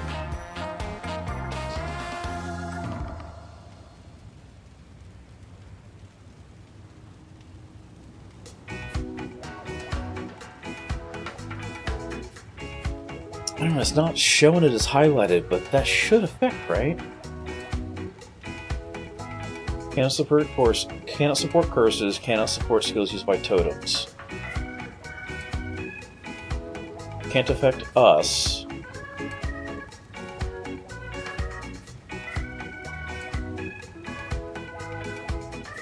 Oh, wait a minute.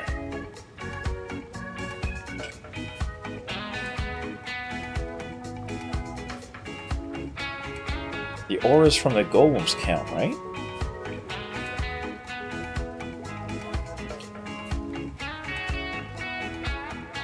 %increased aura effect. Having a reservation. Count as blessings. Can only have one aura from blessings. Cannot apply auras on you unless you have minions from a supported skill. Yeah.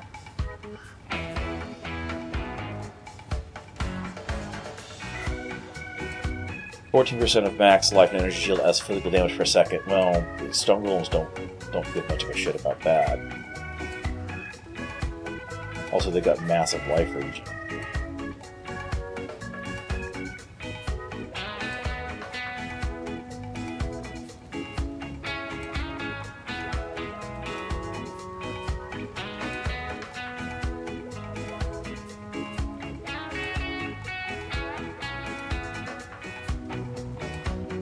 We're a little oversubscribed that way,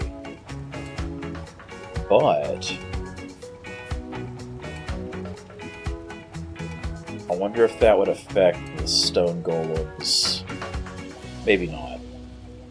But still. Let me go back to Zealotry. Okay.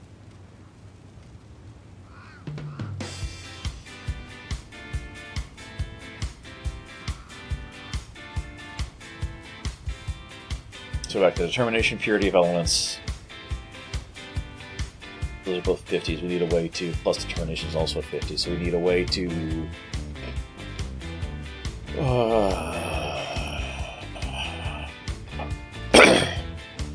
or run an Arrogance.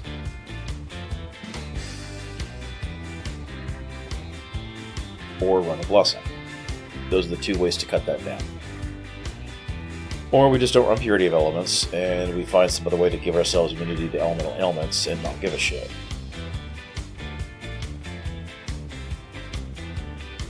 At which point...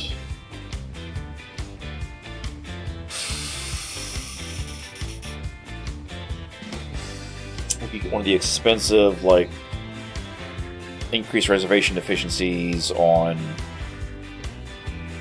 helmet jewels, right? Or helmets. Along with that.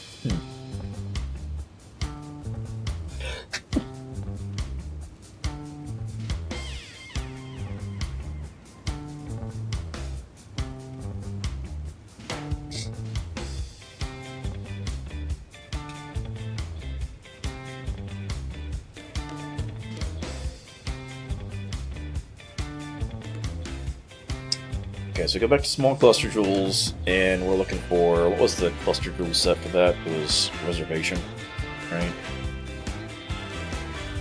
Reservation efficiency. Add a small passive skills. Grant 6% increased mana reservation efficiency.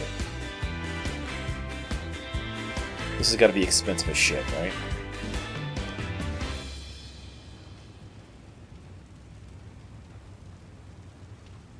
Yeah, but the problem with getting it fractured on gloves and helm is if I'm trying to run +2 minion, all minion gem helm, is that hella expensive. Actually, a small cluster jewel would be pretty cheap, actually. Less than 10C. Because I don't care about... Actually, no, I do care. We do care. Because depending on the suffix... it applies to different... or is it prefix? It's a prefix, isn't it? It's a prefix. It increases the reservation efficiency. So we could do, like, uncompromising for 50% increased mana reservation efficiency there. Or... because the determination's at 50%. Zealotry's at 50%. Anger's at 50%. So if it was for any of those three, uncompromising would work.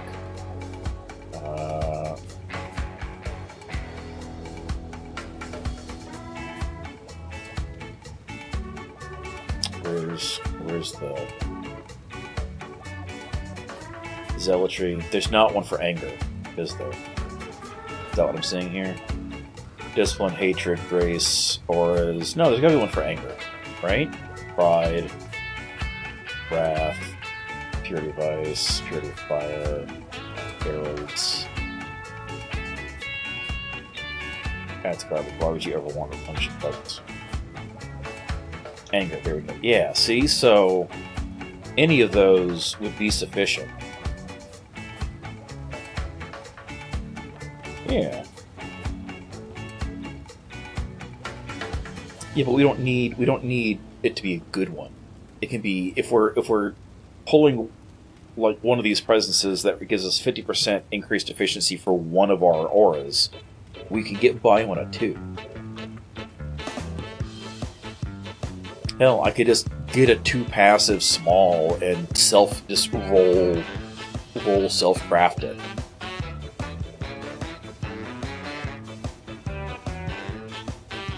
Because who gives a shit about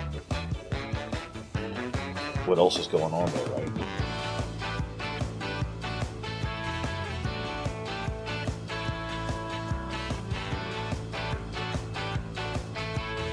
Bam. And we just cut out one of these branches down here.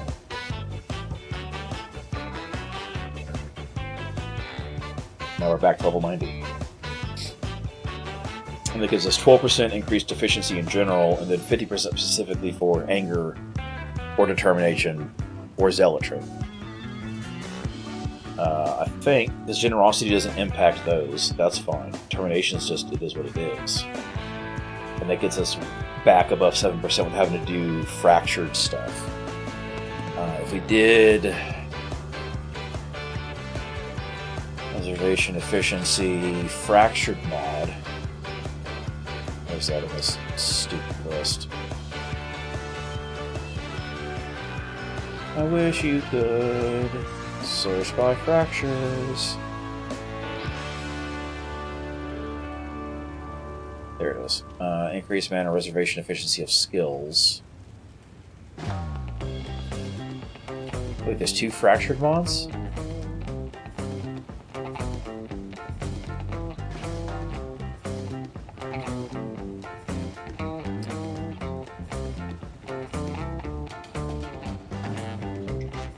I'm not finding either. Because I did the stupid implicit like nothing. Not the fractured.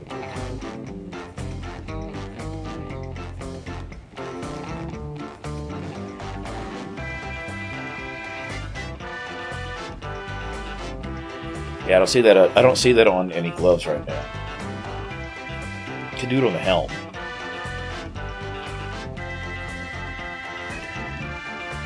And then if we add in minion skill gems, what's a +2 minion? All minion skill gems fractured. That's 20 divines, 30 divines. No, fuck that. We're gonna go with the gem. We'll go with the jewel instead. Because that's way better. This works. This is runnable. Efficiency got moved to booze? GGTY.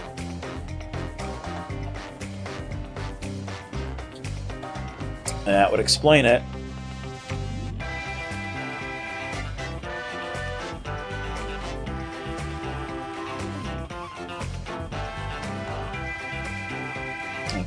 That's something I'll have to play around with later. This works though. And then I'm playing something I've never done before, Elementalist Golemancer. And then it doesn't really matter what the hell else my gear is, because it's just grab stuff that adds skill levels, and then also stuff that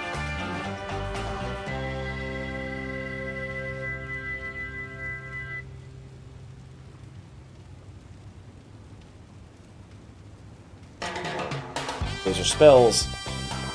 Actually, we wouldn't want to go with the Fire Jewel, because Anger... No, that doesn't apply, because... Yeah, we're not running Arrogance, so it wouldn't matter. Okay, no, we still want to do this. I mean, so that's going to get +2, +4... The wrong button. This works. This is doable. This is workable. And then we'll just throw in the standard defensive stuff. We'll throw in Flame Dash, and we'll throw in... I don't know, something. Convocation?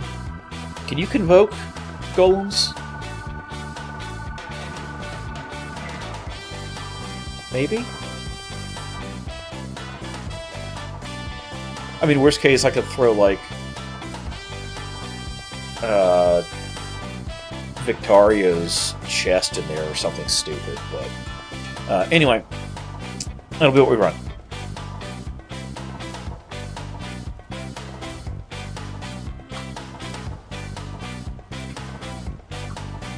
This will be what we run. I like this. This works. This is the wrong... Where did my camera go?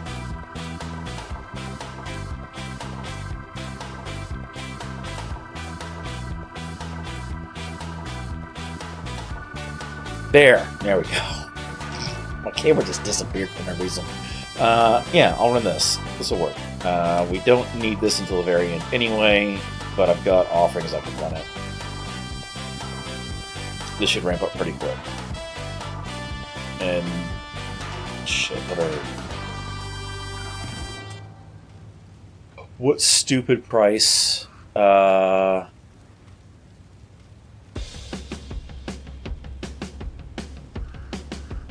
stupid price are Anima Stones going for right now?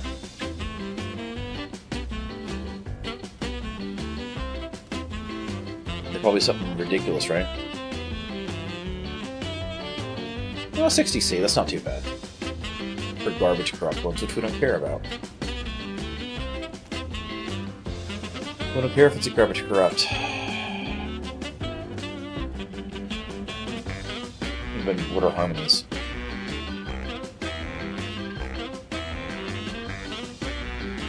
$20C? Yeah, so they're more expensive between them because everybody runs harmonies. So it's like, oh, I want the cooldown reduction, which literally the only golem that matters for is flame golem. Anybody who runs harmonies on a carrion golem is a moron. Flat out moron. You run eminence because it makes up so much difference. You don't care about the cooldown recovery on the leap slam. The leap slam is the garbage bullshit attack. You want the faster attack speed for the multi-slash. If you can increase the cooldown recovery for a carrion golem so it never does the leap, you do that. I've run carrion golem every league but this league since it came out. When everybody on the official Discord is saying, oh, this is a garbage skill, I'm like, I'm putting out 60 million damage with 3C worth of gear, guys. Come on, just play it right. And then it got popular because I started sharing around Path of Buildings for it. And then a streamer picked it up at somewhere. It did it right. Because everybody was doing harmonies. Because they're like, oh, we want the big leap slam. No, you don't want the leap. The leap slam is dog shit. Even if you do conversion on the damage, it's dog shit. So.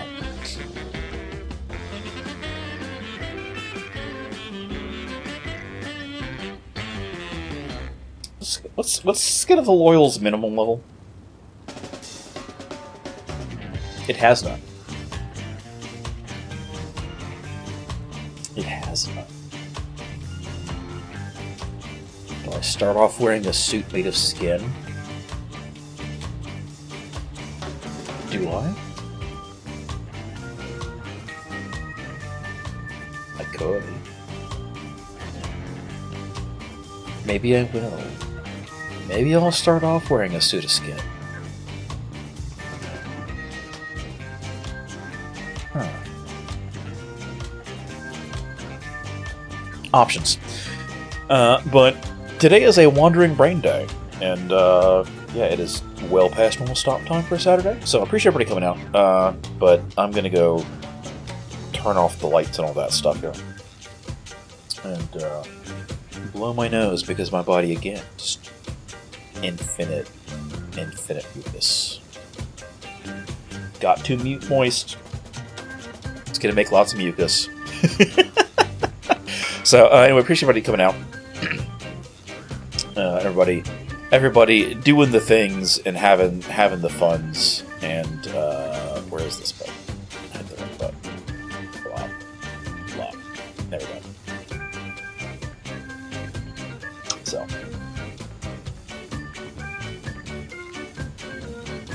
Yeah, that's not a helpful Skin of the Lords though.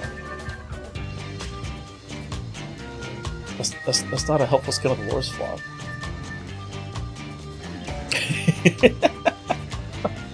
Anyway, I'll probably be around in Discord later or whatever. Y'all have a wonderful evening. As always. Oh wait, sorry, no updates. No stream on Monday.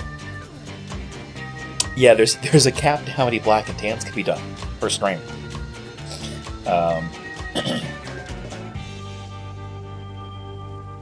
No stream Monday because I'm gonna go play Magic, so that'll be fun. So no stream Monday, and then back again Wednesday, like normal, for over on the YouTube side of things, or on LiveSpace for more Space Engineers for the Mark II Killer Tomato ROM. It's honestly flat disgusting how effective it is with some AI control to send it to the target area. It works so much better than the Mark I. Yeah, I mean, Look, if you want to vendor it, vendor it. I think that's probably worth money, though. I just don't know what you'd run 4 red with Eldritch Battery. Like, that's a weird color combination, unless you're willing to spend Corrupted. I mean, you could spend Corrupted, I'm not up to that just yet.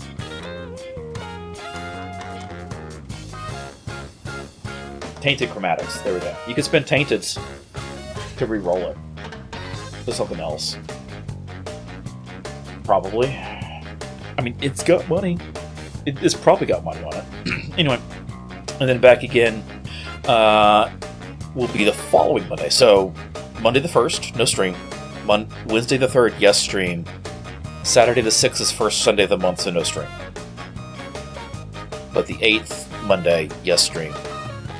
And then should be normal schedule moving on from there, unless something weird happens, like I get sick or whatever. So, CF Hidden Blade Scion. Oh, okay.